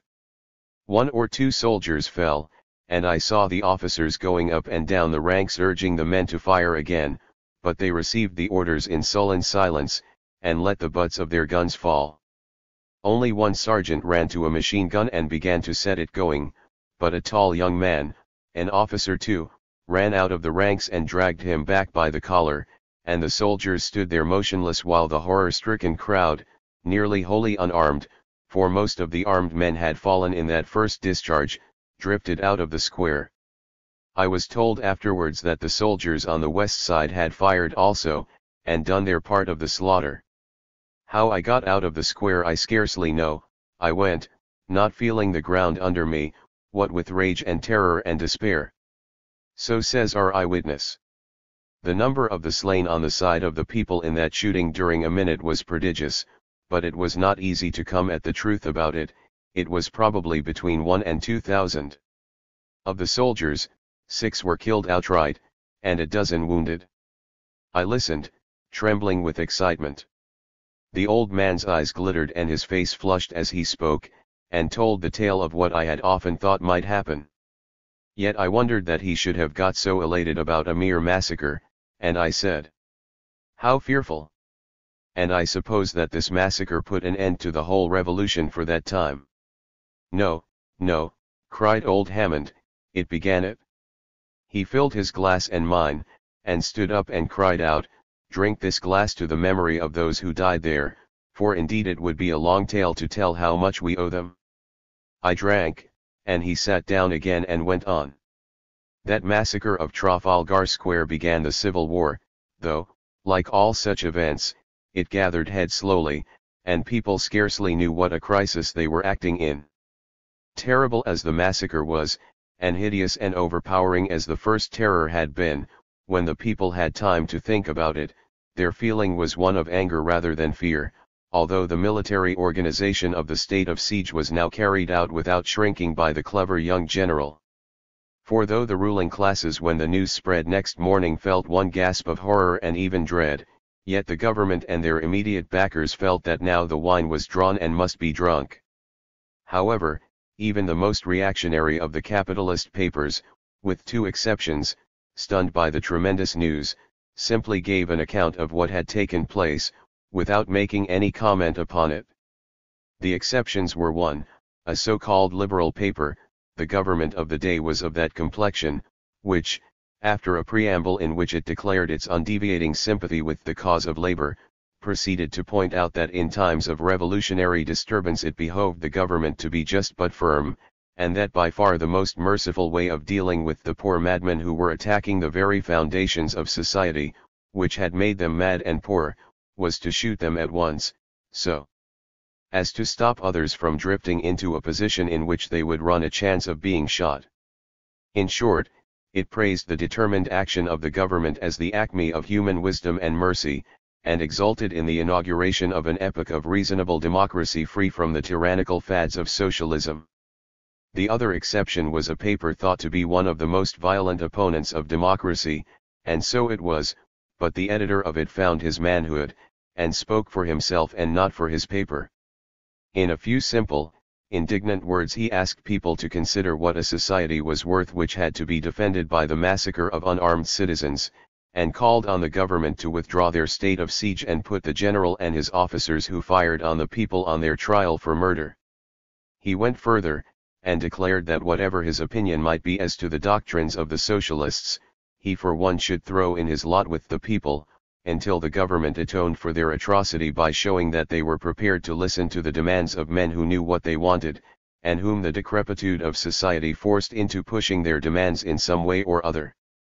Of course, this editor was immediately arrested by the military power, but his bold words were already in the hands of the public, and produced a great effect, so great an effect that the government, after some vacillation, withdrew the state of siege, though at the same time it strengthened the military organization and made it more stringent. 3 of the Committee of Public Safety had been slain in Trafalgar Square, of the rest the greater part went back to their old place of meeting, and there awaited the event calmly. They were arrested there on the Monday morning, and would have been shot at once by the general, who was a mere military machine, if the government had not shrunk before the responsibility of killing men without any trial. There was at first a talk of trying them by a special commission of judges, as it was called, i.e., before a set of men bound to find them guilty, and whose business it was to do so. But with the government the cold fit had succeeded to the hot one, and the prisoners were brought before a jury at the assizes. There a fresh blow awaited the government, for in spite of the judge's charge, which distinctly instructed the jury to find the prisoners guilty, they were acquitted, and the jury added to their verdict a presentment, in which they condemned the action of the soldiery, in the queer phraseology of the day, as rash, unfortunate, and unnecessary. The Committee of Public Safety renewed its sittings, and from thenceforth was a popular rallying point in opposition to the Parliament. The government now gave way on all sides, and made a show of yielding to the demands of the people, though there was a widespread plot for effecting a coup d'état set on foot between the leaders of the 2 so-called opposing parties in the parliamentary faction fight. The well-meaning part of the public was overjoyed, and thought that all danger of a civil war was over. The victory of the people was celebrated by huge meetings held in the parks and elsewhere, in memory of the victims of the great massacre. But the measures passed for the relief of the workers, though to the upper classes they seemed ruinously revolutionary, were not thorough enough to give the people food and a decent life, and they had to be supplemented by unwritten enactments without legality to back them. Although the government and parliament had the law courts, the army and society at their backs, the Committee of Public Safety began to be a force in the country, and really represented the producing classes. It began to improve immensely in the days which followed on the acquittal of its members. Its old members had little administrative capacity, though with the exception of a few self-seekers and traitors, they were honest, courageous men, and many of them were endowed with considerable talent of other kinds. But now that the times called for immediate action, came forward the men capable of setting it on foot, and a new network of workmen's associations grew up very speedily, whose avowed single object was the tiding over of the ship of the community into a simple condition of communism, and as they practically undertook also the management of the ordinary labor war, they soon became the mouthpiece and intermediary of the whole of the working classes, and the manufacturing profit grinders now found themselves powerless before this combination, unless their committee, Parliament, plucked up courage to begin the civil war again, and to shoot right and left, they were bound to yield to the demands of the men whom they employed, and pay higher and higher wages for shorter and shorter days' work. Yet one ally they had, and that was the rapidly approaching breakdown of the whole system founded on the world market and its supply, which now became so clear to all people, that the middle classes, shocked for the moment into condemnation of the government for the great massacre, turned round nearly in a mass, and called on the government to look to matters, and put an end to the tyranny of the socialist leaders. Thus stimulated, the reactionist plot exploded probably before it was ripe, but this time the people and their leaders were forewarned, and, before the reactionaries could get under way, had taken the steps they thought necessary. The liberal government, clearly by collusion, was beaten by the conservatives, though the latter were nominally much in the minority. The popular representatives in the House understood pretty well what this meant, and after an attempt to fight the matter out by divisions in the House of Commons, they made a protest, left the House, and came in a body to the Committee of Public Safety, and the Civil War began again in good earnest. Yet its first act was not one of mere fighting. The new Tory government determined to act, yet durst not reenact the state of siege, but it sent a body of soldiers and police to arrest the Committee of Public Safety in the lump. They made no resistance, though they might have done so, as they had now a considerable body of men who were quite prepared for extremities. But they were determined to try first a weapon which they thought stronger than street fighting. The members of the committee went off quietly to prison, but they had left their soul and their organization behind them. For they depended not on a carefully arranged center with all kinds of checks and counter-checks about it, but on a huge mass of people in thorough sympathy with the movement, bound together by a great number of links of small centers with very simple instructions. These instructions were now carried out. The next morning, when the leaders of the reaction were chuckling at the effect which the report in the newspapers of their stroke would have upon the public, no newspapers appeared, and it was only towards noon that a few straggling sheets, about the size of the gazettes of the 17th century, worked by policemen, soldiers, managers, and press writers, were dribbled through the streets. They were greedily seized on and read, but by this time the serious part of their news was stale, and people did not need to be told that the general strike had begun.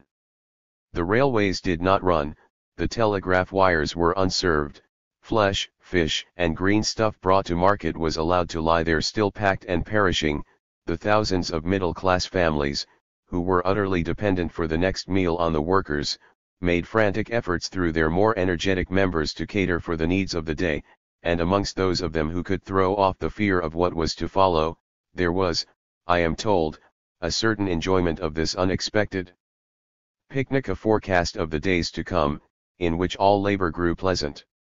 So passed the first day, and towards evening the government grew quite distracted. They had but one resource for putting down any popular movement, to wit, mere brute force, but there was nothing for them against which to use their army and police. No armed bodies appeared in the streets. The offices of the federated workmen were now, in appearance, at least, turned into places for the relief of people thrown out of work, and under the circumstances, they durst not arrest the men engaged in such business, all the more, as even that night many quite respectable people applied at these offices for relief, and swallowed down the charity of the revolutionists along with their supper. So the government massed soldiers and police here and there and sat still for that night, fully expecting on the morrow some manifesto from the rebels, as they now began to be called, which would give them an opportunity of acting in some way or another. They were disappointed.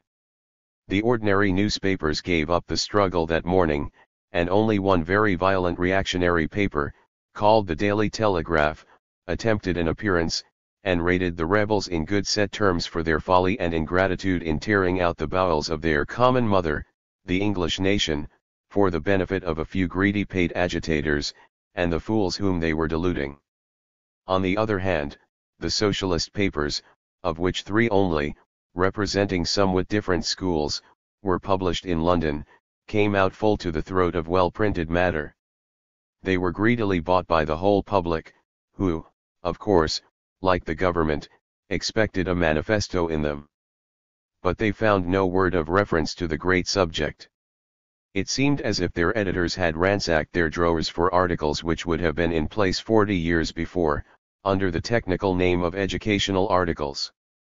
Most of these were admirable and straightforward expositions of the doctrines and practice of socialism, free from haste and spite and hard words, and came upon the public with a kind of May-Day freshness, amidst the worry and terror of the moment, and though the knowing well understood that the meaning of this move in the game was mere defiance, and a token of irreconcilable hostility to the then rulers of society, and though, also, they were meant for nothing else by the rebels, yet they really had their effect as educational articles. However, education of another kind was acting upon the public with irresistible power, and probably cleared their heads a little. As to the government, they were absolutely terrified by this act of boycotting, the slang word then current for such acts of abstention. Their counsels became wild and vacillating to the last degree. 1 hour they were for giving way for the present till they could hatch another plot, the next they all but sent an order for the arrest in the lump of all the workmen's committees, the next they were on the point of ordering their brisk young general to take any excuse that offered for another massacre. But when they called to mind that the soldiery in that battle of Trafalgar Square were so daunted by the slaughter which they had made, that they could not be got to fire a second volley, they shrank back again from the dreadful courage necessary for carrying out another massacre. Meantime the prisoners, brought the second time before the magistrates under a strong escort of soldiers, were the second time remanded. The strike went on this day also. The workmen's committees were extended, and gave relief to great numbers of people, for they had organized a considerable amount of production of food by men whom they could depend upon. Quite a number of well-to-do people were now compelled to seek relief of them. But another curious thing happened.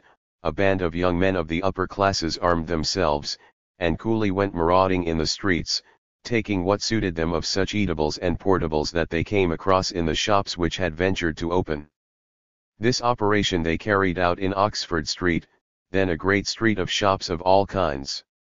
The government, being at that hour in one of their yielding moods, thought this a fine opportunity for showing their impartiality in the maintenance of order, and sent to arrest these hungry rich youths, who, however, surprised the police by a valiant resistance, so that all but 3 escaped. The government did not gain the reputation for impartiality which they expected from this move, for they forgot that there were no evening papers, and the account of the skirmish spread wide indeed, but in a distorted form, for it was mostly told simply as an exploit of the starving people from the East End, and everybody thought it was but natural for the government to put them down when and where they could. That evening the rebel prisoners were visited in their cells by very polite and sympathetic persons, who pointed out to them what a suicidal course they were following, and how dangerous these extreme courses were for the popular cause. Says one of the prisoners, "It was great sport comparing notes when we came out anent the attempt of the government to get at us separately in prison, and how we answered the blandishments of the highly intelligent and refined persons set on to pump us." One laughed, another told extravagant longbow stories to the envoy, a third held a sulky silence, a fourth damned the polite spy and bade him hold his jaw, and that was all they got out of us. So passed the second day of the great strike. It was clear to all thinking people that the third day would bring on the crisis, for the present suspense and ill-concealed terror was unendurable. The ruling classes, and the middle-class non-politicians who had been their real strength and support, were as sheep lacking a shepherd. They literally did not know what to do. One thing they found they had to do: try to get the rebels to do something. So the next morning, the morning of the third day of the strike, when the members of the Committee of Public Safety appeared again before the magistrate, they found themselves treated with the greatest possible courtesy, in fact, rather as envoys and ambassadors than prisoners. In short, the magistrate had received his orders, and with no more to do than might come of a long stupid speech, which might have been written by Dickens in mockery, he discharged the prisoners, who went back to their meeting place and at once began a due sitting. It was high time. For this third day the mass was fermenting indeed. There was, of course, a vast number of working people who were not organized in the least in the world, men who had been used to act as their masters drove them, or rather as the system drove, of which their masters were a part. That system was now falling to pieces, and the old pressure of the master having been taken off these poor men, it seemed likely that nothing but the mere animal necessities and passions of men would have any hold on them, and that mere general overturn would be the result. Doubtless this would have happened if it had not been that the huge mass had been leavened by socialist opinion in the first place, and in the second by actual contact with declared socialists, many or indeed most of whom were members of those bodies of workmen above said. If anything of this kind had happened some years before, when the masters of labor were still looked upon as the natural rulers of the people, and even the poorest and most ignorant man leaned upon them for support, while they submitted to their fleecing, the entire break-up of all society would have followed. But the long series of years during which the workmen had learned to despise their rulers, had done away with their dependence upon them, and they were now beginning to trust, somewhat dangerously, as events proved, in the non-legal leaders whom events had thrust forward, and though most of these were now become mere figureheads, their names and reputations were useful in this crisis as a stopgap.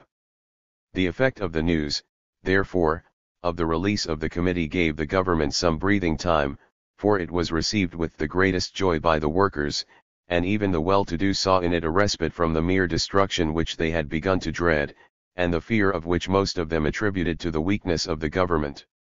As far as the passing hour went, perhaps they were right in this. "How do you mean?" said I. "What could the government have done? I often used to think that they would be helpless in such a crisis." Said old Hammond, "Of course I don't doubt that in the long run matters would have come about as they did. But if the government could have treated their army as a real army, and used them strategically as a general would have done, looking on the people as a mere open enemy to be shot at and dispersed wherever they turned up, they would probably have gained the victory at the time." "But would the soldiers have acted against the people in this way?" said I. Said he, "I think from all I have heard that they would have done so if they had met bodies of men armed however badly, and however badly they had been organized. It seems also as if before the Trafalgar Square massacre they might as a whole have been depended upon to fire upon an unarmed crowd, though they were much honeycombed by socialism. The reason for this was that they dreaded the use by apparently unarmed men of an explosive called dynamite, of which many loud boasts were made by the workers on the eve of these events, although it turned out to be of little use as a material for war in the way that was expected. Of course the officers of the soldiery fanned this fear to the utmost, so that the rank and file probably thought on that occasion that they were being led into a desperate battle with men who were really armed, and whose weapon was the more dreadful, because it was concealed. After that massacre, however, it was at all times doubtful if the regular soldiers would fire upon an unarmed or half-armed crowd. Said I, "The regular soldiers. Then there were other combatants against the people."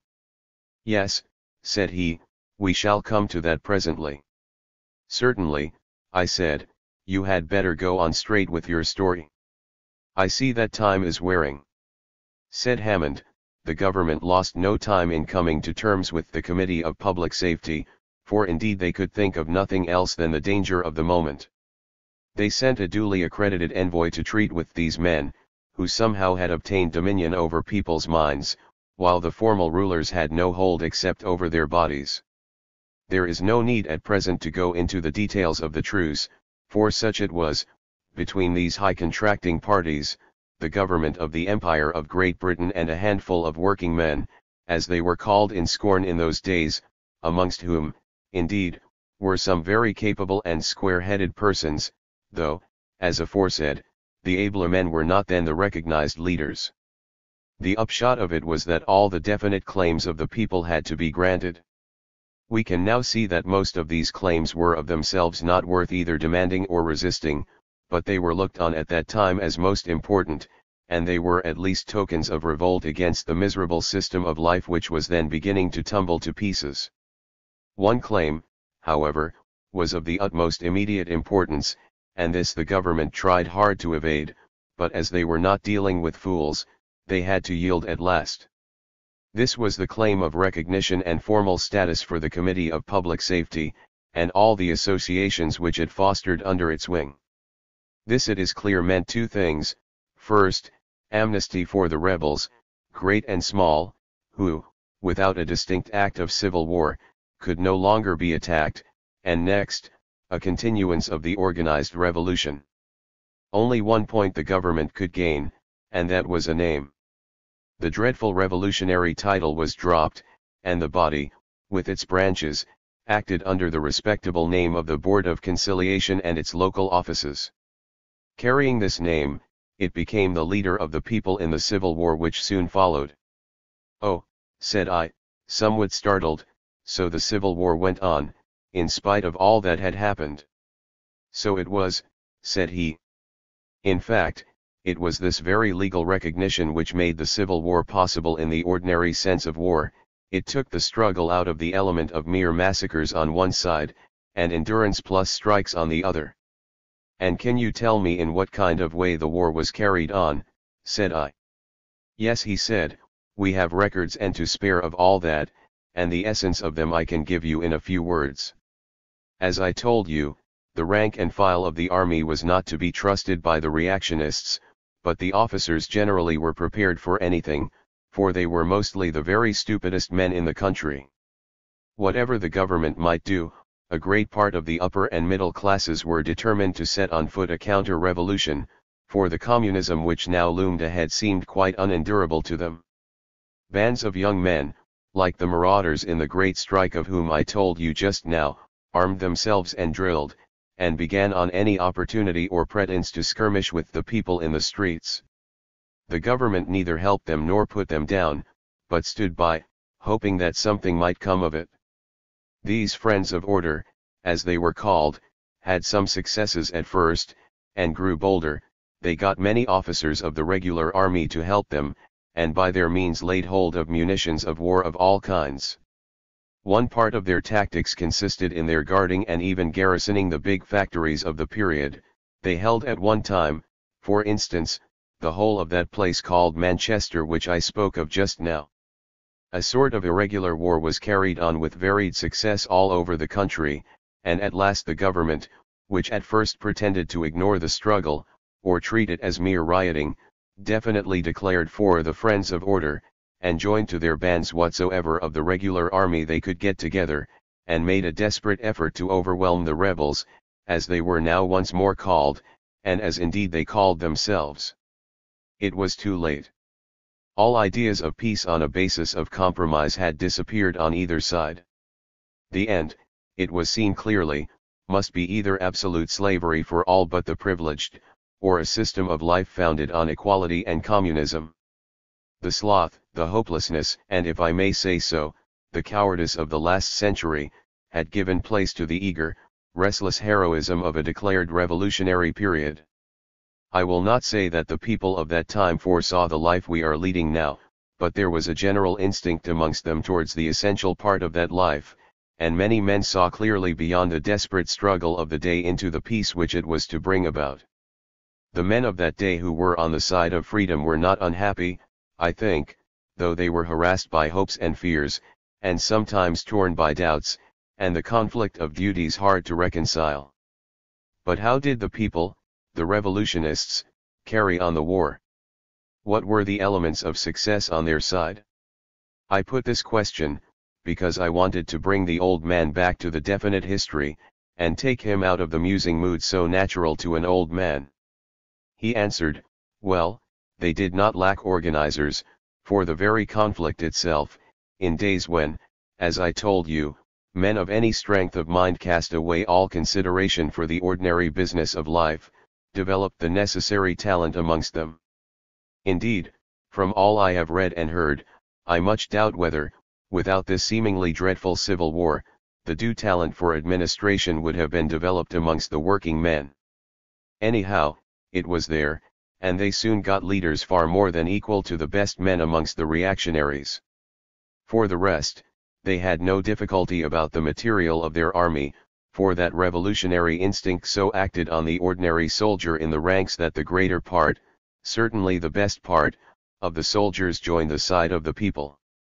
But the main element of their success was this, that wherever the working people were not coerced, they worked, not for the reactionists, But for the rebels, the reactionists could get no work done for them outside the districts where they were all powerful, and even in those districts they were harassed by continual risings, and in all cases and everywhere got nothing done without obstruction and black looks and sulkiness, so that not only were their armies quite worn out with the difficulties which they had to meet, but the non-combatants who were on their side were so worried and beset with hatred and 1,000 little troubles and annoyances, that life became almost unendurable to them on those terms.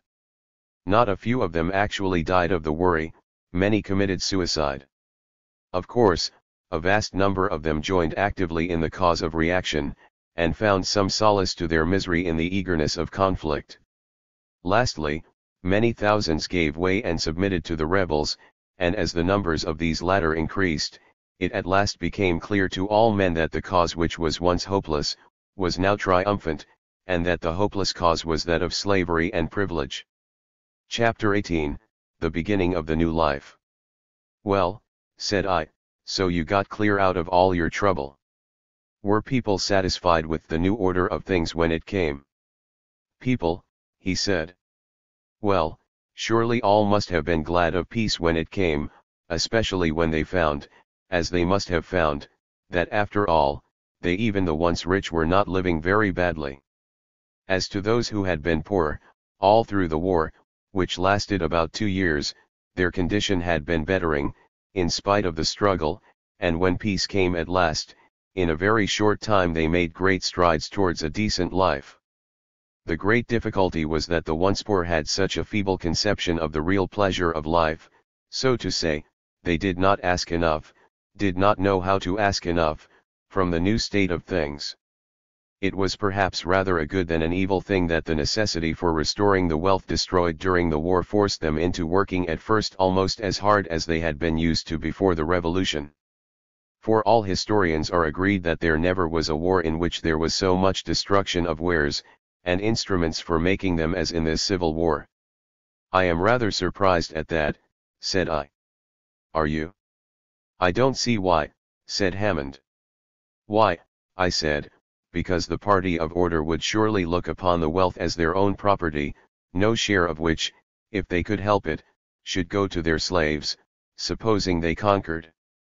And on the other hand, it was just for the possession of that wealth that the rebels were fighting, and I should have thought, especially when they saw that they were winning, that they would have been careful to destroy as little as possible of what was so soon to be their own. It was as I have told you, however, said he. The party of order, when they recovered from their first cowardice of surprise or, if you please, when they fairly saw that, whatever happened, they would be ruined, fought with great bitterness, and cared little what they did, so long as they injured the enemies who had destroyed the sweets of life for them.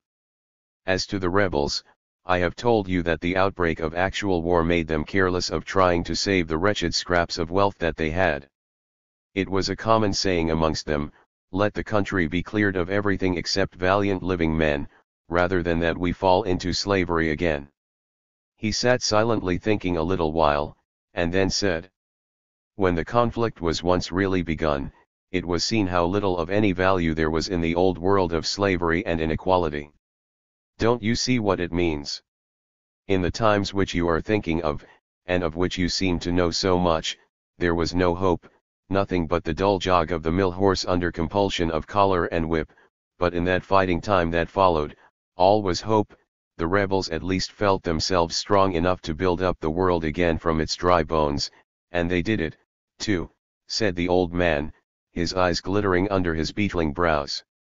He went on, and their opponents at least and at last learned something about the reality of life, and its sorrows, which they their class, I mean had once known nothing of. In short, the two combatants, the workman and the gentleman, between them, said I, quickly, they destroyed commercialism. Yes, yes, yes, said he, that is it. Nor could it have been destroyed otherwise, except, perhaps, by the whole of society gradually falling into lower depths, till it should at last reach a condition as rude as barbarism, but lacking both the hope and the pleasures of barbarism. Surely the sharper, shorter remedy was the happiest. Most surely, said I. Yes, said the old man, the world was being brought to its second birth, how could that take place without a tragedy? Moreover, think of it. The spirit of the new days, of our days, was to be delight in the life of the world, intense and overweening love of the very skin and surface of the earth on which man dwells, such as a lover has in the fair flesh of the woman he loves. This, I say, was to be the new spirit of the time. All other moods save this had been exhausted, the unceasing criticism, the boundless curiosity in the ways and thoughts of man, which was the mood of the ancient Greek, to whom these things were not so much a means, as an end, was gone past recovery, nor had there been really any shadow of it in the so-called science of the 19th century, which, as you must know, was in the main an appendage to the commercial system, nay, not seldom an appendage to the police of that system. In spite of appearances, it was limited and cowardly, because it did not really believe in itself. It was the outcome, as it was the sole relief, of the unhappiness of the period which made life so bitter even to the rich, and which, as you may see with your bodily eyes, the great change has swept away. More akin to our way of looking at life was the spirit of the Middle Ages, to whom heaven and the life of the next world was such a reality, that it became to them a part of the life upon the earth, which accordingly they loved and adorned, in spite of the ascetic doctrines of their formal creed, which bade them contemn it. But that also, with its assured belief in heaven and hell as two countries in which to live, has gone, and now we do, both in word and in deed, believe in the continuous life of the world of men, and as it were, add every day of that common life to the little stock of days which our own mere individual experience wins for us, and consequently we are happy. Do you wonder at it? In times past, indeed, men were told to love their kind, to believe in the religion of humanity, and so forth.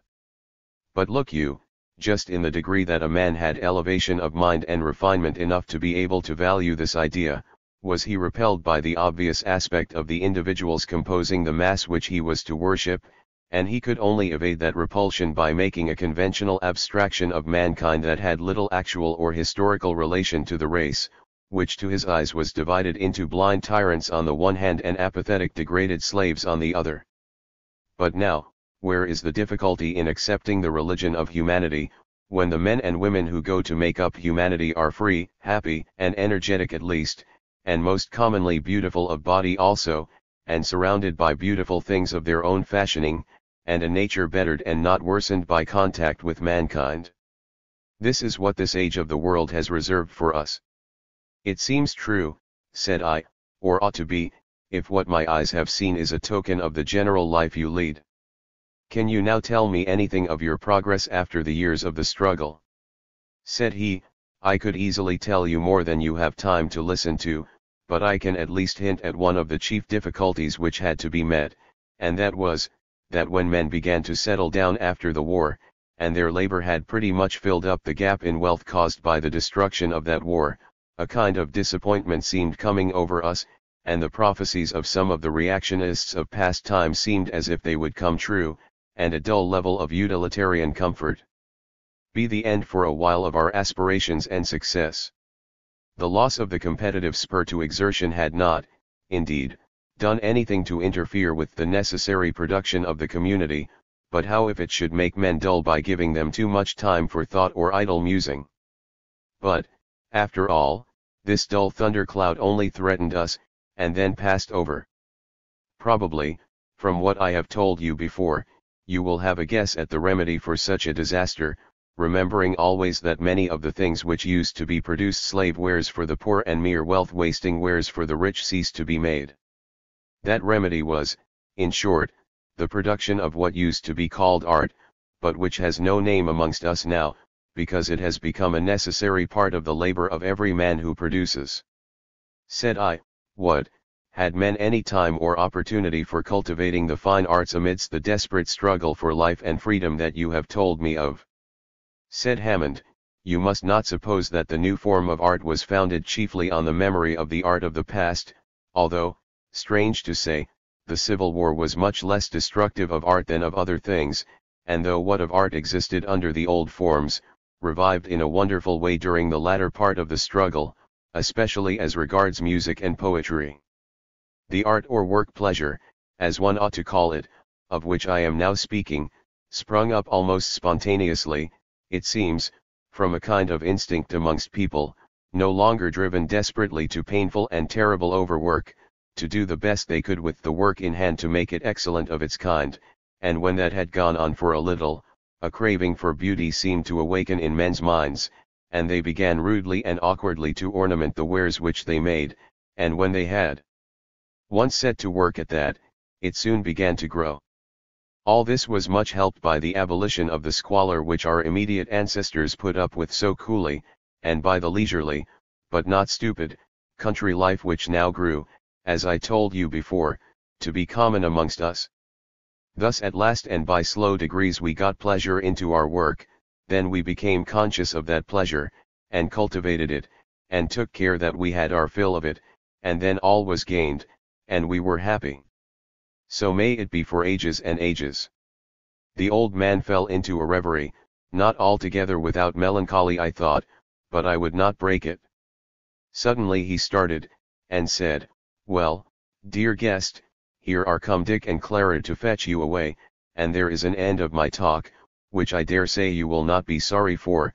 The long day is coming to an end, and you will have a pleasant ride back to Hammersmith." Chapter 19, The Drive Back to Hammersmith. I said nothing, for I was not inclined for mere politeness to him after such very serious talk, but in fact I should like to have gone on talking with the older man, who could understand something at least of my wonted ways of looking at life, whereas, with the younger people, in spite of all their kindness, I really was a being from another planet. However, I made the best of it, and smiled as amiably as I could on the young couple, and Dick returned the smile by saying, "Well, guest, I am glad to have you again, and to find that you and my kinsman have not quite talked yourselves into another world.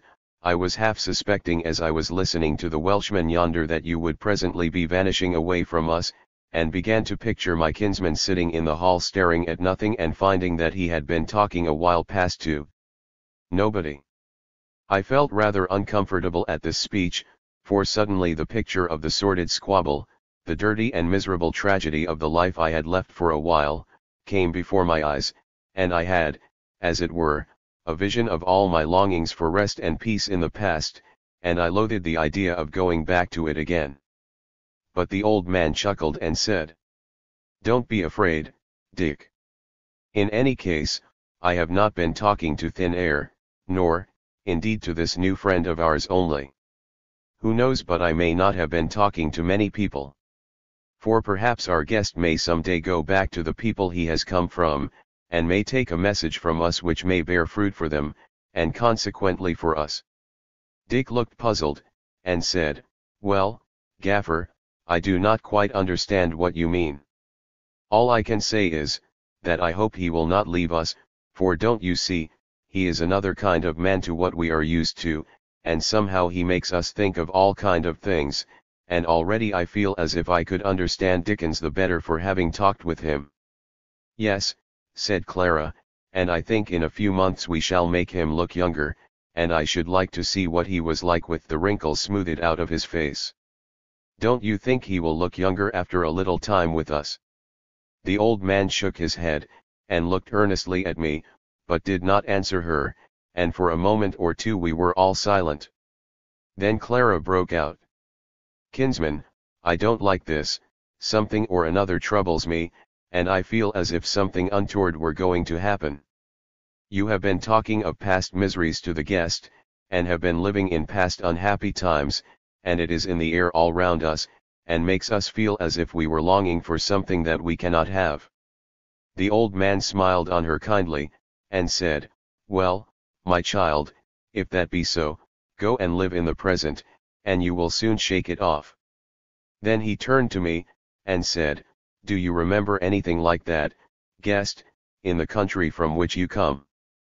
The lovers had turned aside now, and were talking together softly, and not heeding us, so I said, but in a low voice, "Yes, when I was a happy child on a sunny holiday, and had everything that I could think of."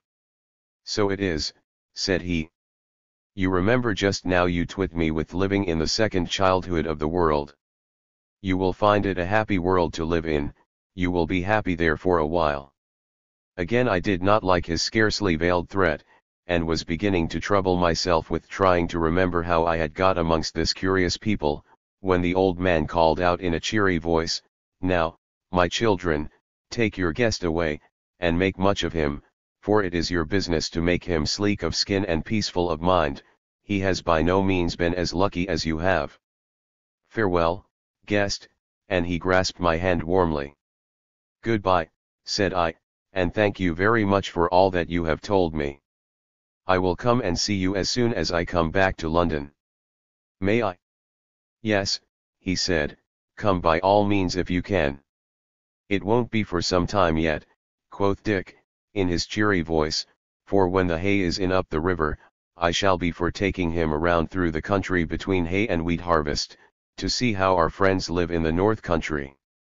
Then in the wheat harvest we shall do a good stroke of work, I should hope, in Wiltshire by preference, for he will be getting a little hard with all the open air living, and I shall be as tough as nails. But you will take me along, won't you, Dick, said Clara, laying her pretty hand on his shoulder. Will I not, said Dick, somewhat boisterously. And we will manage to send you to bed pretty tired every night, and you will look so beautiful with your neck all brown, and your hands too, and you under your gown as white as privet, that you will get some of those strange discontented whims out of your head, my dear. However, our week's haymaking will do all that for you. The girl reddened very prettily, and not for shame but for pleasure, and the old man laughed, and said, Guest, I see that you will be as comfortable as need be, for you need not fear that those two will be too officious with you, they will be so busy with each other, that they will leave you a good deal to yourself, I am sure, and that is a real kindness to a guest, after all.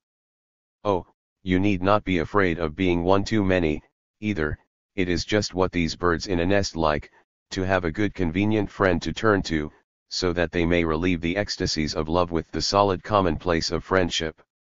Besides, Dick, and much more Clara, likes a little talking at times, and you know lovers do not talk unless they get into trouble, they only prattle. Goodbye, guest, may you be happy. Clara went up to old Hammond, threw her arms about his neck and kissed him heartily, and said, You are a dear old man, and may have your jest about me as much as you please, and it won't be long before we see you again, and you may be sure we shall make our guest happy, though, mind you, there is some truth in what you say. Then I shook hands again, and we went out of the hall and into the cloisters, and so in the street found Greylocks in the shafts waiting for us. He was well looked after, for a little lad of about 7 years old had his hand on the rein and was solemnly looking up into his face. On his back, withal, was a girl of 14, holding a 3-year-old sister on before her, while another girl, about a year older than the boy, hung on behind. The three were occupied partly with eating cherries, partly with patting and punching Greylocks, who took all their caresses in good part, but pricked up his ears when Dick made his appearance. The girls got off quietly, and going up to Clara, made much of her and snuggled up to her. And then we got into the carriage, Dick shook the reins, and we got under way at once, Greylocks trotting soberly between the lovely trees of the London streets, that were sending floods of fragrance into the cool evening air, for it was now getting toward sunset. We could hardly go but fair and softly all the way, as there were a great many people abroad in that cool hour. Seeing so many people made me notice their looks the more, and I must say, my taste, cultivated in the sombre greyness, or rather brownness, of the 19th century, was rather apt to condemn the gaiety and brightness of the raiment, and I even ventured to say as much to Clara. She seemed rather surprised, and even slightly indignant, and said, Well, what's the matter? They are not about any dirty work, they are only amusing themselves in the fine evening, there is nothing to foul their clothes. Come, doesn't it all look very pretty? It isn't gaudy, you know. Indeed that was true, for many of the people were clad in colors that were sober enough, though beautiful, and the harmony of the colors was perfect and most delightful. I said, yes, that is so, but how can everybody afford such costly garments? Look. There goes a middle-aged man in a sober gray dress, but I can see from here that it is made of very fine woolen stuff, and is covered with silk embroidery. Said Clara, he could wear shabby clothes if he pleased, that is, if he didn't think he would hurt people's feelings by doing so. But please tell me, said I, how can they afford it? As soon as I had spoken I perceived that I had got back to my old blunder, for I saw Dick's shoulders shaking with laughter, but he wouldn't say a word, but handed me over to the tender mercies of Clara, who said, "Why, I don't know what you mean. Of course we can afford it, or else we shouldn't do it. It would be easy enough for us to say, we will only spend our labor on making our clothes comfortable, but we don't choose to stop there. Why do you find fault with us? Does it seem to you as if we starved ourselves of food in order to make ourselves fine clothes? Or do you think there is anything wrong in liking to see the coverings of our bodies beautiful like our bodies are? Just as a deer's or an otter's skin has been made beautiful from the first. Come, what is wrong with you?" I bowed before the storm, and mumbled out some excuse or other. I must say, I might have known that people who were so fond of architecture generally, would not be backward in ornamenting themselves, all the more as the shape of their raiment, apart from its color, was both beautiful and reasonable, veiling the form, without either muffling or caricaturing it. Clara was soon mollified, and as we drove along toward the wood before mentioned, she said to Dick, "I tell you what, Dick, now that Kinsman Hammond the elder has seen our guest in his queer clothes, I think we ought to find him something decent to put on for our journey tomorrow, especially since, if we do not, we shall have to answer all sorts of questions as to his clothes and where they came from. Besides," she said slyly, "when he is clad in handsome garments he will not be so quick to blame us for our childishness in wasting our time in making ourselves look pleasant to each other." "All right, Clara," said Dick, "he shall have everything that he wants to have. I will look something out for him before he gets up tomorrow." Chapter XX, The Hammersmith Guest House again. Amidst such talk, driving quietly through the balmy evening, we came to Hammersmith, and were well received by our friends there. Boffin, in a fresh suit of clothes, welcomed me back with stately courtesy. The weaver wanted to buttonhole me and get out of me what old Hammond had said, but was very friendly and cheerful when Dick warned him off.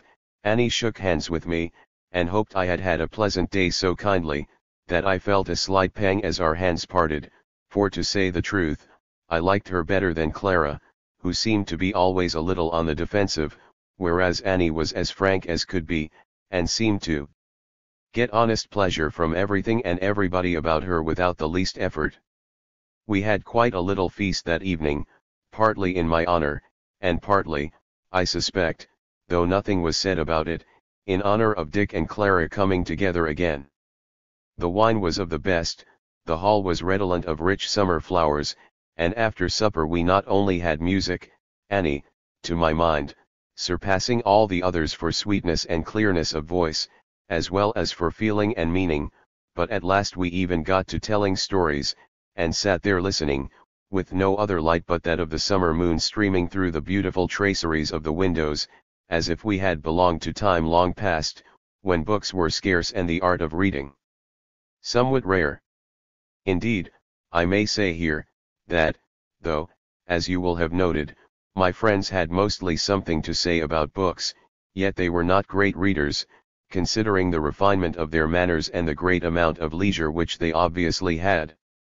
In fact, when Dick, especially, mentioned a book, he did so with an air of a man who has accomplished an achievement, as much as to say, "There, you see, I have actually read that." The evening passed all too quickly for me, since that day, for the first time in my life, I was having my fill of the pleasure of the eyes without any of that sense of incongruity, that dread of approaching ruin, which had always beset me hitherto when I had been amongst the beautiful works of art of the past, mingled with the lovely nature of the present, both of them, in fact, the result of the long centuries of tradition, which had compelled men to produce the art, and compelled nature to run into the mold of the ages. Here I could enjoy everything without an afterthought of the injustice and miserable toil which made my leisure, the ignorance and dullness of life which went to make my keen appreciation of history, the tyranny and the struggle full of fear and mishap which went to make my romance. The only weight I had upon my heart was a vague fear as it drew toward bedtime concerning the place wherein I should wake on the morrow, but I choked that down, and went to bed happy, and in a very few moments was in a dreamless sleep. Chapter XXI, Going Up the River. When I did wake, to a beautiful sunny morning, I leapt out of bed with my overnight apprehension still clinging to me, which vanished delightfully however in a moment as I looked around my little sleeping chamber and saw the pale but pure-colored figures painted on the plaster of the wall, with verses written underneath them which I knew some would over well. I dressed speedily, in a suit of blue laid ready for me, so handsome that I quite blushed when I had got into it, feeling as I did so that excited pleasure of anticipation of a holiday, which, well remembered as it was, I had not felt since I was a boy, new come home for the summer holidays.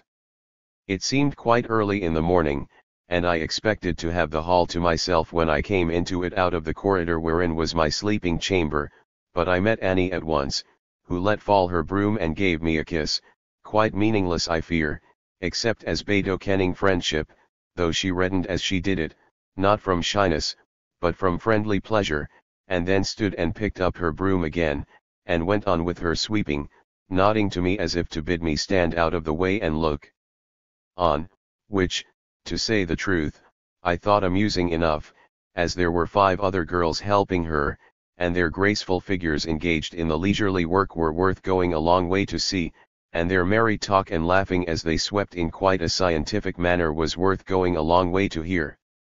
But Annie presently threw me back a word or two as she went on to the other end of the hall. "Guest," she said, "I am glad that you are up early, though we wouldn't disturb you, for our Thames is a lovely river at 6:30 on a June morning, and as it would be a pity for you to lose it, I am told just to give you a cup of milk and a bit of bread outside there, and put you into the boat, for Dick and Clara are all ready now. Wait half a minute till I have swept down this row."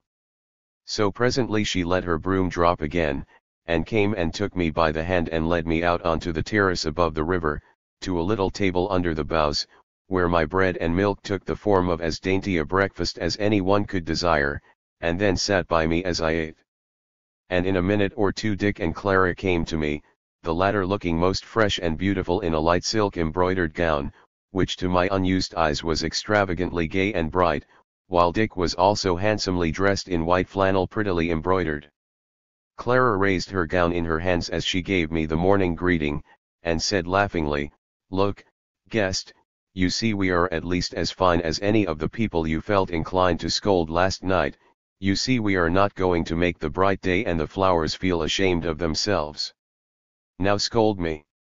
Quoth I, "No, indeed, the pair of you seem as if you were born out of the summer day itself, and I will scold you when I scold it." "Well, you know," said Dick, "this is a special day. All these days are, I mean. The hay harvest is in some ways better than corn harvest because of the beautiful weather, and really, unless you had worked in the hayfield in fine weather, you couldn't tell what pleasant work it is. The women look so pretty at it, too," he said, shyly, "so all things considered, I think we are right to adorn it in a simple manner." "Do the women work at it in silk dresses?" said I, smiling. Dick was going to answer me soberly, but Clara put her hand over his mouth, and said, "No, no, Dick, not too much information for him, or I shall think that you are your old kinsman again. Let him find out for himself, he will not have long to wait." "Yes," quoth Annie, "don't make your description of the picture too fine, or else he will be disappointed when the curtain is drawn." "I don't want him to be disappointed. But now it's time for you to be gone, if you are to have the best of the tide, and also of the sunny morning. Goodbye, guest." She kissed me in her frank friendly way, and almost took away from me my desire for the expedition thereby, but I had to get over that, as it was clear that so delightful a woman would hardly be without a due lover of her own age. We went down the steps of the landing stage, and got into a pretty boat, not too light to hold us and our belongings comfortably, and handsomely ornamented, and just as we got in, down came Boffin and the weaver to see us off. The former had now veiled his splendour in a due suit of working clothes, crowned with a fantail hat, which he took off, however, to wave us farewell with his grave old Spanish-like courtesy. Then Dick pushed off into the stream, and bent vigorously to his sculls, and Hammersmith, with its noble trees and beautiful waterside houses, began to slip away from us. As we went, I could not help putting beside his promised picture of the hayfield as it was then the picture of it as I remembered it, and especially the images of the women engaged in the work rose up before me, the row of gaunt figures, lean, flat-breasted, ugly, without a grace of form or face about them, dressed in wretched skimpy print gowns, and hideous flapping sunbonnets, moving their rakes in a listless mechanical way. How often had that marred the loveliness of the June day to me, how often had I longed to see the hayfields peopled with men and women worthy of the sweet abundance of midsummer, of its endless wealth of beautiful sights, and delicious sounds and scents. And now, the world had grown old and wiser, and I was to see my hope realized at last. Chapter XXII, Hampton Court and Appraiser of Past Times. So on we went, Dick rowing in an easy tireless way, and Clara sitting by my side admiring his manly beauty and heartily good-natured face, and thinking, I fancy, of nothing else. As we went higher up the river, there was less difference between the Thames of that day and Thames as I remembered it, for setting aside the hideous vulgarity of the Cockney villas of the well-to-do stockbrokers and other such, which in older time marred the beauty of the bow-hung banks, even this beginning of the country Thames was always beautiful, and as we slipped between the lovely summer greenery, I almost felt my youth come back to me, and as if I were on one of those water excursions which I used to enjoy so much in days when I was too happy to think that there could be much amiss anywhere.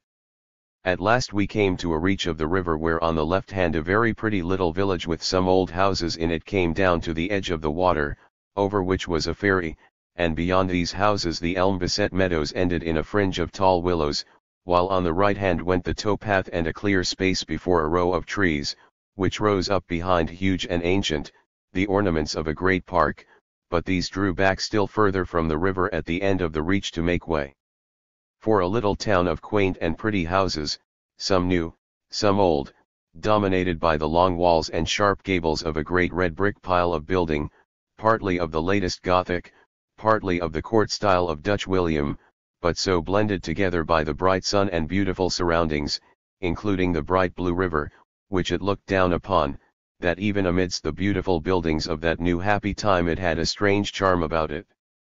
A great wave of fragrance, amidst which the lime tree blossom was clearly to be distinguished, came down to us from its unseen gardens, as Clara sat up in her place, and said, "Oh Dick, dear, couldn't we stop at Hampton Court for today, and take the guest about the park a little, and show him those sweet old buildings? Somehow, I suppose because you have lived so near it, you have seldom taken me to Hampton Court." Dick rested on his oars a little, and said, Well, Clara, you are lazy today. I didn't feel like stopping short of Shepperton for the night. Suppose we just go and have our dinner at the court, and go on again about 5 o'clock. Well, she said, so be it, but I should like the guest to have spent an hour or two in the park.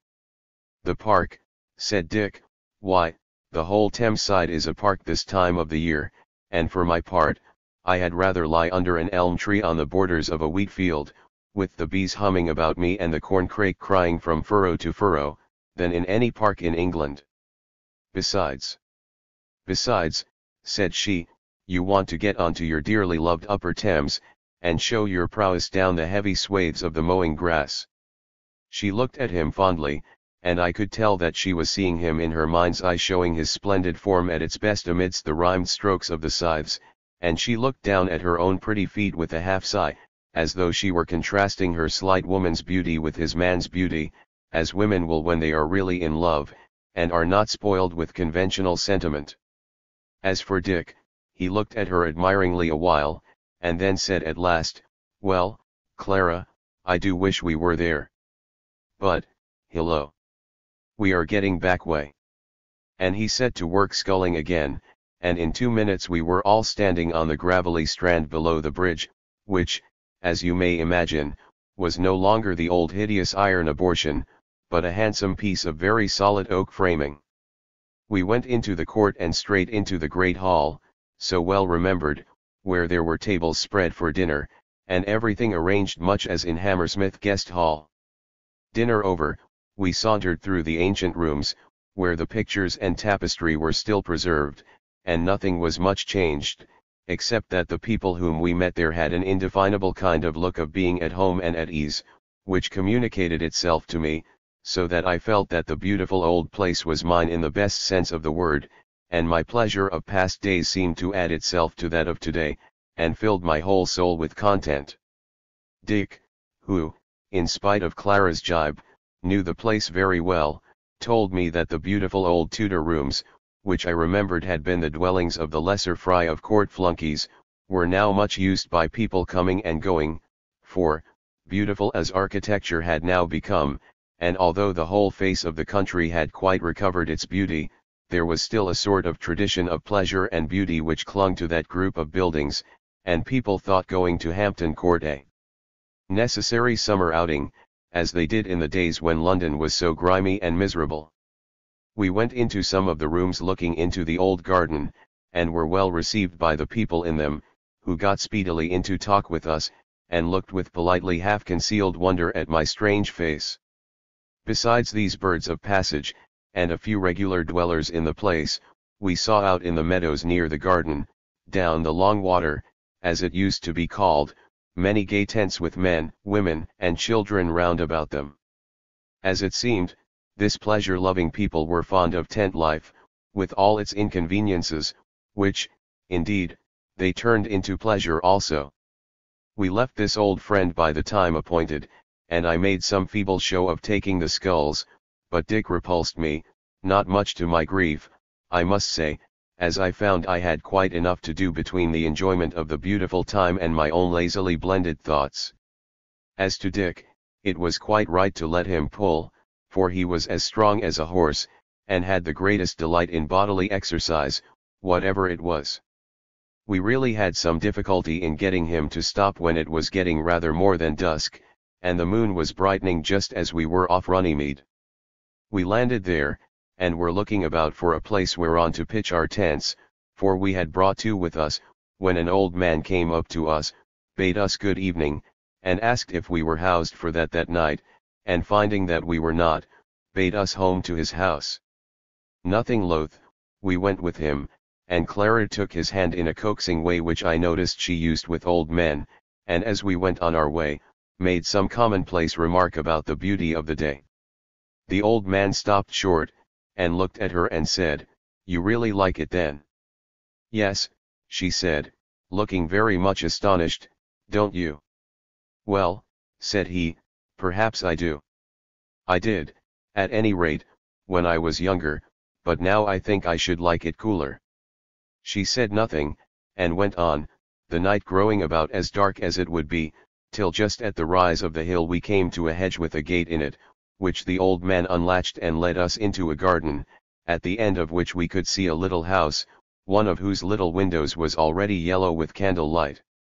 We could see even under the doubtful light of the moon and the last of the western glow that the garden was stuffed full of flowers, and the fragrance it gave out in the gathering coolness was so wonderfully sweet, that it seemed the very heart of the delight of the June dusk, so that we three stopped instinctively, and Clara gave forth a little sweet "oh," like a bird beginning to sing. "What's the matter?" said the old man, a little testily, and pulling at her hand. "There's no dog, or have you trodden on a thorn and hurt your foot?" "No, no, neighbor," she said, "but how sweet it is." "Of course it is," said he, "but do you care so much for that?" She laughed out musically, and we followed suit in our gruffer voices, and then she said, "Of course I do, neighbor, don't you?" "Well, I don't know," quoth the old fellow, then he added, as if somewhat ashamed of himself, "Besides, you know, when the waters are out and all Runnymede is flooded, it's none so pleasant." "I should like it," quoth Dick. "What a jolly sail one would get about here on the floods on a bright frosty January morning." "Would you like it?" said our host. "Well, I won't argue with you, neighbor, it isn't worthwhile. Come in and have some supper."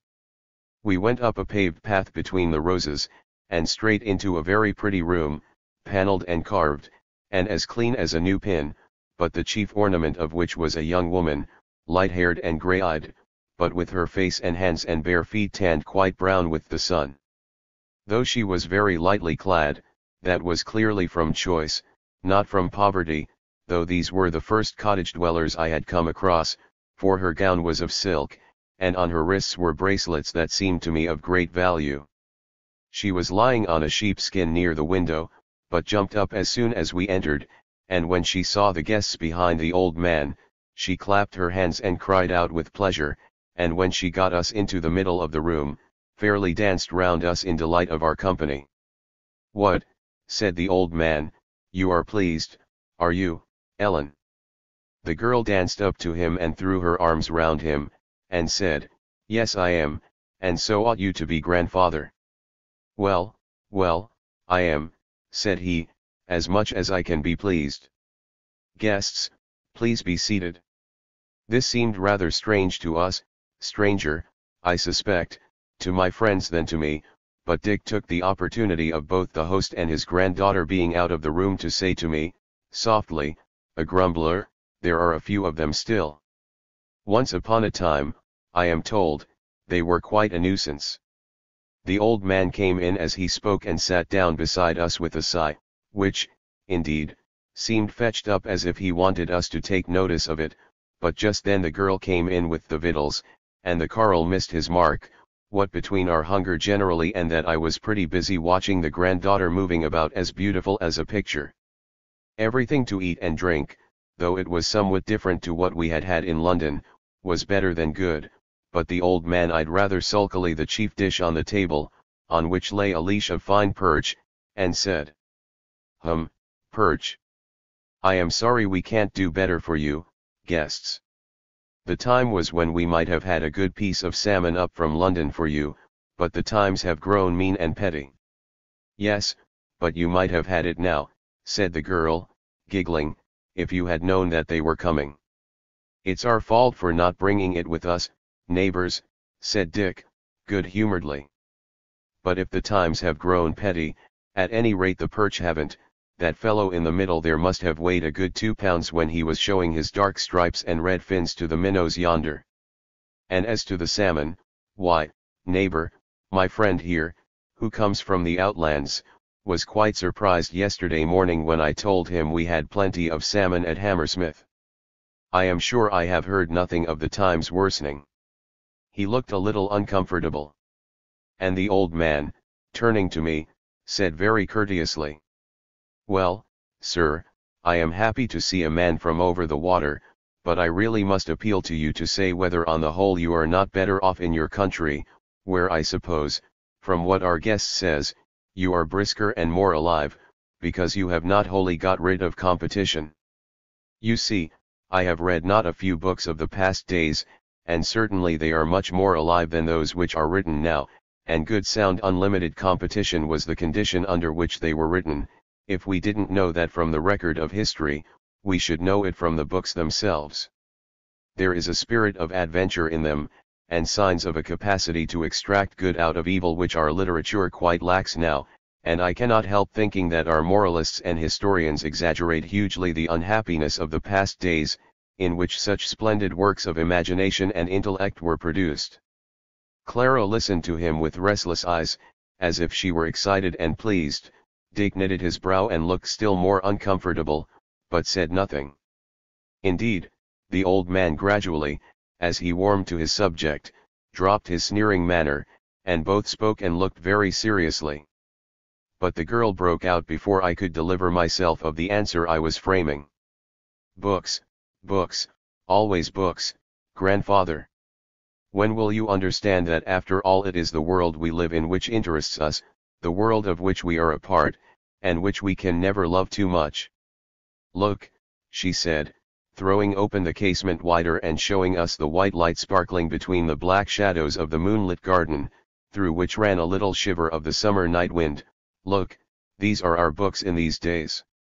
And these, she said, stepping lightly up to the two lovers and laying a hand on each of their shoulders, and the guest there, with his oversea knowledge and experience, yes, and even you, grandfather, a smile ran over her face as she spoke, with all your grumbling and wishing yourself back again in the good old days, in which, as far as I can make out, a harmless and lazy old man like you would either have pretty nearly starved, or have had to pay soldiers and people to take the folks' victuals and clothes and houses away from them by force.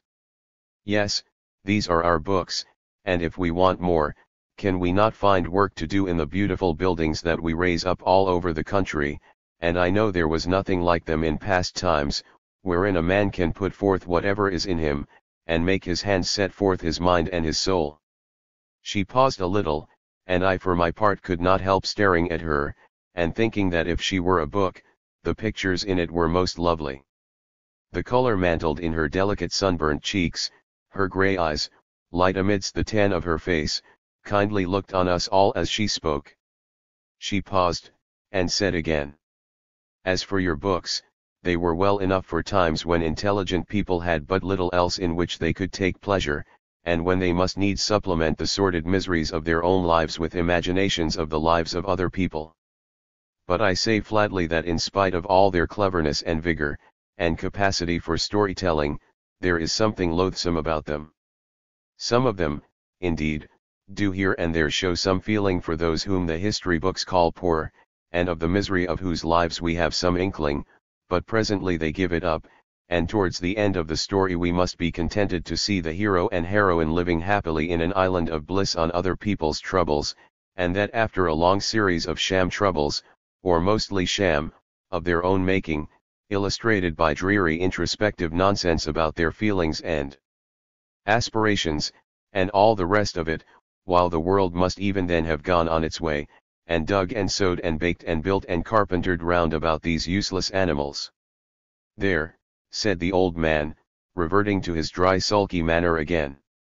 There's eloquence. I suppose you like it? Yes, said I, very emphatically. Well, said he, now the storm of eloquence has lulled for a little, suppose you answer my question? That is, if you like, you know, quoth he, with a sudden access of courtesy. What question? Said I. For I must confess that Ellen's strange and almost wild beauty had put it out of my head. Said he, first of all, excuse my catechizing, is there competition in life, after the old kind, in the country whence you come? Yes, said I, it is the rule there. And I wondered as I spoke what fresh complications I should get into as a result of this answer. Question 2, said the Carl, are you not on the whole much freer, more energetic in a word, healthier and happier for it? I smiled. You wouldn't talk so if you had any idea of our life. To me you seem here as if you were living in heaven compared with us of the country from which I came. Heaven, said he, you like heaven, do you? Yes, said I snappishly, I am afraid, for I was beginning rather to resent his formula. Well, I am far from sure that I do, quoth he. I think one may do more with one's life than sitting on a damp cloud and singing hymns. I was rather nettled by this inconsequence, and said, well, neighbor, to be short, and without using metaphors, in the land whence I come, where the competition which produced those literary works which you admire so much is still the rule, most people are thoroughly unhappy. Here, to me at least most people seem thoroughly happy. No offense, guest, no offense, said he, but let me ask you, you like that, do you? His formula, put with such obstinate persistence, made us all laugh heartily, and even the old man joined in the laughter on the sly.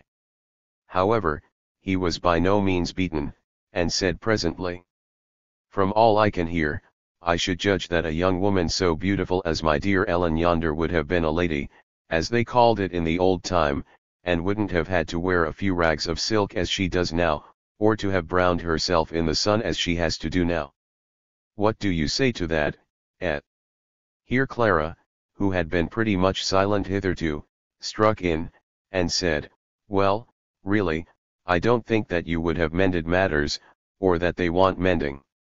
Don't you see that she is dressed deliciously for this beautiful weather? And as for the sunburning of your hayfields, why, I hope to pick up some of that for myself when we get a little higher up the river. Look if I don't need a little sun on my pasty white skin." And she stripped up the sleeve from her arm and laid it beside Ellen's, who was now sitting next her. To say the truth, it was rather amusing to me to see Clara putting herself forward as a town-bred fine lady, for she was as well-knit and clean-skinned a girl as might be met with anywhere at the best. Dick stroked the beautiful arm rather shyly, and pulled down the sleeve again, while she blushed at his touch, and the old man said laughingly, "Well, I suppose you do like that, don't you?" Ellen kissed her new friend, and we all sat silent for a little, till she broke out into a sweet shrill song, and held us all entranced with the wonder of her clear voice, and the old grumbler sat looking at her lovingly. The other young people sang also in due time, and then Ellen showed us to our beds in small cottage chambers, fragrant and clean as the ideal of the old pastoral poets, and the pleasure of the evening quite extinguished my fear of the last night, that I should wake up in the old miserable world of worn-out pleasures, and hopes that were half fears. Chapter XXIII, An Early Morning by Runnymede. Though there were no rough noises to wake me, I could not lie long abed the next morning, where the world seemed so well awake, and, despite the old grumbler, so happy.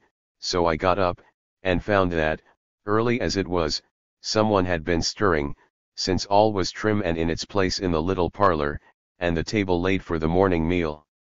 Nobody was afoot in the house as then, however, so I went out a-doors, and after a turn or two round the superabundant garden, I wandered down over the meadow to the riverside, where lay our boat, looking quite familiar and friendly to me.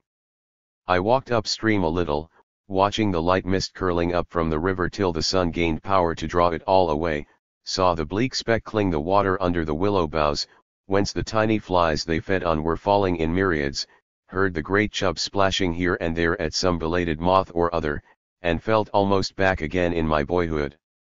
Then I went back again to the boat, and loitered there a minute or two, and then walked slowly up the meadow towards the little house. I noted now that there were 4 more houses of about the same size on the slope away from the river.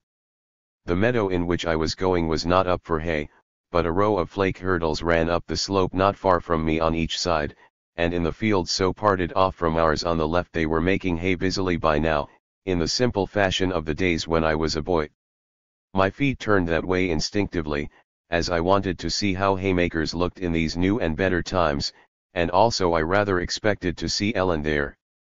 I came to the hurdles and stood looking over into the hayfield, and was close to the end of the long line of haymakers who were spreading the low ridges to dry off the night dew. The majority of these were young women clad much like Ellen last night, though not mostly in silk, but in light wool and mostly gaily embroidered, the men being all clad in white flannel embroidered in bright colors. The meadow looked like a gigantic tulip bed because of them.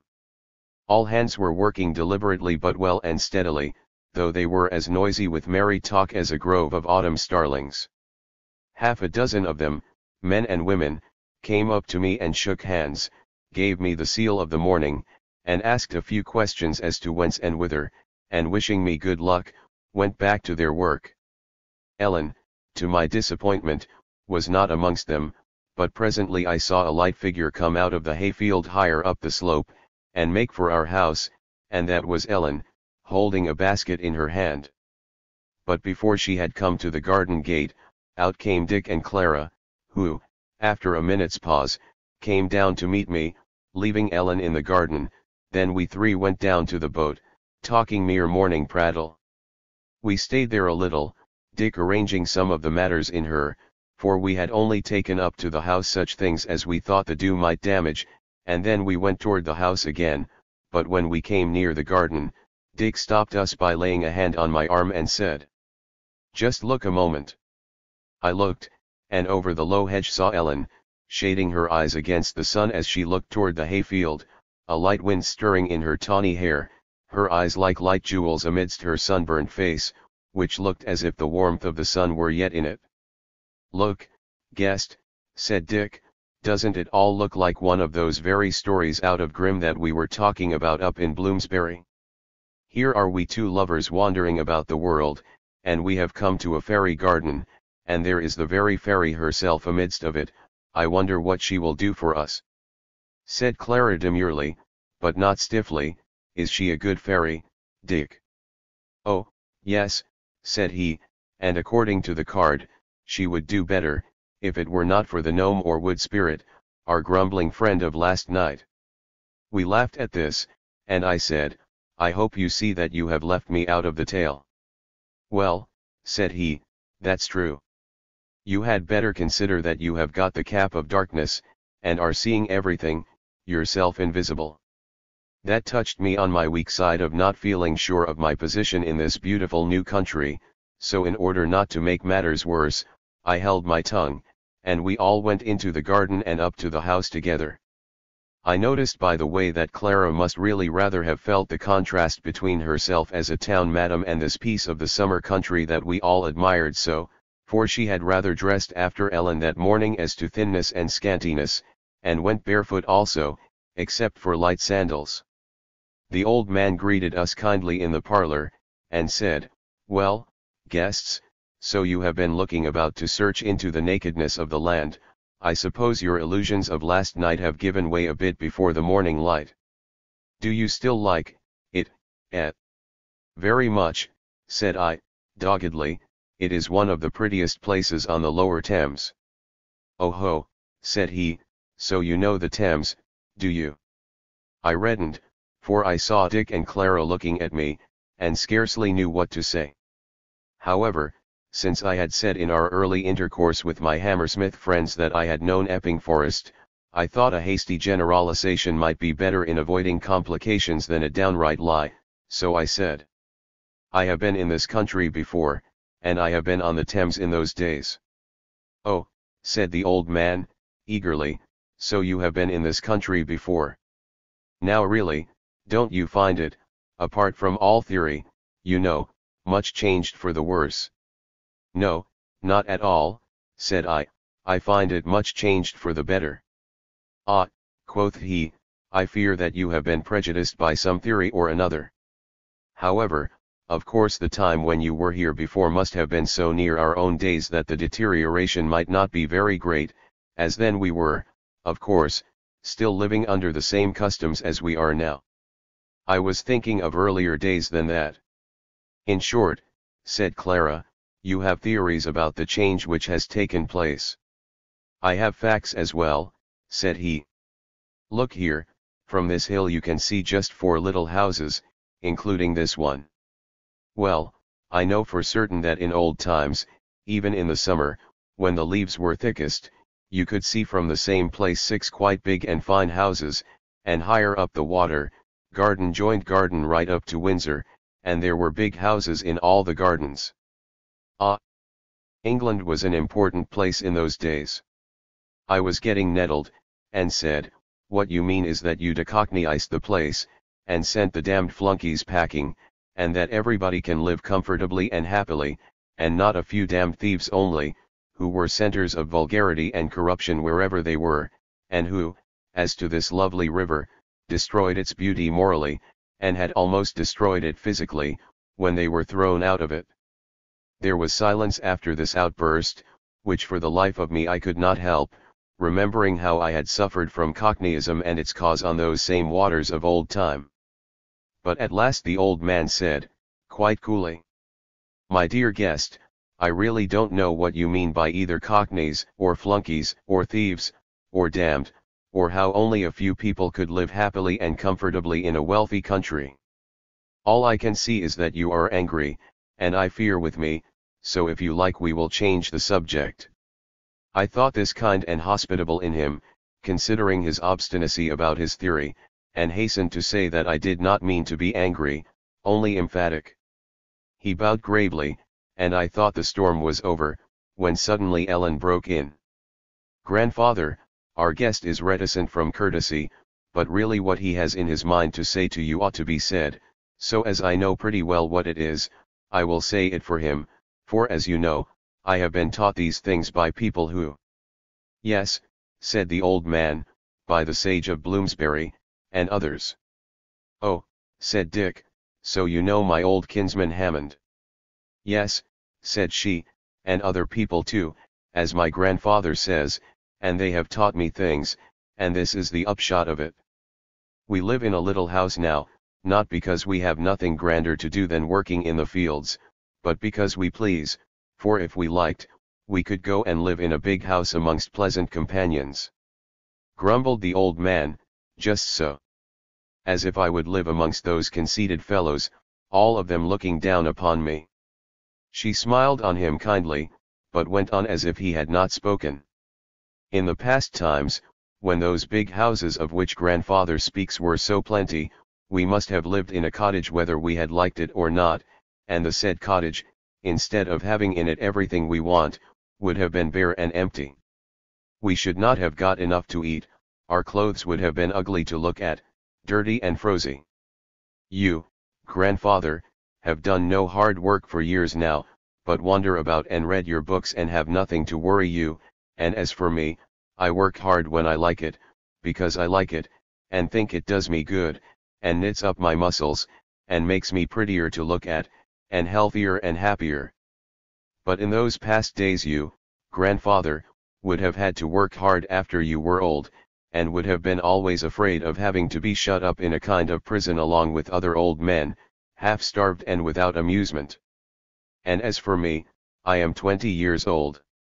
In those days my middle age would be beginning now, and in a few years I should be pinched, thin, and haggard, beset with troubles and miseries, so that no one could have guessed that I was once a beautiful girl. Is this what you have had in your mind, guest?"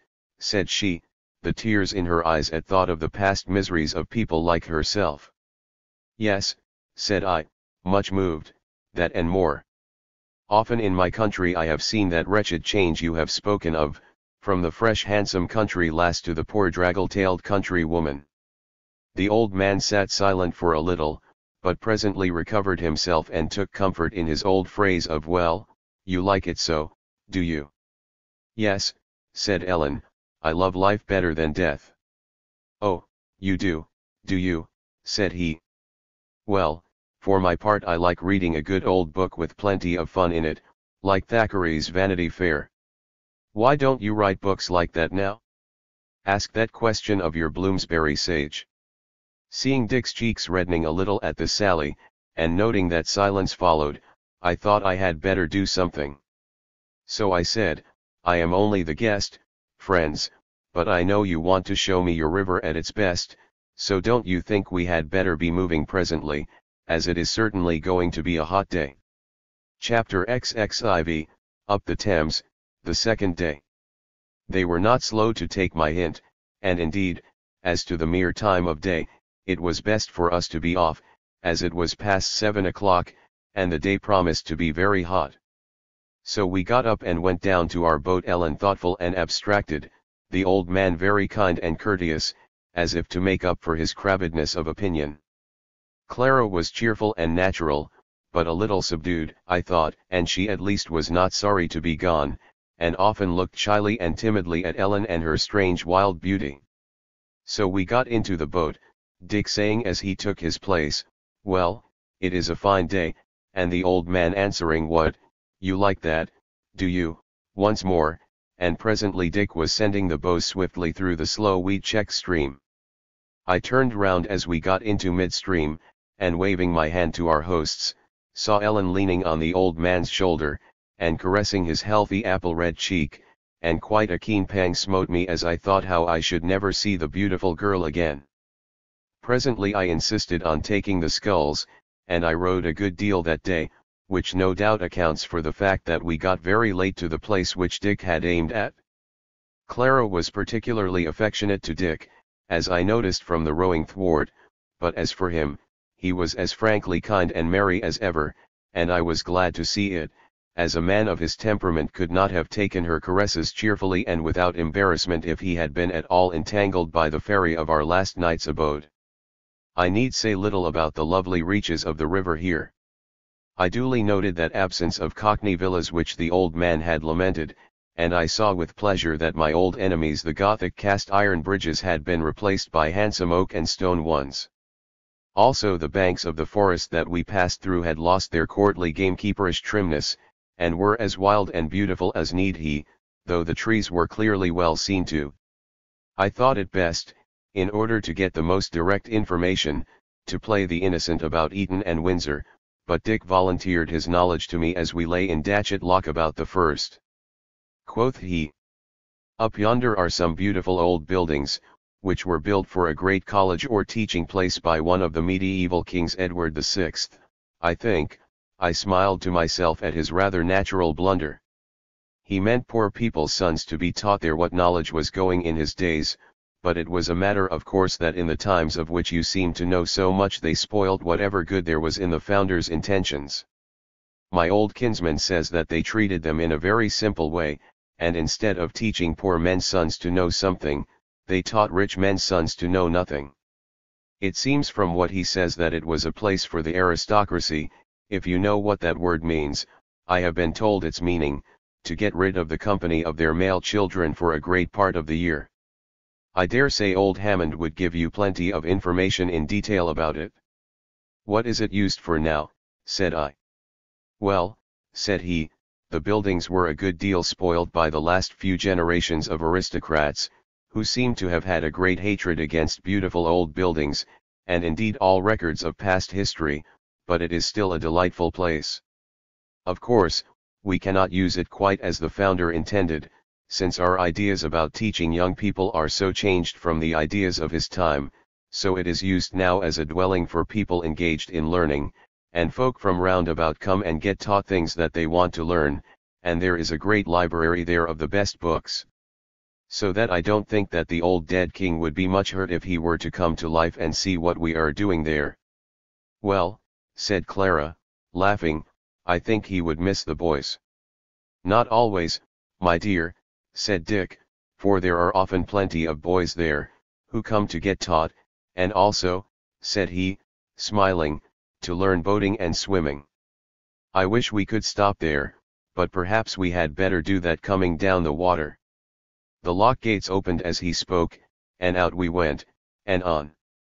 And as for Windsor, he said nothing till I lay on my oars, for I was sculling then, in Clewer Reach, and looking up, said, "What is all that building up there?" Said he, "There, I thought I would wait till you asked, yourself. That is Windsor Castle, that also I thought I would keep for you till we come down the water. It looks fine from here, doesn't it? But a great deal of it has been built or skinned in the time of the degradation, and we wouldn't pull the buildings down, since they were there, just as with the buildings of the Dung Market. You know, of course, that it was the palace of our old medieval kings, and was used later on for the same purpose by the parliamentary commercial sham kings, as my old kinsman calls them." "Yes," said I know all that. What is it used for now?" "A great many people live there," said he, "as, with all drawbacks, it is a pleasant place. There is also a well-arranged store of antiquities of various kinds that have seemed worth keeping a museum, it would have been called in the times you understand so well." I drew my sculls through the water at that last word, and pulled as if I were fleeing from those times which I understood so well, and we were soon going up the once sorely becockneyed reaches of the river about Maidenhead, which now looked as pleasant and enjoyable as the upriver reaches. The morning was now getting on, the morning of a jewel of a summer day, one of those days which, if they were commoner in these islands, would make our climate the best of all climates, without dispute. A light wind blew from the west, the little clouds that had arisen at about our breakfast time had seemed to get higher and higher in the heavens, and in spite of the burning sun we no more longed for rain than we feared it. Burning as the sun was, there was a fresh feeling in the air that almost set us a-longing for the rest of the hot afternoon, and the stretch of blossoming wheat seen from the shadow of the boughs. No one unburdened with very heavy anxieties could have felt otherwise than happy that morning, and it must be said that whatever anxieties might lie beneath the surface of things, we didn't seem to come across any of them. We passed by several fields where haymaking was going on, but Dick, and especially Clara, were so jealous of our upriver festival that they would not allow me to have much to say to them. I could only notice that the people in the fields looked strong and handsome, both men and women, and that so far from there being any appearance of sordidness about their attire, they seemed to be dressed specially for the occasion, lightly, of course, but gaily and with plenty of adornment. Both on this day as well as yesterday we had, as you may think, met and been passed by many craft of one kind and another. The most part of these were being rowed like ourselves, or were sailing, in the sort of way that sailing is managed on the upper reaches of the river, but every now and then we came on barges, laden with hay or other country produce, or carrying bricks, lime, timber, and the like, and these were going on their way without any means of propulsion visible to me, just a man at the tiller, with often a friend or two laughing and talking with him. Dick, seeing on one occasion this day, that I was looking rather hard on one of these, said, "That is one of our force barges. It is quite as easy to work vehicles by force by water as by land." I understood pretty well that these force vehicles had taken the place of our old steam power carrying, but I took good care not to ask any questions about them, as I knew well enough both that I should never be able to understand how they were worked, and that in attempting to do so I should betray myself, or get into some complication impossible to explain, so I merely said, "Yes, of course, I understand." We went ashore at Bisham, where the remains of the old abbey and the Elizabethan house that had been added to them yet remained, none the worse for many years of careful and appreciative habitation. The folk of the place, however, were mostly in the fields that day, both men and women, so we met only 2 old men there, and a younger one who had stayed at home to get on with some literary work, which I imagine we considerably interrupted. Yet I also think that the hard-working man who received us was not very sorry for the interruption. Anyhow, he kept on pressing us to stay over and over again, till at last we did not get away till the cool of the evening. However, that mattered little to us, the nights were light, for the moon was shining in her third quarter, and it was all one to Dick whether he sculled or sat quiet in the boat, so we went away a great pace. The evening sun shone bright on the remains of the old buildings at Medmenham, close beside which arose an irregular pile of building which Dick told us was a very pleasant house, and there were plenty of houses visible on the wide meadows opposite, under the hill, for, as it seems that the beauty of Hurley had compelled people to build and live there a good deal. The sun very low down showed us Henley little altered in outward aspect from what I remembered it. Actual daylight failed us as we passed through the lovely reaches of Wargrave and Ship Lake, but the moon rose behind us presently. I should like to have seen with my eyes what success the new order of things had had in getting rid of the sprawling mess with which commercialism had littered the banks of the wide stream about Reading and Caversham. Certainly everything smelt too deliciously in the early night for there to be any of the old careless sordidness of so-called manufacture, and in answer to my question as to what sort of a place Reading was, Dick answered, "Oh, a nice town enough in its way, mostly rebuilt within the last 100 years, and there are a good many houses, as you can see by the lights just down under the hills yonder. In fact, it is one of the most populous places on the Thames round about here. Keep up your spirits, guest. We are close to our journey's end for the night. I ought to ask your pardon for not stopping at one of the houses here or higher up, but a friend, who is living in a very pleasant house in the Maple Durham Meads, particularly wanted me and Clara to come and see him on our way up the Thames, and I thought you wouldn't mind this bit of night travelling. He need not have adjured me to keep up my spirits, which were as high as possible, though the strangeness and excitement of the happy and quiet life which I saw everywhere around me was, it is true, a little wearing off, yet a deep content, as different as possible from languid acquiescence, was taking its place, and I was, as it were, really newborn. We landed presently just where I remembered the river making an elbow to the north towards the ancient house of the Blunts, with the wide meadows spreading on the right-hand side, and on the left the long line of beautiful old trees overhanging the water.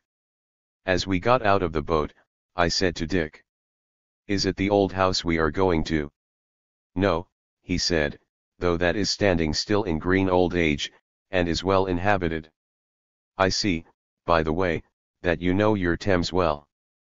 But my friend Walter Allen, who asked me to stop here, lives in a house, not very big, which has been built here lately, because these meadows are so much liked, especially in summer, that there was getting to be rather too much of tenting on the open field, so the parishes hereabout, who rather objected to that, built 3 houses between this and Caversham, and quite a large one at Basildon, a little higher up. Look, yonder are the lights of Walter Allen's house." So we walked over the grass of the meadows under a flood of moonlight, and soon came to the house, which was low and built round a quadrangle big enough to get plenty of sunshine in it. Walter Allen, Dick's friend, was leaning against the jamb of the doorway waiting for us, and took us into the hall without overplus of words. There were not many people in it, as some of the dwellers there were away at the haymaking in the neighborhood, and some, as Walter told us, were wandering about the meadow enjoying the beautiful moonlit night. Dick's friend looked to be a man of about 40, tall, black-haired, very kind-looking and thoughtful, but rather to my surprise there was a shade of melancholy on his face, and he seemed a little abstracted and inattentive to our chat, in spite of obvious efforts to listen. Dick looked on him from time to time, and seemed troubled, and at last he said, "I say, old fellow, if there is anything the matter which we didn't know of when you wrote to me, don't you think you had better tell us about it at once? Or else we shall think we have come here at an unlucky time, and are not quite wanted." Walter turned red, and seemed to have some difficulty in restraining his tears, but said at last, "Of course everybody here is very glad to see you, Dick, and your friends, but it is true that we are not at our best, in spite of the fine weather and the glorious hay crop. We have had a death here." Said Dick, "Well, you should get over that, neighbor, such things must be." "Yes," Walter said, "but this was a death by violence, and it seems likely to lead to at least one more, and somehow it makes us feel rather shy of one another, and to say the truth, that is one reason why there are so few of us present tonight." "Tell us the story, Walter," said Dick, "perhaps telling it will help you to shake off your sadness." Said Walter, "Well, I will, and I will make it short enough, though I dare say it might be spun out into a long one, as used to be done with such subjects in the old novels. There is a very charming girl here whom we all like, and whom some of us do more than like, and she very naturally liked one of us better than anybody else. And another of us, I won't name him, got fairly bitten with love madness, and used to go about making himself as unpleasant as he could not of malice prepense, of course, so that the girl, who liked him well enough at first, though she didn't love him, began fairly to dislike him. Of course, those of us who knew him best, myself amongst others, advised him to go away, as he was making matters worse and worse for himself every day. Well, he wouldn't take our advice, that also, I suppose, was a matter of course, so we had to tell him that he must go, or the inevitable sending to Coventry would follow, for his individual trouble had so overmastered him that we felt that we must go if he did not. He took that better than we expected, when something or other, an interview with the girl, I think, and some hot words with the successful lover following close upon it, threw him quite off his balance, and he got hold of an axe and fell upon his rival when there was no one by, and in the struggle that followed the man attacked, hit him an unlucky blow and killed him. And now the slayer in his turn is so upset that he is like to kill himself, and if he does, the girl will do as much, I fear. And all this we could no more help than the earthquake of the year before last." "It is very unhappy," said Dick, "but since the man is dead, and cannot be brought to life again, and since the slayer had no malice in him, I cannot for the life of me see why he shouldn't get over it before long. Besides, it was the right man that was killed and not the wrong. Why should a man brood over a mere accident forever? And the girl? As to her, said Walter, the whole thing seems to have inspired her with terror rather than grief. What you say about the man is true, or it should be, but then, you see, the excitement and jealousy that was the prelude to this tragedy had made an evil and feverish element round about him, from which he does not seem to be able to escape. However, we have advised him to go away, in fact, to cross the seas, but he is in such a state that I do not think he can go unless someone takes him, and I think it will fall to my lot to do so, which is scarcely a cheerful outlook for me. Oh, you will find a certain kind of interest in it, said Dick. And of course he must soon look upon the affair from a reasonable point of view sooner or later. Well, at any rate, quoth Walter, now that I have eased my mind by making you uncomfortable, let us have an end of the subject for the present. Are you going to take your guest to Oxford? Why, of course we must pass through it, said Dick, smiling, as we are going into the upper waters, but I thought that we wouldn't stop there, or we shall be belated as to the haymaking up our way. So Oxford and my learned lecture on it, all got at second hand from my old kinsman, must wait till we come down the water a fortnight hence. I listened to this story with much surprise, and could not help wondering at first that the man who had slain the other had not been put in custody till it could be proved that he killed his rival in self-defense only. However, the more I thought of it, the plainer it grew to me that no amount of examination of witnesses, who had witnessed nothing but the ill blood between the two rivals, would have done anything to clear up the case. I could not help thinking, also, that the remorse of this homicide gave point to what old Hammond had said to me about the way in which this strange people dealt with what I had been used to hear called crimes. Truly, the remorse was exaggerated, but it was quite clear that the slayer took the whole consequences of the act upon himself, and did not expect society to whitewash him by punishing him. I had no fear any longer that the sacredness of human life was likely to suffer amongst my friends from the absence of gallows and prison. Chapter XXV, the third day on the Thames. As we went down to the boat next morning, Walter could not quite keep off the subject of last night, though he was more hopeful than he had been then, and seemed to think that if the unlucky homicide could not be got to go oversea, he might at any rate go and live somewhere in the neighborhood pretty much by himself. At any rate, that was what he himself had proposed to Dick, and I must say to me also, this seemed a strange remedy, and Dick said as much. Quoth he, "Friend Walter, don't set the man brooding on the tragedy by letting him live alone. That will only strengthen his idea that he has committed a crime, and you will have him killing himself in good earnest." Said Clara, "I don't know. If I may say what I think of it, it is that he had better have his fill of gloom now, and, so to say, wake up presently to see how little need there has been for it, and then he will live happily afterwards. As for his killing himself, you need not be afraid of that, for, from all you tell me, he is really very much in love with the woman, and to speak plainly, until his love is satisfied, he will not only stick to life as tightly as he can, but will also make the most of every event of his life, will, so to say, hug himself up in it, and I think that this is the real explanation of his taking the whole matter with such an excess of tragedy." Walter looked thoughtful, and said, "Well, you may be right, and perhaps we should have treated it all more lightly, but you see, guest," turning to me, "such things happen so seldom, that when they do happen, we cannot help being much taken up with it. For the rest, we are all inclined to excuse our poor friend for making us so unhappy, on the ground that he does it out of an exaggerated respect for human life and its happiness. Well, I will say no more about it, only this, will you give me a cast upstream, as I want to look after a lonely habitation for the poor fellow, since he will have it so, and I hear that there is one which would suit us very well on the downs beyond Stradley, so if you will put me ashore there I will walk up the hill and look to it." "Is the house in question empty?" said I.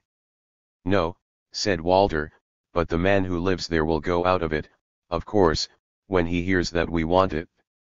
You see, we think that the fresh air of the downs and the very emptiness of the landscape will do our friend good. Yes, said Clara, smiling, and he will not be so far from his beloved that they cannot easily meet if they have a mind to, as they certainly will. This talk had brought us down to the boat, and we were presently afloat on the beautiful broad stream, Dick driving the prow swiftly through the windless water of the early summer morning, for it was not yet 6 o'clock. We were at the lock in a very little time, and as we lay rising and rising on the incoming water, I could not help wondering that my old friend the Pound Lock, and that of the very simplest and most rural kind, should hold its place there, so I said.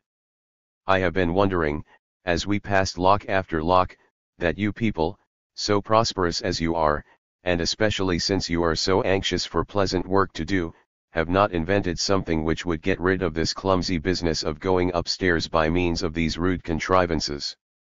Dick laughed.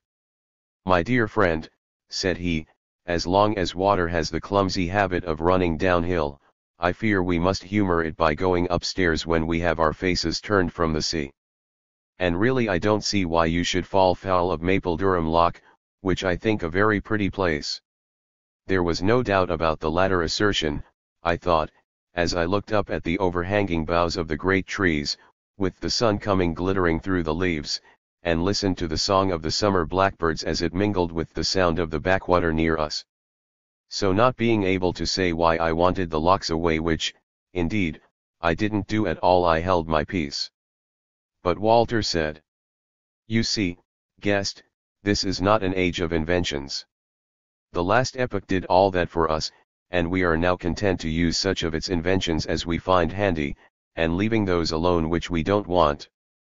I believe, as a matter of fact, that some time ago, I can't give you a date, some elaborate machinery was used for the locks, though people did not go so far as try to make the water run uphill.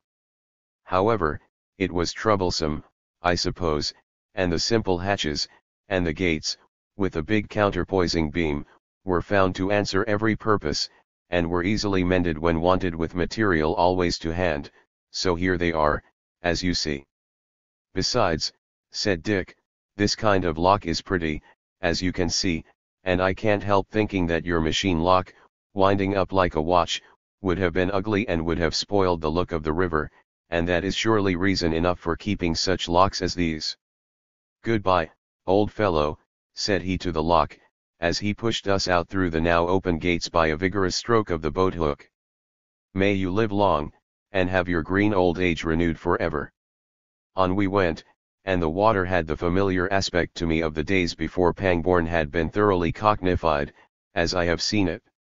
It, Pangbourne, was distinctly a village still, i.e., a definite group of houses, and as pretty as might be. The beech woods still covered the hill that rose above Basildon, but the flat fields beneath them were much more populous than I remembered them, as there were 5 large houses in sight, very carefully designed so as not to hurt the character of the country. Down on the green lip of the river, just where the water turns toward the Goring and Stradley reaches, were half a dozen girls playing about on the grass. They hailed us as we were about passing them, as they noted that we were travelers, and we stopped a minute to talk with them. They had been bathing, and were light-clad and barefooted, and were bound for the meadows on the Berkshire side, where the haymaking had begun, and were passing the time merrily enough till the Berkshire folk came in their punt to fetch them. At first nothing would content them but we must go with them into the hayfield, and breakfast with them, but Dick put forward his theory of beginning the hay harvest higher up the water, and not spoiling my pleasure therein by giving me a taste of it elsewhere, and they gave way, though unwillingly.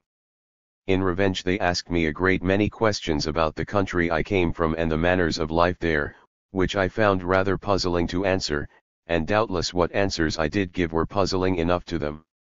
I noticed both with these pretty girls and with everybody else we met, that in default of serious news, such as we had heard at Mapledurham, they were eager to discuss all the little details of life, the weather, the hay crop, the last new house, the plenty or lack of such and such birds, and so on, and they talked of these things not in a fatuous and conventional way, but as taking, I say, real interest in them. Moreover, I found that the women knew as much about all these things as the men, could name a flower, and knew its qualities, could tell you the habitat of such and such birds and fish, and the like. It is almost strange what a difference this intelligence made in my estimate of the country life of that day, for it used to be said in past times, and on the whole truly, that outside their daily work country people knew little of the country, and at least could tell you nothing about it, while here were these people as eager about all the goings-on in the fields and woods and downs as if they had been cockneys newly escaped from the tyranny of bricks and mortar. I may mention as a detail worth noticing that not only did there seem to be a great many more birds about of the non-predatory kinds, but their enemies the birds of prey were also commoner. A kite hung over our heads as we passed Medmenham yesterday, magpies were quite common in the hedgerows, I saw several sparrowhawks, and I think a merlin, and now just as we were passing the pretty bridge which had taken the place of Basildon Railway Bridge, a couple of ravens croaked above our boat, as they sailed off to the higher ground of the downs. I concluded from all this that the days of the gamekeeper were over, and did not even need to ask Dick a question about it. Chapter XXVI, The Obstinate Refusers. Before we parted from these girls we saw two sturdy young men and a woman putting off from the Berkshire shore, and then Dick bethought him of a little banter of the girls, and asked them how it was that there was nobody of the male kind to go with them across the water, and where their boats were gone to. Said one, the youngest of the party, "Oh, they have got the big punt to lead stone from up the water." "Who do you mean by they, dear child?" said Dick. Said an older girl, laughing, "You had better go and see them. Look there," and she pointed northwest, "don't you see building going on there?" "Yes," said Dick, "and I am rather surprised at this time of the year. Why are they not haymaking with you?" The girls all laughed at this, and before their laugh was over, the Berkshire boat had run onto the grass and the girls stepped in lightly, still sniggering, while the newcomers gave us the seal of the day. But before they were under way again, the tall girl said, "Excuse us for laughing, dear neighbors, but we have had some friendly bickering with the builders up yonder, and as we have no time to tell you the story, you had better go and ask them. They will be glad to see you if you don't hinder their work." They all laughed again at that, and waved us a pretty farewell as the punters set them over toward the other shore, and left us standing on the bank beside our boat. "Let us go and see them," said Clara, "that is, if you are not in a hurry to get to Stradley, Walter." "Oh no," said Walter, "I shall be glad of the excuse to have a little more of your company."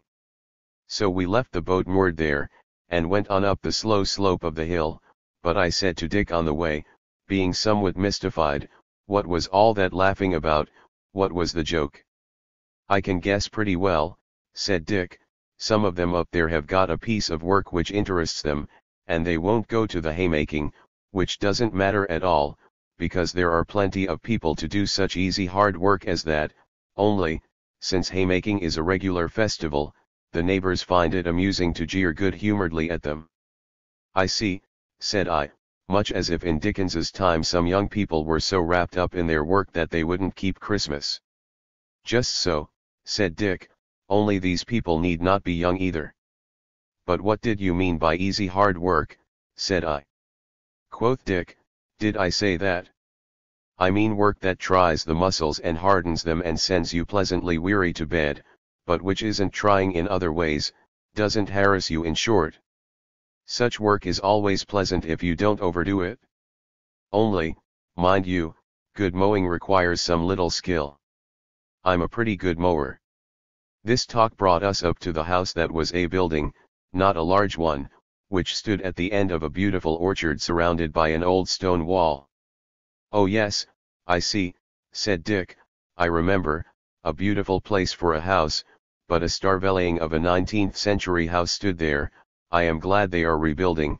It's all stone, too, though it need not have been in this part of the country, my word, though, they are making a neat job of it, but I wouldn't have made it all ashlar." Walter and Clara were already talking to a tall man clad in his mason's blouse, who looked about 40, but was I dare say older, who had his mallet and chisel in hand. There were at work in the shed and on the scaffold about half a dozen men and 2 women, blouse-clad like the Carls, while a very pretty woman who was not in the work but was dressed in an elegant suit of blue linen came sauntering up to us with her knitting in her hand. She welcomed us and said, smiling, "So you are come up from the water to see the obstinate refusers. Where are you going haymaking, neighbours?" "Oh, right up above Oxford," said Dick. "It is rather a late country." "But what share have you got with the refusers, pretty neighbour?" said she, with a laugh. "Oh, I am the lucky one who doesn't want to work, though sometimes I get it, for I serve as model to Mistress Philippa there when she wants one. She is our head carver. Come and see her." She led us up to the door of the unfinished house, where a rather little woman was working with mallet and chisel on the wall nearby. She seemed very intent on what she was doing, and did not turn round when we came up, but a taller woman, quite a girl she seemed, who was at work nearby, had already knocked off, and was standing looking from Clara to Dick with delighted eyes. None of the others paid much heed to us. The blue-clad girl laid her hand on the carver's shoulder and said, "Now Philippa, if you gobble up your work like that, you will soon have none to do, and what will become of you then?"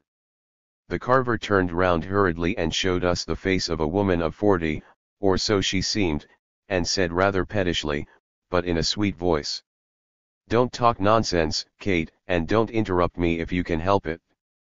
She stopped short when she saw us, then went on with the kind smile of welcome which never failed us.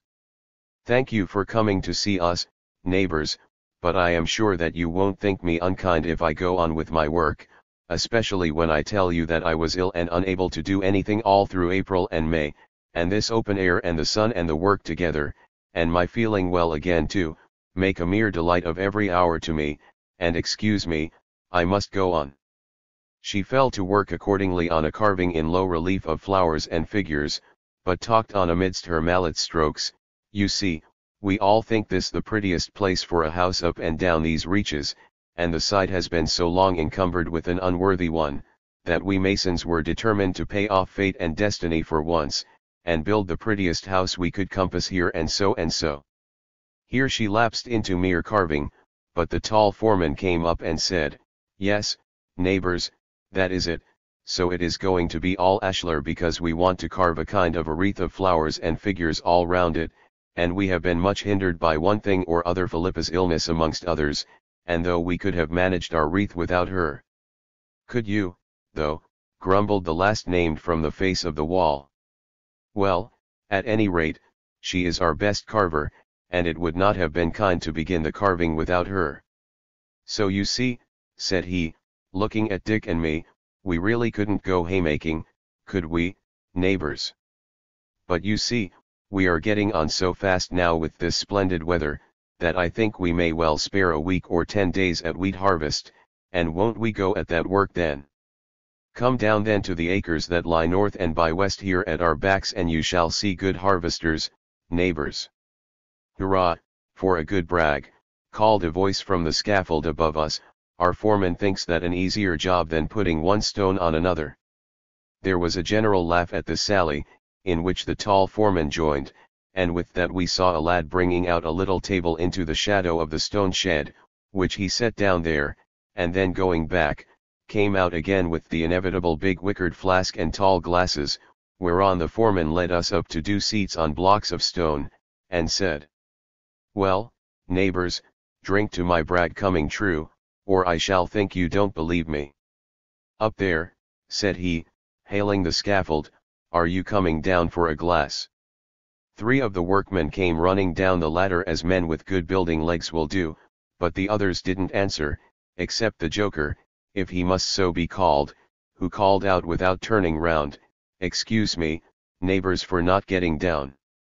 I must get on, my work is not superintending, like the gaffers yonder, but, you fellows, send us up a glass to drink the haymaker's health." Of course, Philippa would not turn away from her beloved work, but the other woman carver came, She turned out to be Philippa's daughter, but was a tall strong girl, black-haired and gypsy-like of face and curiously solemn of manner. The rest gathered round us and clinked glasses, and the men on the scaffold turned about and drank to our healths, but the busy little woman by the door would have none of it all, but only shrugged her shoulders when her daughter came up to her and touched her. So we shook hands and turned our backs on the obstinate refusers, went down the slope to our boat, and before we had gone many steps heard the full tune of tinkling trowels mingle with the humming of the bees and the singing of the larks above the little plain of Basildon. Chapter XXVII, The Upper Waters. We set Walter ashore on the Berkshire side, amidst all the beauties of Stradley, and so went our ways into what once would have been the deeper country under the foothills of the White Horse, and though the contrast between half-cocknified and wholly unsophisticated country existed no longer, a feeling of exultation rose within me, as it used to do, at sight of the familiar and still unchanged hills of the Berkshire range. We stopped at Wallingford for our midday meal. Of course, all signs of squalor and poverty had disappeared from the streets of the ancient town, and many ugly houses had been taken down and many pretty new ones built, but I thought it curious, that the town still looked like the old place I remembered so well, for indeed it looked like that ought to have looked. At dinner we fell in with an old, but very bright and intelligent man, who seemed in a country way to be another edition of old Hammond. He had an extraordinary detailed knowledge of the ancient history of the countryside from the time of Alfred to the days of the Parliamentary Wars, many events of which, as you may know, were enacted round about Wallingford. But, what was more interesting to us, he had detailed record of the period of the change to the present state of things, and told us a great deal about it, and especially of that exodus of the people from the town to the country, and the gradual recovery by the town-bred people on one side, and the country-bred people on the other, of those arts of life which they had each lost, which loss, as he told us, had at one time gone so far that not only was it impossible to find a carpenter or a smith in a village or small country town, but that people in such places had even forgotten how to bake bread, and that at Wallingford, for instance, the bread came down with the newspapers by an early train from London, worked in some way, the explanation of which I could not understand. He told us also that the townspeople who came into the country used to pick up the agricultural arts by carefully watching the way in which the machines worked, gathering an idea of handicraft from machinery, because at that time almost everything in and about the fields was done by elaborate machines used quite unintelligently by the laborers.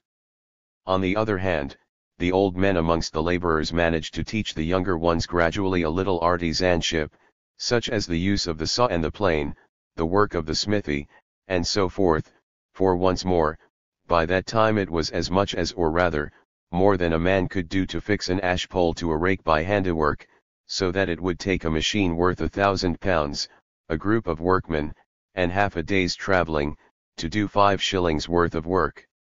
He showed us, among other things, an account of a certain village council who were working hard at all this business, and the record of their intense earnestness in getting to the bottom of some matter which in time past would have been thought quite trivial, as, for example, the due proportions of alkali and oil for soap making for the village wash, or the exact heat of the water into which a leg of mutton should be plunged for boiling. All this joined to the utter absence of anything like party feeling, which even in a village assembly would certainly have made its appearance in an earlier epoch, was very amusing, and at the same time instructive.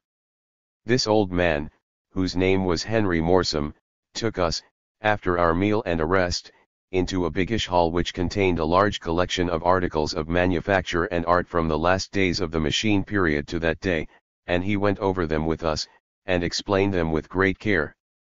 They also were very interesting, showing the transition from the makeshift work of the machines, which was at about its worst a little after the Civil War before told of, into the first years of the new handicraft period. Of course, there was much overlapping of the periods, and at first the new handwork came in very slowly. You must remember, said the old antiquary, that the handicraft was not the result of what used to be called material necessity. On the contrary, by that time the machines had been so much improved that almost all necessary work might have been done by them, and indeed many people at that time, and before it, used to think that machinery would entirely supersede handicraft, which certainly, on the face of it, seemed more than likely. But there was another opinion, far less logical, prevalent amongst the rich people before the days of freedom, which did not die out at once after that epoch had begun. This opinion, which from all I can learn seemed as natural then, as it seems absurd now, was, that while the ordinary daily work of the world would be done entirely by automatic machinery, the energies of the more intelligent part of mankind would be set free to follow the higher forms of the arts, as well as science and the study of history. It was strange, was it not, that they should thus ignore that aspiration after complete equality which we now recognize as the bond of all happy human society. I did not answer, but thought the more. Dick looked thoughtful, and said, "Strange, neighbor. Well, I don't know. I have often heard my old kinsmen say the one aim of all people before our time was to avoid work, or at least they thought it was, so of course the work which their daily life forced them to do, seemed more like work than that which they seemed to choose for themselves." "True enough," said Morsom. "Anyhow, they soon began to find out their mistake, and that only slaves and slave-holders could live solely by setting machines going." Clara broke in here, flushing a little as she spoke. Was not their mistake once more bred of the life of slavery that they had been living? A life which was always looking upon everything, except mankind, animate and inanimate nature, as people used to call it, as one thing, and mankind as another. It was natural to people thinking in this way, that they should try to make nature their slave, since they thought nature was something outside them. "Surely," said Morsom, and they were puzzled as to what to do, till they found the feeling against a mechanical life, which had begun before the great change amongst people who had leisure to think of such things, was spreading insensibly, till at last under the guise of pleasure that was not supposed to be work, work that was pleasure began to push out the mechanical toil, which they had once hoped at the best to reduce to narrow limits indeed, but never to get rid of, and which, moreover, they found they could not limit as they had hoped to do. "When did this new revolution gather head?" said I. "In the half-century that followed the great change," said Morsom. "It began to be noteworthy. Machine after machine was quietly dropped under the excuse that the machines could not produce works of art, and that works of art were more and more called for. 'Look here,' he said, 'here are some of the works of that time, rough and unskillful in handiwork, but solid and showing some sense of pleasure in the making.' 'They are very curious,' said I, taking up a piece of pottery from amongst the specimens which the antiquary was showing us, 'not a bit like the work of either savages or barbarians, and yet with what would once have been called a hatred of civilization impressed upon them.' 'Yes,' said Morsom, 'you must not look for delicacy there. In that period you could only have got that from a man who was practically a slave. But now, you see,' said he, leading me on a little, 'we have learned the trick of handicraft, and have added the utmost refinement of workmanship to the freedom of fancy and imagination.' I looked, and wondered indeed at the deftness and abundance of beauty of the work of men who had at last learned to accept life itself as a pleasure, and the satisfaction of the common needs of mankind and the preparation for them, as work fit for the best of the race. I mused silently, but at last I said, 'What is to come after this?' The old man laughed. 'I don't know,' said he, 'we will meet it when it comes.' 'Meanwhile,' quoth Dick, 'we have got to meet the rest of our day's journey, so out into the street and down to the Strand. Will you come a turn with us, neighbor? Our friend is greedy of your stories.' 'I will go as far as Oxford with you,' said he. 'I want a book or two out of the Bodleian Library.' 'I suppose you will sleep in the old city?' 'No,' said Dick, 'we are going higher up, the hay is waiting us there, you know.' Morsom nodded, and we all went into the street together, and got into the boat a little above the town bridge. But just as Dick was getting the sculls into the rowlocks, the bows of another boat came thrusting through the low arch. Even at first sight it was a gay little craft, indeed bright green, and painted over with elegantly drawn flowers. As it cleared the arch, a figure as bright and gay-clad as the boat rose up in it, a slim girl dressed in light blue silk that fluttered in the drafty wind of the bridge. I thought I knew the figure, and sure enough, as she turned her head to us, and showed her beautiful face, I saw with joy that it was none other than the fairy godmother from the abundant garden on Runnymede Ellen, to wit. We all stopped to receive her. Dick rose in the boat and cried out a genial good morrow. I tried to be as genial as Dick, but failed. Clara waved a delicate hand to her, and Morsum nodded and looked on with interest. As to Ellen, the beautiful brown of her face was deepened by a flush, as she brought the gunwale of her boat alongside ours, and said, "You see, neighbors, I had some doubt if you would all three come back past Runnymede, or if you did, whether you would stop there, and besides, I am not sure whether my father and I shall not be away in a week or two, for he wants to see a brother of his in the North Country, and I should not like him to go without me. So I thought I might never see you again, and that seemed uncomfortable to me, and so I came after you." "Well," said Dick, "I am sure we are all very glad of that, although you may be sure that as for Clara and me, we should have made a point of coming to see you, and of coming the second time, if we had found you away the first. But, dear neighbor, there you are alone in the boat, and you have been sculling pretty hard I should think, and might find a little quiet sitting pleasant, so we had better part our company into two." "Yes," said Ellen, "I thought you would do that, so I have brought a rudder for my boat. Will you help me to ship it, please?" And she went aft in her boat and pushed along our side till she had brought the stern close to Dick's hand. He knelt down in our boat and she in hers, and the usual fumbling took place over hanging the rudder on its hooks, for, as you may imagine, no change had taken place in the arrangement of such an unimportant matter as the rudder of a pleasure boat. As the two beautiful young faces bent over the rudder, they seemed to me to be very close together, and though it only lasted a moment, a sort of pang shot through me as I looked on. Clara sat in her place and did not look round, but presently she said, with just the least stiffness in her tone, "How shall we divide? Won't you go into Ellen's boat, Dick, since, without offence to our guest, you are the better sculler?" Dick stood up and laid his hand on her shoulder, and said, "No, no, let guest try what he can do. He ought to be getting into training now. Besides, we are in no hurry, we are not going far above Oxford, and even if we are benighted, we shall have the moon, which will give us nothing worse of a night than a greater day. Besides," said I may manage to do a little more with my sculling than merely keeping the boat from drifting downstream." They all laughed at this, as if it had been a very good joke, and I thought that Ellen's laugh, even amongst the others, was one of the pleasantest sounds I had ever heard. To be short, I got into the new-come boat, not a little elated, and taking the sculls, set to work to show off a little. For must I say it? I felt as if even that happy world were made the happier for my being so near this strange girl, although I must say that of all the persons I had seen in that world renewed, she was the most unfamiliar to me, the most unlike what I could have thought of.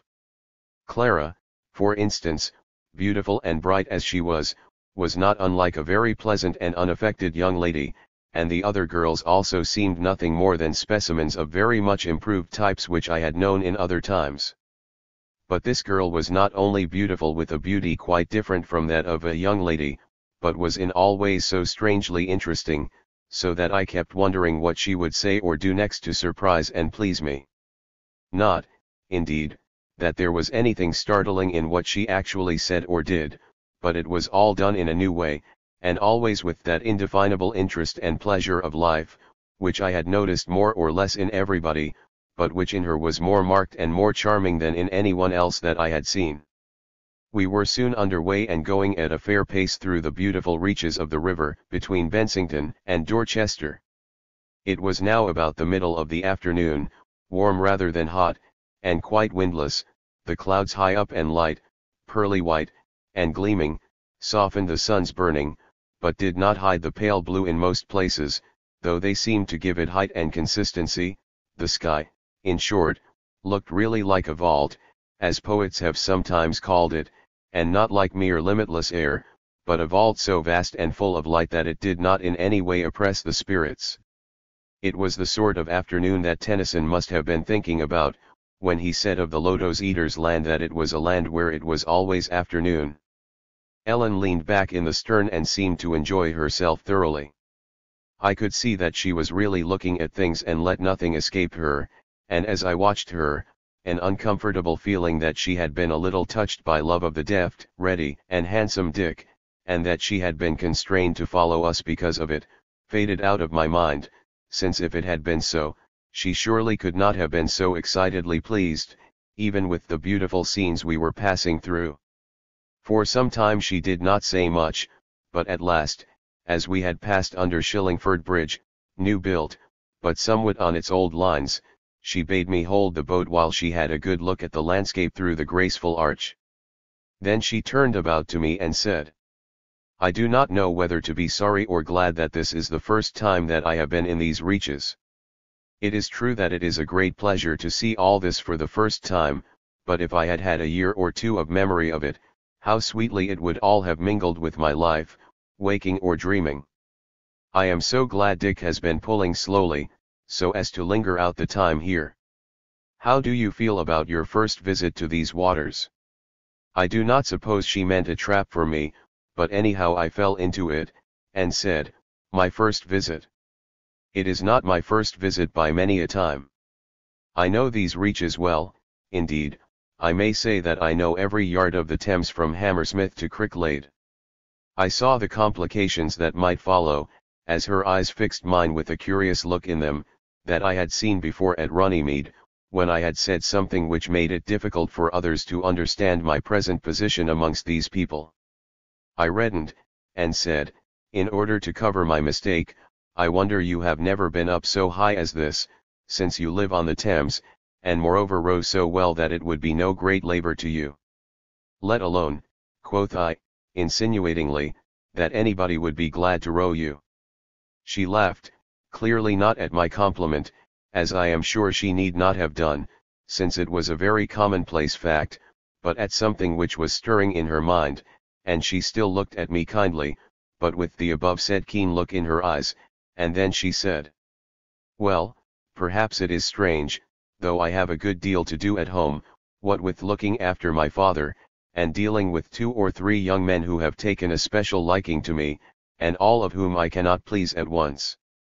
But you, dear neighbor, it seems to me stranger that you should know the upper river, than that I should not know it, for, as I understand, you have only been in England a few days. But perhaps you mean that you have read about it in books, and seen pictures of it? Though that does not come to much, either." "Truly," said I. "Besides, I have not read any books about the Thames. It was one of the minor stupidities of our time that no one thought fit to write a decent book about what may fairly be called our only English river." The words were no sooner out of my mouth than I saw that I had made another mistake, and I felt really annoyed with myself, as I did not want to go into a long explanation just then, or begin another series of odious Sean lies. Somehow, Ellen seemed to see this, and she took no advantage of my slip. Her piercing look changed into one of mere frank kindness, and she said, "Well, anyhow I am glad that I am traveling these waters with you, since you know our river so well, and I know little of it past Pangbourne, for you can tell me all I want to know about it." She paused a minute, and then said, "Yet you must understand that the part I do know, I know as thoroughly as you do. I should be sorry for you to think that I am careless of a thing so beautiful and interesting as the Thames." She said this quite earnestly, and with an air of affectionate appeal to me which pleased me very much, but I could see that she was only keeping her doubts about me for another time. Presently we came to Day's Lock, where Dick and his 2 sitters had waited for us. He would have me go ashore, as if to show me something which I had never seen before, and nothing loath I followed him, Ellen by my side, to the well-remembered dykes, and the long church beyond them, which was still used for various purposes by the good folk of Dorchester, where, by the way, the village guest house still had the sign of the fleur-de-luce which it used to bear in the days when hospitality had to be bought and sold.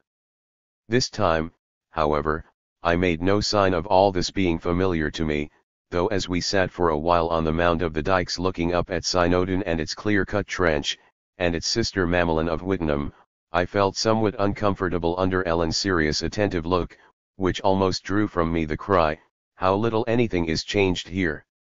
We stopped again at Abingdon, which, like Wallingford, was in a way both old and new to me, since it had been lifted out of its 19th century degradation, and otherwise was as little altered as might be. Sunset was in the sky as we skirted Oxford by Ozany. We stopped a minute or two hard by the ancient castle to put Henry Morsam ashore.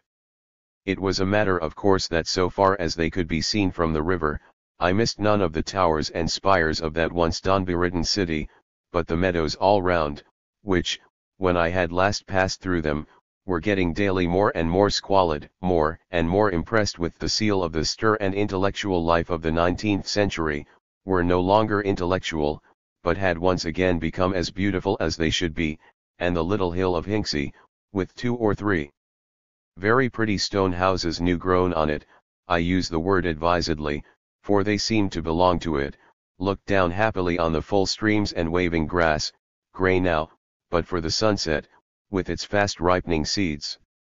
The railway having disappeared, and therewith the various level bridges over the streams of Thames, we were soon through Medley Lock and in the wide water that washes Port Meadow, with its numerous population of geese nowise diminished, and I thought with interest how its name and use had survived from the older imperfect communal period, through the time of the confused struggle and tyranny of the rights of property, into the present rest and happiness of complete communism. I was taken ashore again at Godstow, to see the remains of the old nunnery, pretty nearly in the same condition as I had remembered them, and from the high bridge over the cut close by, I could see, even in the twilight, how beautiful the little village with its grey stone houses had become, for we had now come into the stone country, in which every house must be either built, walls and roof, of grey stone or be a blot on the landscape. We still rode on after this, Ellen taking the sculls in my boat. We passed a weir a little higher up, and about 3 miles beyond it came by moonlight again to a little town, where we slept at a house thinly inhabited, as its folk were mostly tented in the hay fields. Chapter XXVIII, The Little River. We started before 6 o'clock the next morning, as we were still 25 miles from our resting place, and Dick wanted to be there before dusk. The journey was pleasant, though to those who do not know the Upper Thames, there is little to say about it. Ellen and I were once more together in her boat, though Dick, for fairness' sake, was for having me in his, and letting the 2 women scull the green toy. Ellen, however, would not allow this, but claimed me as the interesting person of the company. "After having come so far," said she, "I will not be put off with a companion who will be always thinking of somebody else than me. The guest is the only person who can amuse me properly. I mean that really," said she, turning to me, "and have not said it merely as a pretty saying." Clara blushed and looked very happy at all this, for I think up to this time she had been rather frightened of Ellen. As for me, I felt young again, and strange hopes of my youth were mingling with the pleasure of the present, almost destroying it, and quickening it into something like pain. As we passed through the short and winding reaches of the now quickly lessening stream, Ellen said, "How pleasant this little river is to me, who am used to a great wide wash of water. It almost seems as if we shall have to stop at every reach end. I expect before I get home this evening I shall have realized what a little country England is, since we can so soon get to the end of its biggest river." "It is not big," said I, "but it is pretty."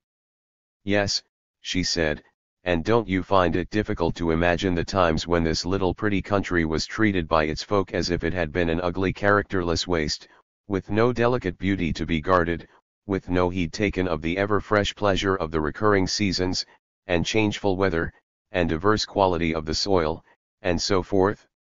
How could people be so cruel to themselves?" "And to each other," said I.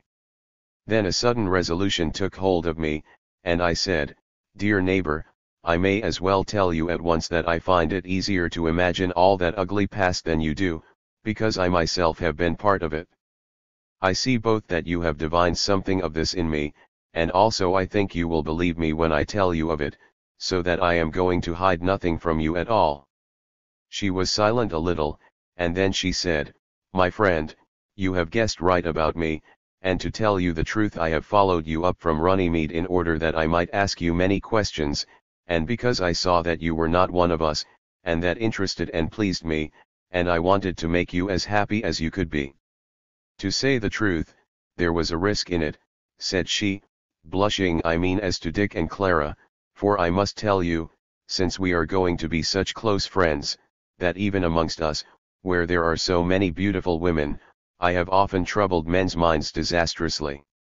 That is one reason why I was living alone with my father in the cottage at Runnymede." But it did not answer on that score, for of course people came there, as the place is not a desert, and they seemed to find me all the more interesting for living alone like that, and fell to making stories of me to themselves like I know you did, my friend. Well, let that pass. This evening, or tomorrow morning, I shall make a proposal to you to do something which would please me very much, and I think would not hurt you." I broke in eagerly, saying that I would do anything in the world for her, for indeed, in spite of my years and the too obvious signs of them, though that feeling of renewed youth was not a mere passing sensation, I think, in spite of my years, I say, I felt altogether too happy in the company of this delightful girl, and was prepared to take her confidences for more than they meant perhaps. She laughed now, but looked very kindly on me. "Well," she said, "meantime for the present we will let it be, for I must look at this new country that we are passing through.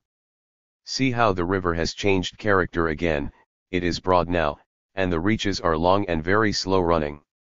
And look, there is a ferry."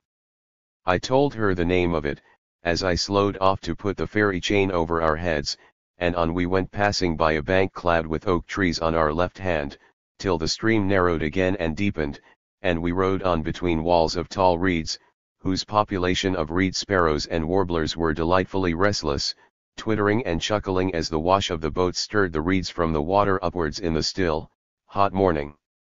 She smiled with pleasure, and her lazy enjoyment of the new scene seemed to bring out her beauty doubly as she leaned back amidst the cushions, though she was far from languid, her idleness being the idleness of a person, strong and well knit both in body and mind, deliberately resting. "Look," she said, springing up suddenly from her place without any obvious effort, and balancing herself with exquisite grace and ease, "look at the beautiful old bridge ahead." "I need scarcely look at that," said I, not turning my head away from her beauty. "I know what it is, though," with a smile, "we used not to call it the old bridge time agone." She looked down upon me kindly, and said, "How well we get on now you are no longer on your guard against me."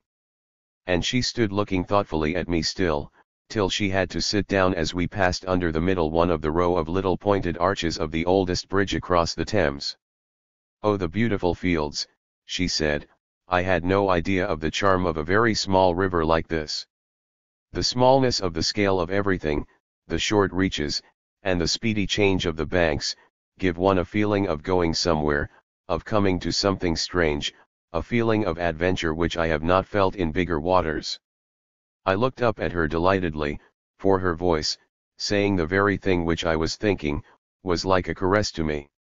She caught my eye and her cheeks reddened under their tan, and she said simply, "I must tell you, my friend, that when my father leaves the Thames this summer he will take me away to a place near the Roman wall in Cumberland, so that this voyage of mine is farewell to the south, of course with my goodwill in a way, and yet I am sorry for it. I hadn't the heart to tell Dick yesterday that we were as good as gone from the Thames side, but somehow to you I must needs tell it."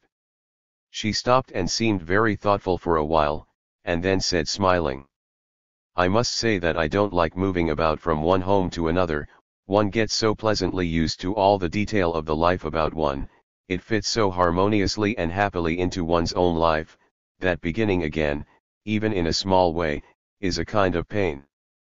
But I dare say in the country which you come from, you would think this petty and unadventurous, and would think the worse of me for it."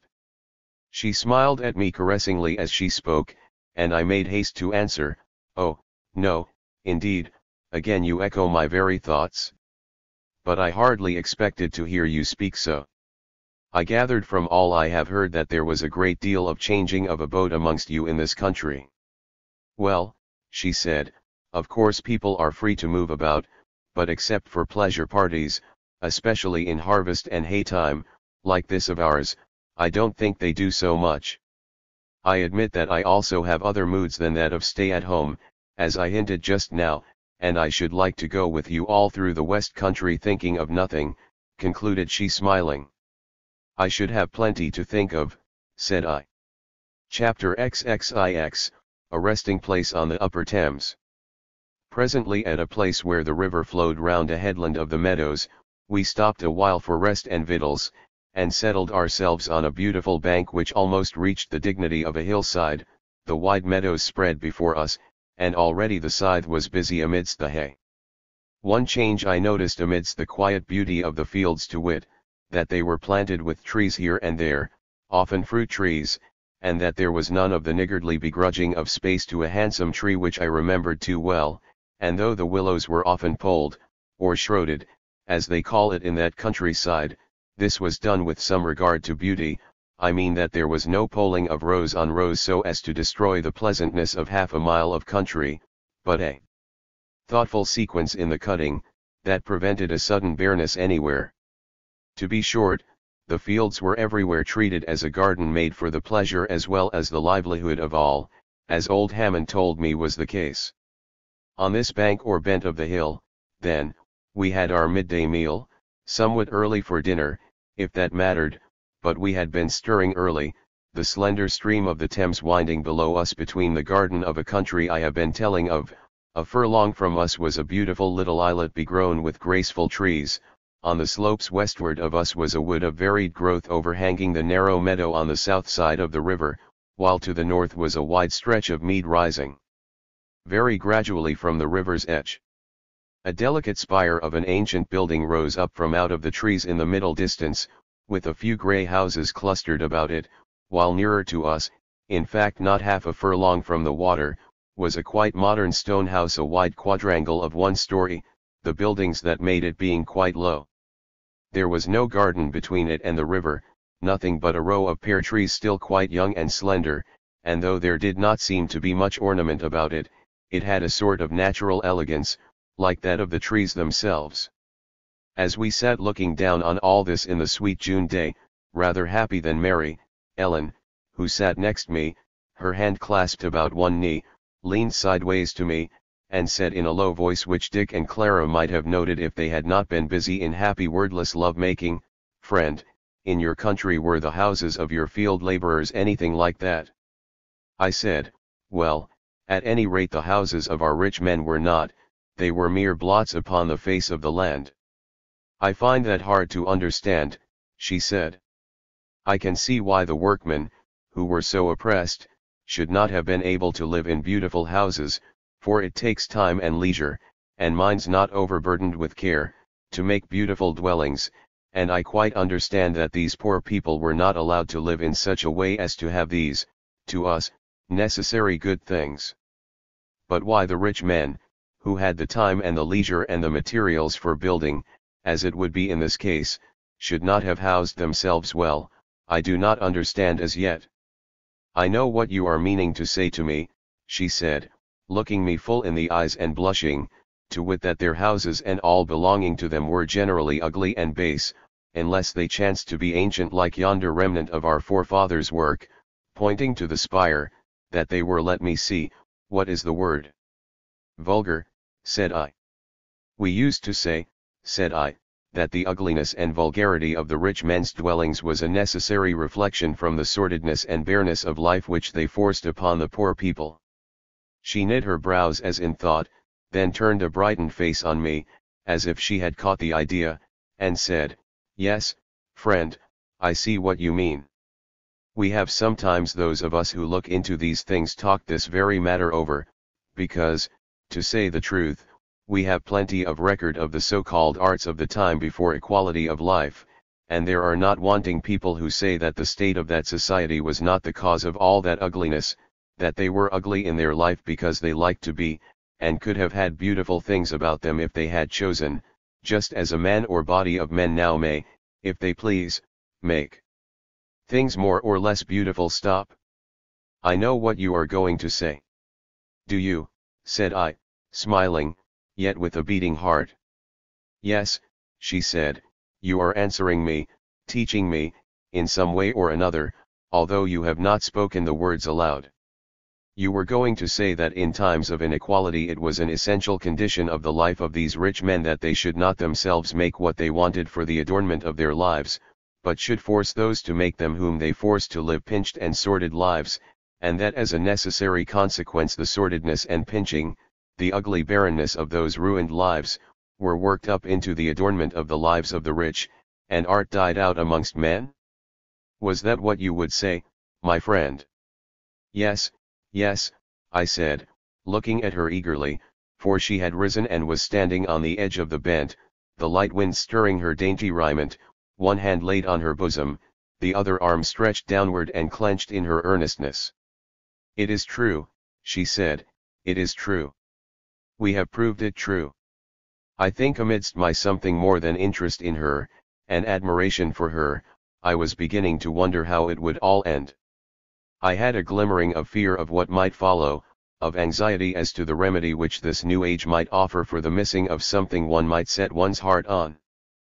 But now Dick rose to his feet and cried out in his hearty manner, "Neighbor Ellen, are you quarreling with the guest, or are you worrying him to tell you things which he cannot properly explain to our ignorance?" "Neither, dear neighbor," she said. "I was so far from quarreling with him that I think I have been making him good friends both with himself and me." "Is it so, dear guest?" she said, looking down at me with a delightful smile of confidence in being understood. "Indeed it is," said I.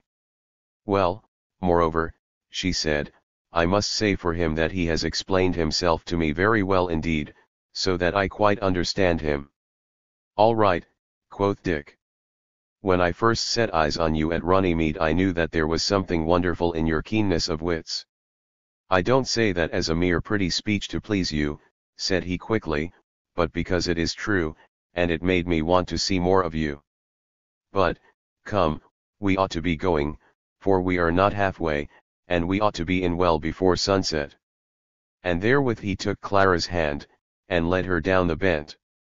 But Ellen stood thoughtfully looking down for a little, and as I took her hand to follow Dick, she turned round to me and said, "You might tell me a great deal and make many things clear to me, if you would."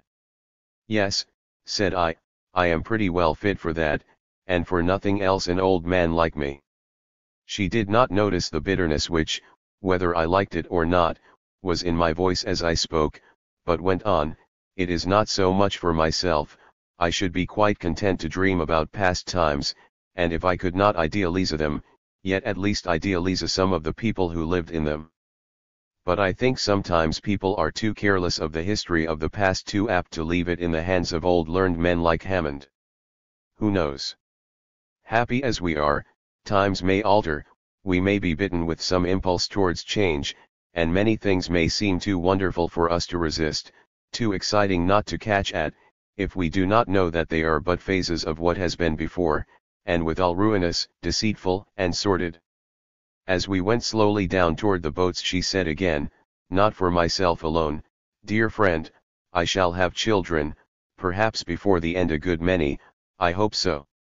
And though of course I cannot force any special kind of knowledge upon them, yet, my friend, I cannot help thinking that just as they might be like me in body, so I might impress upon them some part of my ways of thinking, that is, indeed, some of the essential part of myself, that part which was not mere moods, created by the matters and events round about me.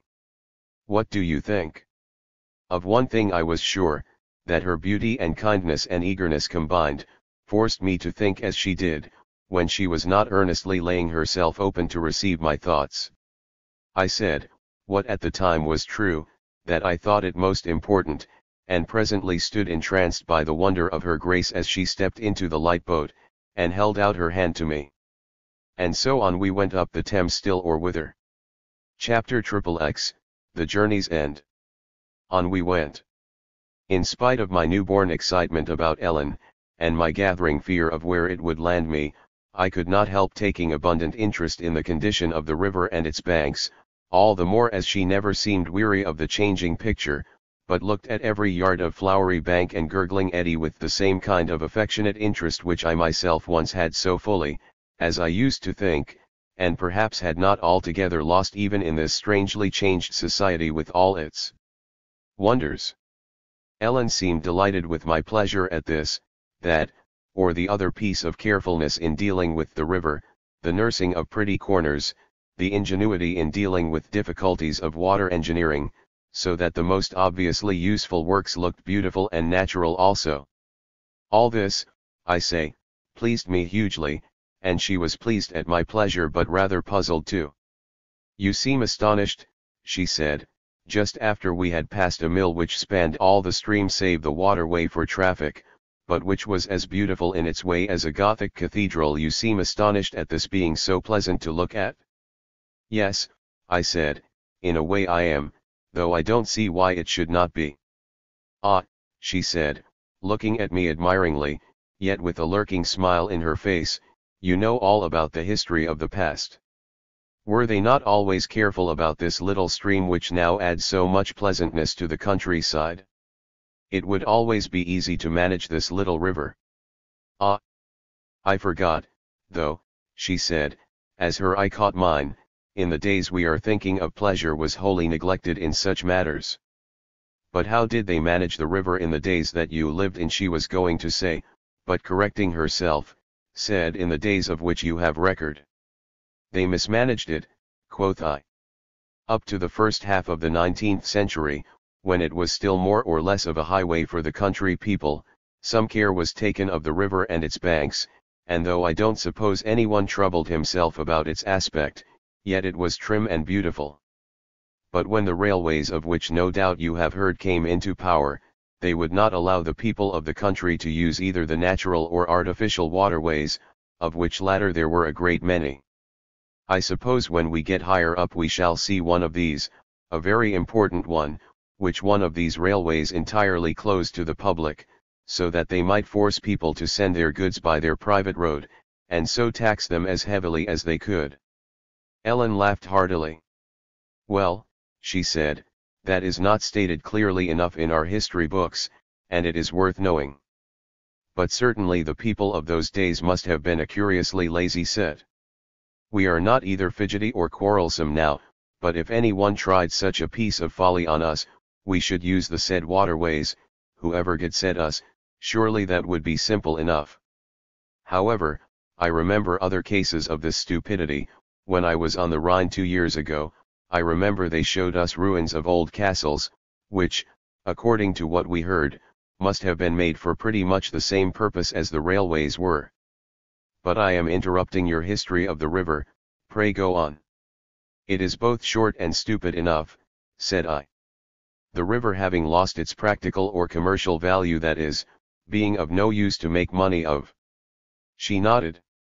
"I understand what that queer phrase means," said she. "Go on." "Well, it was utterly neglected, till at last it became a nuisance." "Yes," quoth Ellen, "I understand, like the railways and the robber knights." "Yes.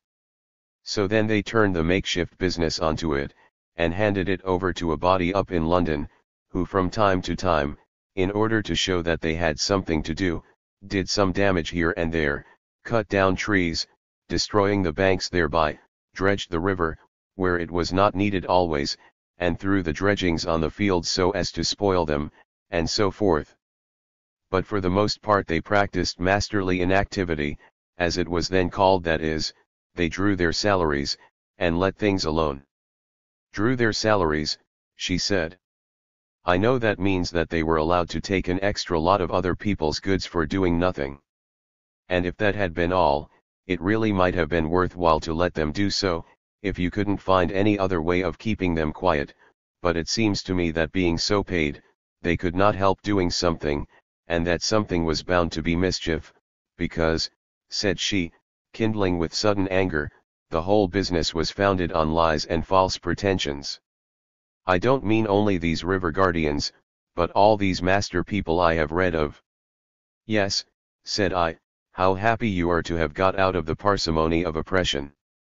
Why do you sigh, she said, kindly and somewhat anxiously. You seem to think that it will not last. It will last for you, quoth I. But why not for you, said she. Surely it is for all the world, and if your country is somewhat backward, it will come into line before long. Or, she said quickly, are you thinking that you must soon go back again? I will make my proposal which I told you of at once, and so perhaps put an end to your anxiety. I was going to propose that you should live with us where we are going. I feel quite old friends with you, and should be sorry to lose you. Then she smiled on me, and said, do you know, I begin to suspect you of wanting to nurse a sham sorrow, like the ridiculous characters in some of those queer old novels that I have come across now and then. I really had almost begun to suspect it myself, but I refused to admit so much, so I sighed no more, but fell to giving my delightful companion what little pieces of history I knew about the river and its borderlands, and the time passed pleasantly enough, and between the two of us, she was a better sculler than I was, and seemed quite tireless. We kept up fairly well with Dick, hot as the afternoon was, and swallowed up the way at a great rate. At last we passed under another ancient bridge, and through meadows bordered at first with huge elm trees mingled with sweet chestnut of younger but very elegant growth, and the meadows widened out so much that it seemed as if the trees must now be on the bents only, or about the houses, except for the growth of willows on the immediate banks, so that the wide stretch of grass was little broken here. Dick got very much excited now, and often stood up in the boat to cry out to us that this was such and such a field, and so forth, and we caught fire at his enthusiasm for the hayfield and its harvest, and pulled our best. At last, as we were passing through a reach of the river where on the side of the towing path was a highish bank with a thick whispering bed of reeds before it, and on the other side a higher bank, clothed with willows that dipped into the stream and crowned by ancient elm trees, we saw bright figures coming along close to the bank, as if they were looking for something, as, indeed, they were, and we, that is, Dick and his company, were what they were looking for. Dick lay on his oars, and we followed his example. He gave a joyous shout to the people on the bank, which was echoed back from it in many voices, deep and sweetly shrill, for there were above a dozen persons, both men, women, and children. A tall handsome woman, with black wavy hair and deep-set grey eyes, came forward on the bank and waved her hand gracefully to us, and said, Dick, my friend, we have almost had to wait for you. What excuse have you to make for your slavish punctuality? Why didn't you take us by surprise, and come yesterday? Oh, said Dick, with an almost imperceptible jerk of his head toward our boat, we didn't want to come too quick up the water, there is so much to see for those who have not been up here before. True, true, said the stately lady, for stately is the word that must be used for her, and we want them to get to know the wet way from the east thoroughly well, since they must often use it now. But come ashore at once, Dick, and you, dear neighbors, there is a break in the reeds and a good landing place just round the corner. We can carry up your things, or send some of the lads after them. No, no, said Dick, it is easier going by water, though it is but a step. Besides, I want to bring my friend here to the proper place. We will go on to the ford, and you can talk to us from the bank as we paddle along. He pulled his sculls through the water, and on we went, turning a sharp angle and going north a little. Presently we saw before us a bank of elm trees, which told us of a house amidst them, though I looked in vain for the grey walls that I expected to see there. As we went, the folk on the bank talked indeed, mingling their kind voices with the cuckoo's song, the sweet strong whistle of the blackbirds, and the ceaseless note of the corncrake as he crept through the long grass of the mowing field, whence came waves of fragrance from the flowering clover amidst of the ripe grass.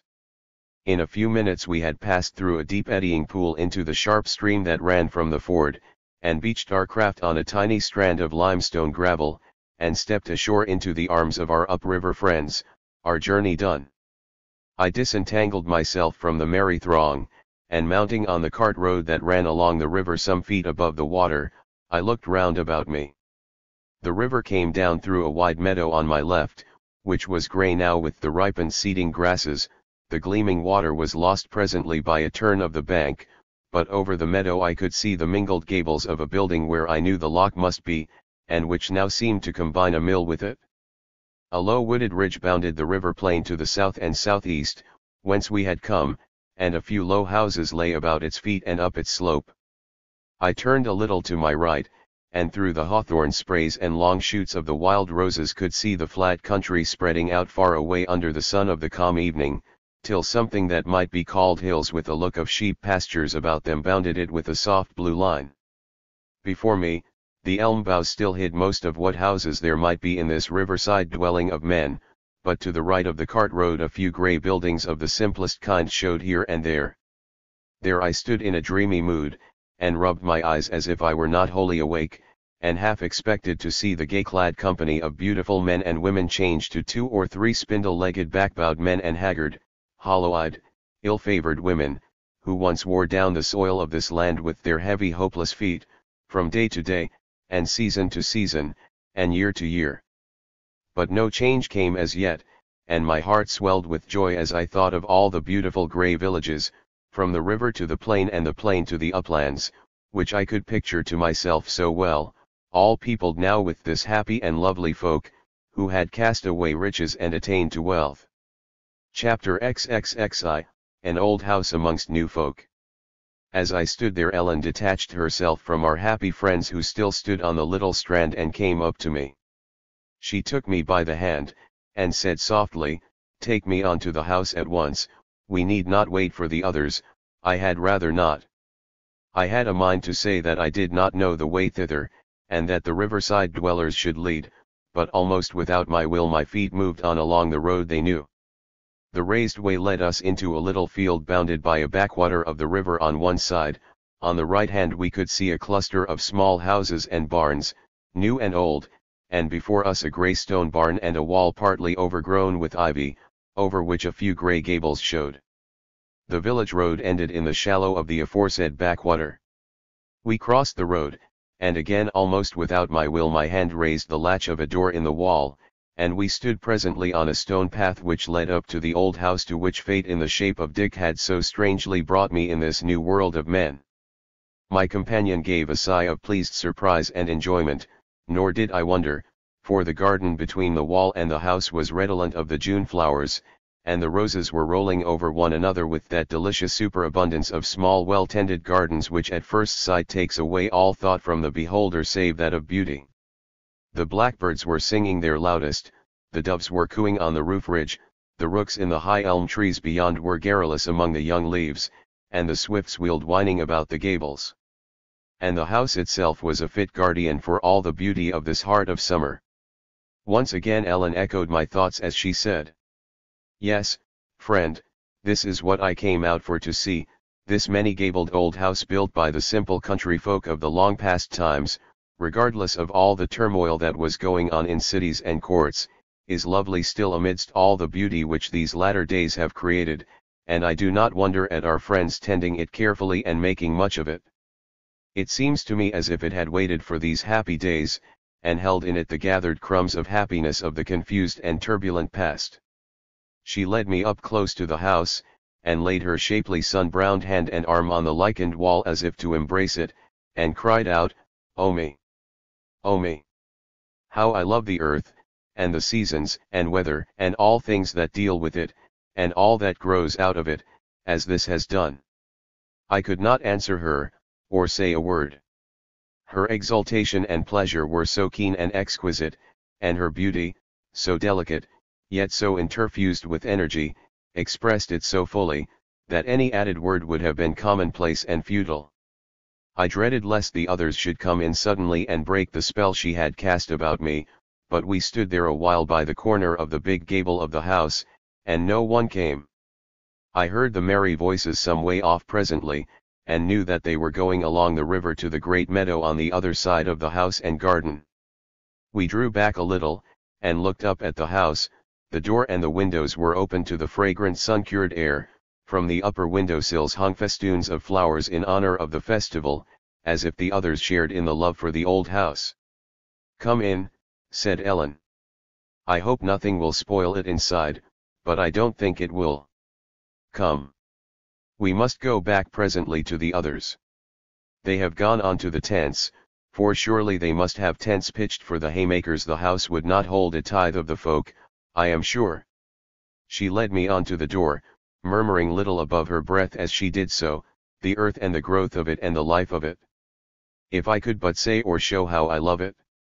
We went in, and found no soul in any room as we wandered from room to room, from the rose-covered porch to the strange and quaint garrets amongst the great timbers of the roof, where of old time the tillers and herdsmen of the manor slept, but which a night seemed now, by the small size of the beds, and the litter of useless and disregarded matters, bunches of dying flowers, feathers of birds, shells of starlings' eggs, caddis worms in mugs, and the like, seemed to be inhabited for the time by children. Everywhere there was but little furniture, and that only the most necessary, and of the simplest forms. The extravagant love of ornament which I had noted in this people elsewhere seemed here to have given place to the feeling that the house itself and its associations was the ornament of the country life amidst which it had been left stranded from old times, and that to re-ornament it would but take away its use as a piece of natural beauty. We sat down at last in a room over the wall which Ellen had caressed, and which was still hung with old tapestry, originally of no artistic value, but now faded into pleasant grey tones which harmonized thoroughly well with the quiet of the place, and which would have been ill supplanted by brighter and more striking decoration. I asked a few random questions of Ellen as we sat there, but scarcely listened to her answers, and presently became silent, and then scarce conscious of anything, but that I was there in that old room, the doves crooning from the roofs of the barn and dovecot beyond the window opposite to me. My thought returned to me after what I think was but a minute or two, but which, as in a vivid dream, seemed as if it had lasted a long time, when I saw Ellen sitting, looking all the fuller of life and pleasure and desire from the contrast with the grey faded tapestry with its feudal design, which was now only bearable because it had grown so faint and feeble. She looked at me kindly, but as if she read me through and through. She said, "You have begun again your never-ending contrast between the past and this present. Is it not so?" "True," said I.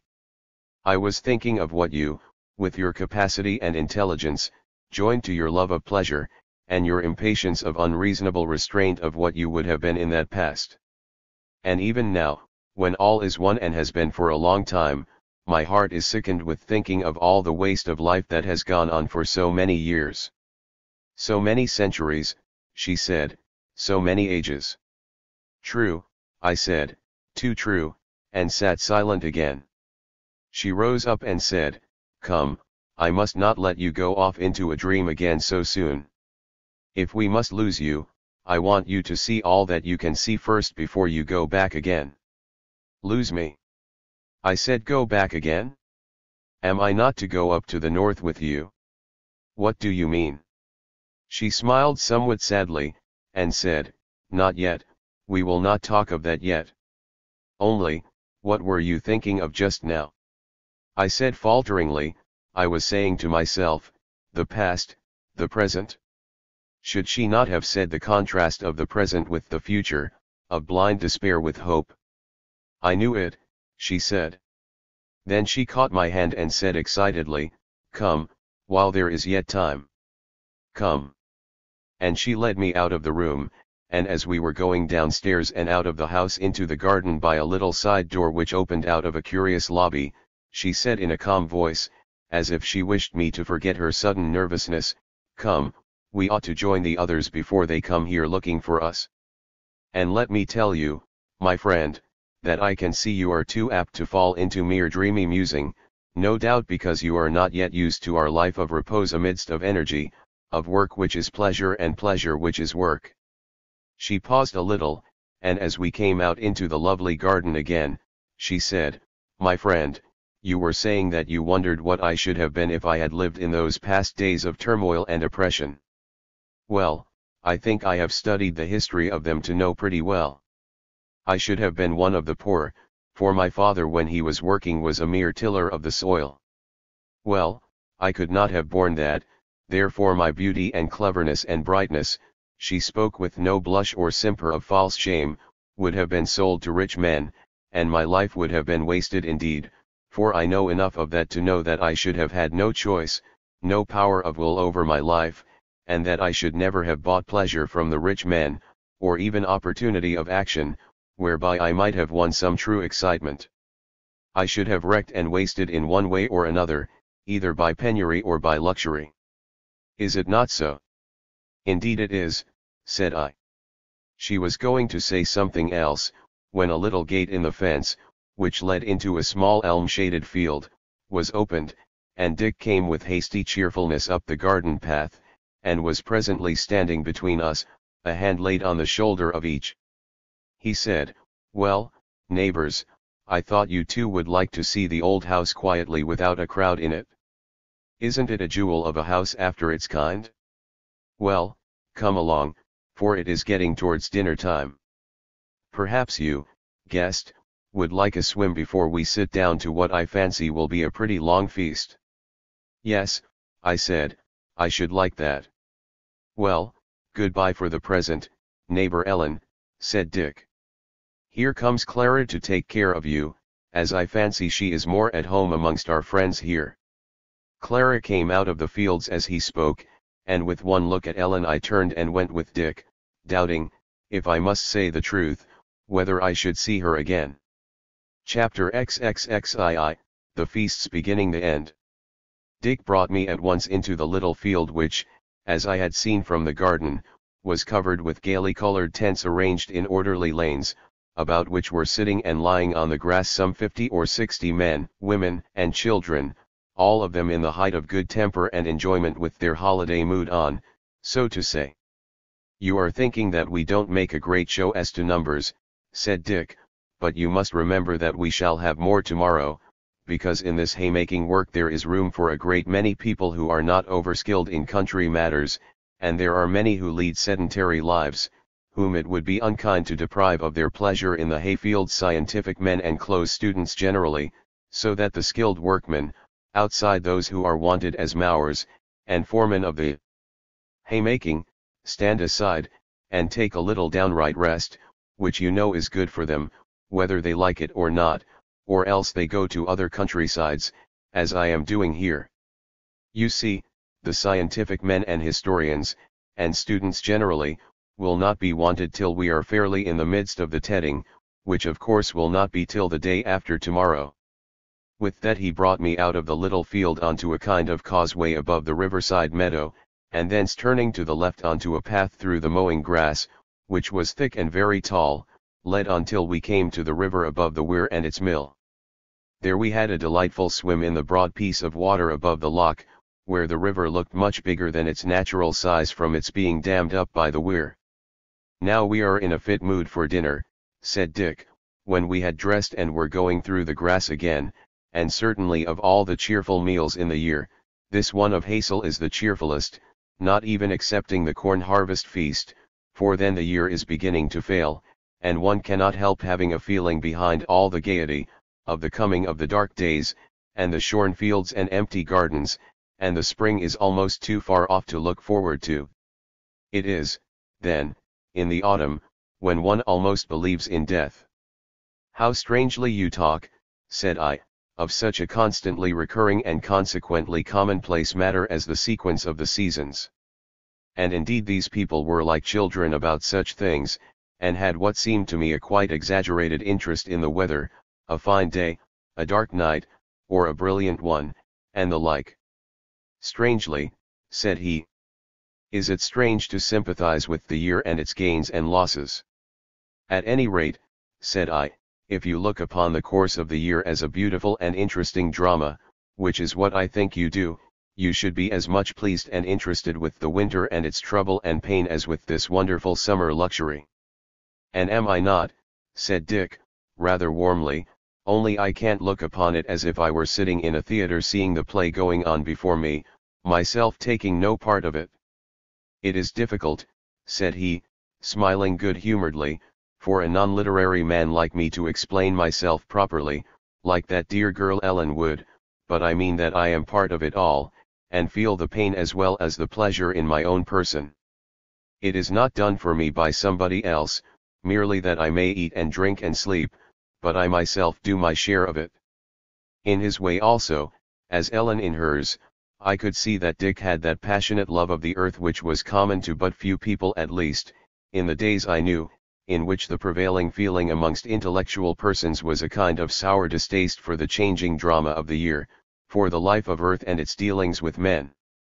Indeed, in those days it was thought poetic and imaginative to look upon life as a thing to be borne, rather than enjoyed. So I mused till Dick's laugh brought me back into the Oxfordshire hayfields. One thing seems strange to me, said he, that I must needs trouble myself about the winter and its scantiness, in the midst of the summer abundance. If it hadn't happened to me before, I should have thought it was your doing, guest, that you had thrown a kind of evil charm over me. Now, you know, said he, suddenly, that's only a joke, so you mustn't take it to heart. All right, said I don't. Yet I did feel somewhat uneasy at his words, after all. We crossed the causeway this time, and did not turn back to the house, but went along a path beside a field of wheat now almost ready to blossom. I said, we do not dine in the house or garden, then. As indeed I did not expect to do. Where do we meet, then? For I can see that the houses are mostly very small. Yes, said Dick, you are right, they are small in this countryside, there are so many good old houses left, that people dwell a good deal in such small detached houses. As to our dinner, we are going to have our feast in the church. I wish, for your sake, it were as big and handsome as that of the old Roman town to the west, or the forest town to the north, but, however, it will hold us all, and though it is a little thing, it is beautiful in its way. This was somewhat new to me, this dinner in a church, and I thought of the church ales of the Middle Ages, but I said nothing, and presently we came out into the road which ran through the village. Dick looked up and down it, and seeing only two straggling groups before us, said, it seems as if we must be somewhat late, they are all gone on, and they will be sure to make a point of waiting for you, as the guest of guests, since you come from so far. He hastened as he spoke, and I kept up with him, and presently we came to a little avenue of lime trees which led us straight to the church porch, from whose open door came the sound of cheerful voices and laughter, and varied merriment. Yes, said Dick, it's the coolest place for one thing, this hot evening. Come along, they will be glad to see you. Indeed, in spite of my bath, I felt the weather more sultry and oppressive than on any day of our journey yet. We went into the church, which was a simple little building with one little aisle divided from the nave by 3 round arches, a chancel, and a rather roomy transept for so small a building, the windows mostly of the graceful Oxfordshire 14th century type. There was no modern architectural decoration in it, it looked, indeed, as if none had been attempted since the Puritans whitewashed the medieval saints and histories on the wall. It was, however, gaily dressed up for this latter-day festival, with festoons of flowers from arch to arch, and great pitchers of flowers standing about on the floor, while under the west window hung 2 cross scythes, their blades polished white, and gleaming from out of the flowers that wreathed them. But its best ornament was the crowd of handsome, happy-looking men and women that were set down to table, and who, with their bright faces and rich hair over their gay holiday raiment, looked, as the Persian poet puts it, like a bed of tulips in the sun. Though the church was a small one, there was plenty of room, for a small church makes a biggish house, and on this evening there was no need to set cross tables along the transepts, though doubtless these would be wanted next day, when the learned men of whom Dick has been speaking should be come to take their more humble part in the haymaking. I stood on the threshold with the expectant smile on my face of a man who is going to take part in a festivity which he is really prepared to enjoy. Dick, standing by me was looking round the company with an air of proprietorship in them, I thought. Opposite me sat Clara and Ellen, with Dick's place open between them. They were smiling, but their beautiful faces were each turned towards the neighbors on either side, who were talking to them, and they did not seem to see me. I turned to Dick, expecting him to lead me forward, and he turned his face to me, but strange to say, though it was as smiling and cheerful as ever, it made no response to my glance, nay, he seemed to take no heed at all of my presence, and I noticed that none of the company looked at me. A pang shot through me, as of some disaster long expected and suddenly realized. Dick moved on a little without a word to me. I was not 3 yards from the 2 women who, though they had been my companions for such a short time, had really, as I thought, become my friends. Clara's face was turned full upon me now, but she also did not seem to see me, though I know I was trying to catch her eye with an appealing look. I turned to Ellen, and she did seem to recognize me for an instant, but her bright face turned sad directly, and she shook her head with a mournful look, and the next moment all consciousness of my presence had faded from her face. I felt lonely and sick at heart past the power of words to describe. I hung about a minute longer, and then turned and went out of the porch again and through the lime avenue into the road, while the blackbirds sang their strongest from the bushes about me in the hot June evening. Once more without any conscious effort of will I set my face toward the old house by the ford, but as I turned round the corner which led to the remains of the village cross, I came upon a figure strangely contrasting with the joyous, beautiful people I had left behind in the church. It was a man who looked old, but whom I knew from habit, now half forgotten, was really not much more than 50. His face was rugged, and grimmed rather than dirty, his eyes dull and bleared, his body bent, his calves thin and spindly, his feet dragging and limping. His clothing was a mixture of dirt and rags long over familiar to me. As I passed him he touched his hat with some real goodwill and courtesy, and much servility. Inexpressibly shocked, I hurried past him and hastened along the road that led to the river and the lower end of the village, but suddenly I saw as it were a black cloud rolling along to meet me, like a nightmare of my childish days, and for a while I was conscious of nothing else than being in the dark, and whether I was walking, or sitting, or lying down, I could not tell. *******. I lay in my bed in my house at dingy Hammersmith thinking about it all, and trying to consider if I was overwhelmed with despair at finding I had been dreaming a dream, and strange to say, I found that I was not so despairing. Or indeed was it a dream? If so, why was I so conscious all along that I was really seeing all that new life from the outside, still wrapped up in the prejudices, the anxieties, the distrust of this time of doubt and struggle? All along, though those friends were so real to me, I had been feeling as if I had no business amongst them, as though the time would come when they would reject me, and say, as Ellen's last mournful look seemed to say, "No, it will not do, you cannot be of us, you belong so entirely to the unhappiness of the past that our happiness even would weary you. Go back again, now you have seen us, and your outward eyes have learned that in spite of all the infallible maxims of your day there is yet a time of rest in store for the world, when mastery has changed into fellowship but not before. Go back again, then, and while you live you will see all round you people engaged in making others live lives which are not their own, while they themselves care nothing for their own real lives, men who hate life though they fear death. Go back and be the happier for having seen us, for having added a little hope to your struggle. Go on living while you may, striving, with whatsoever pain and labor needs must be, to build up little by little the new day of fellowship, and rest, and happiness. Yes, surely. And if others can see it as I have seen it, then it may be called a vision rather than a dream.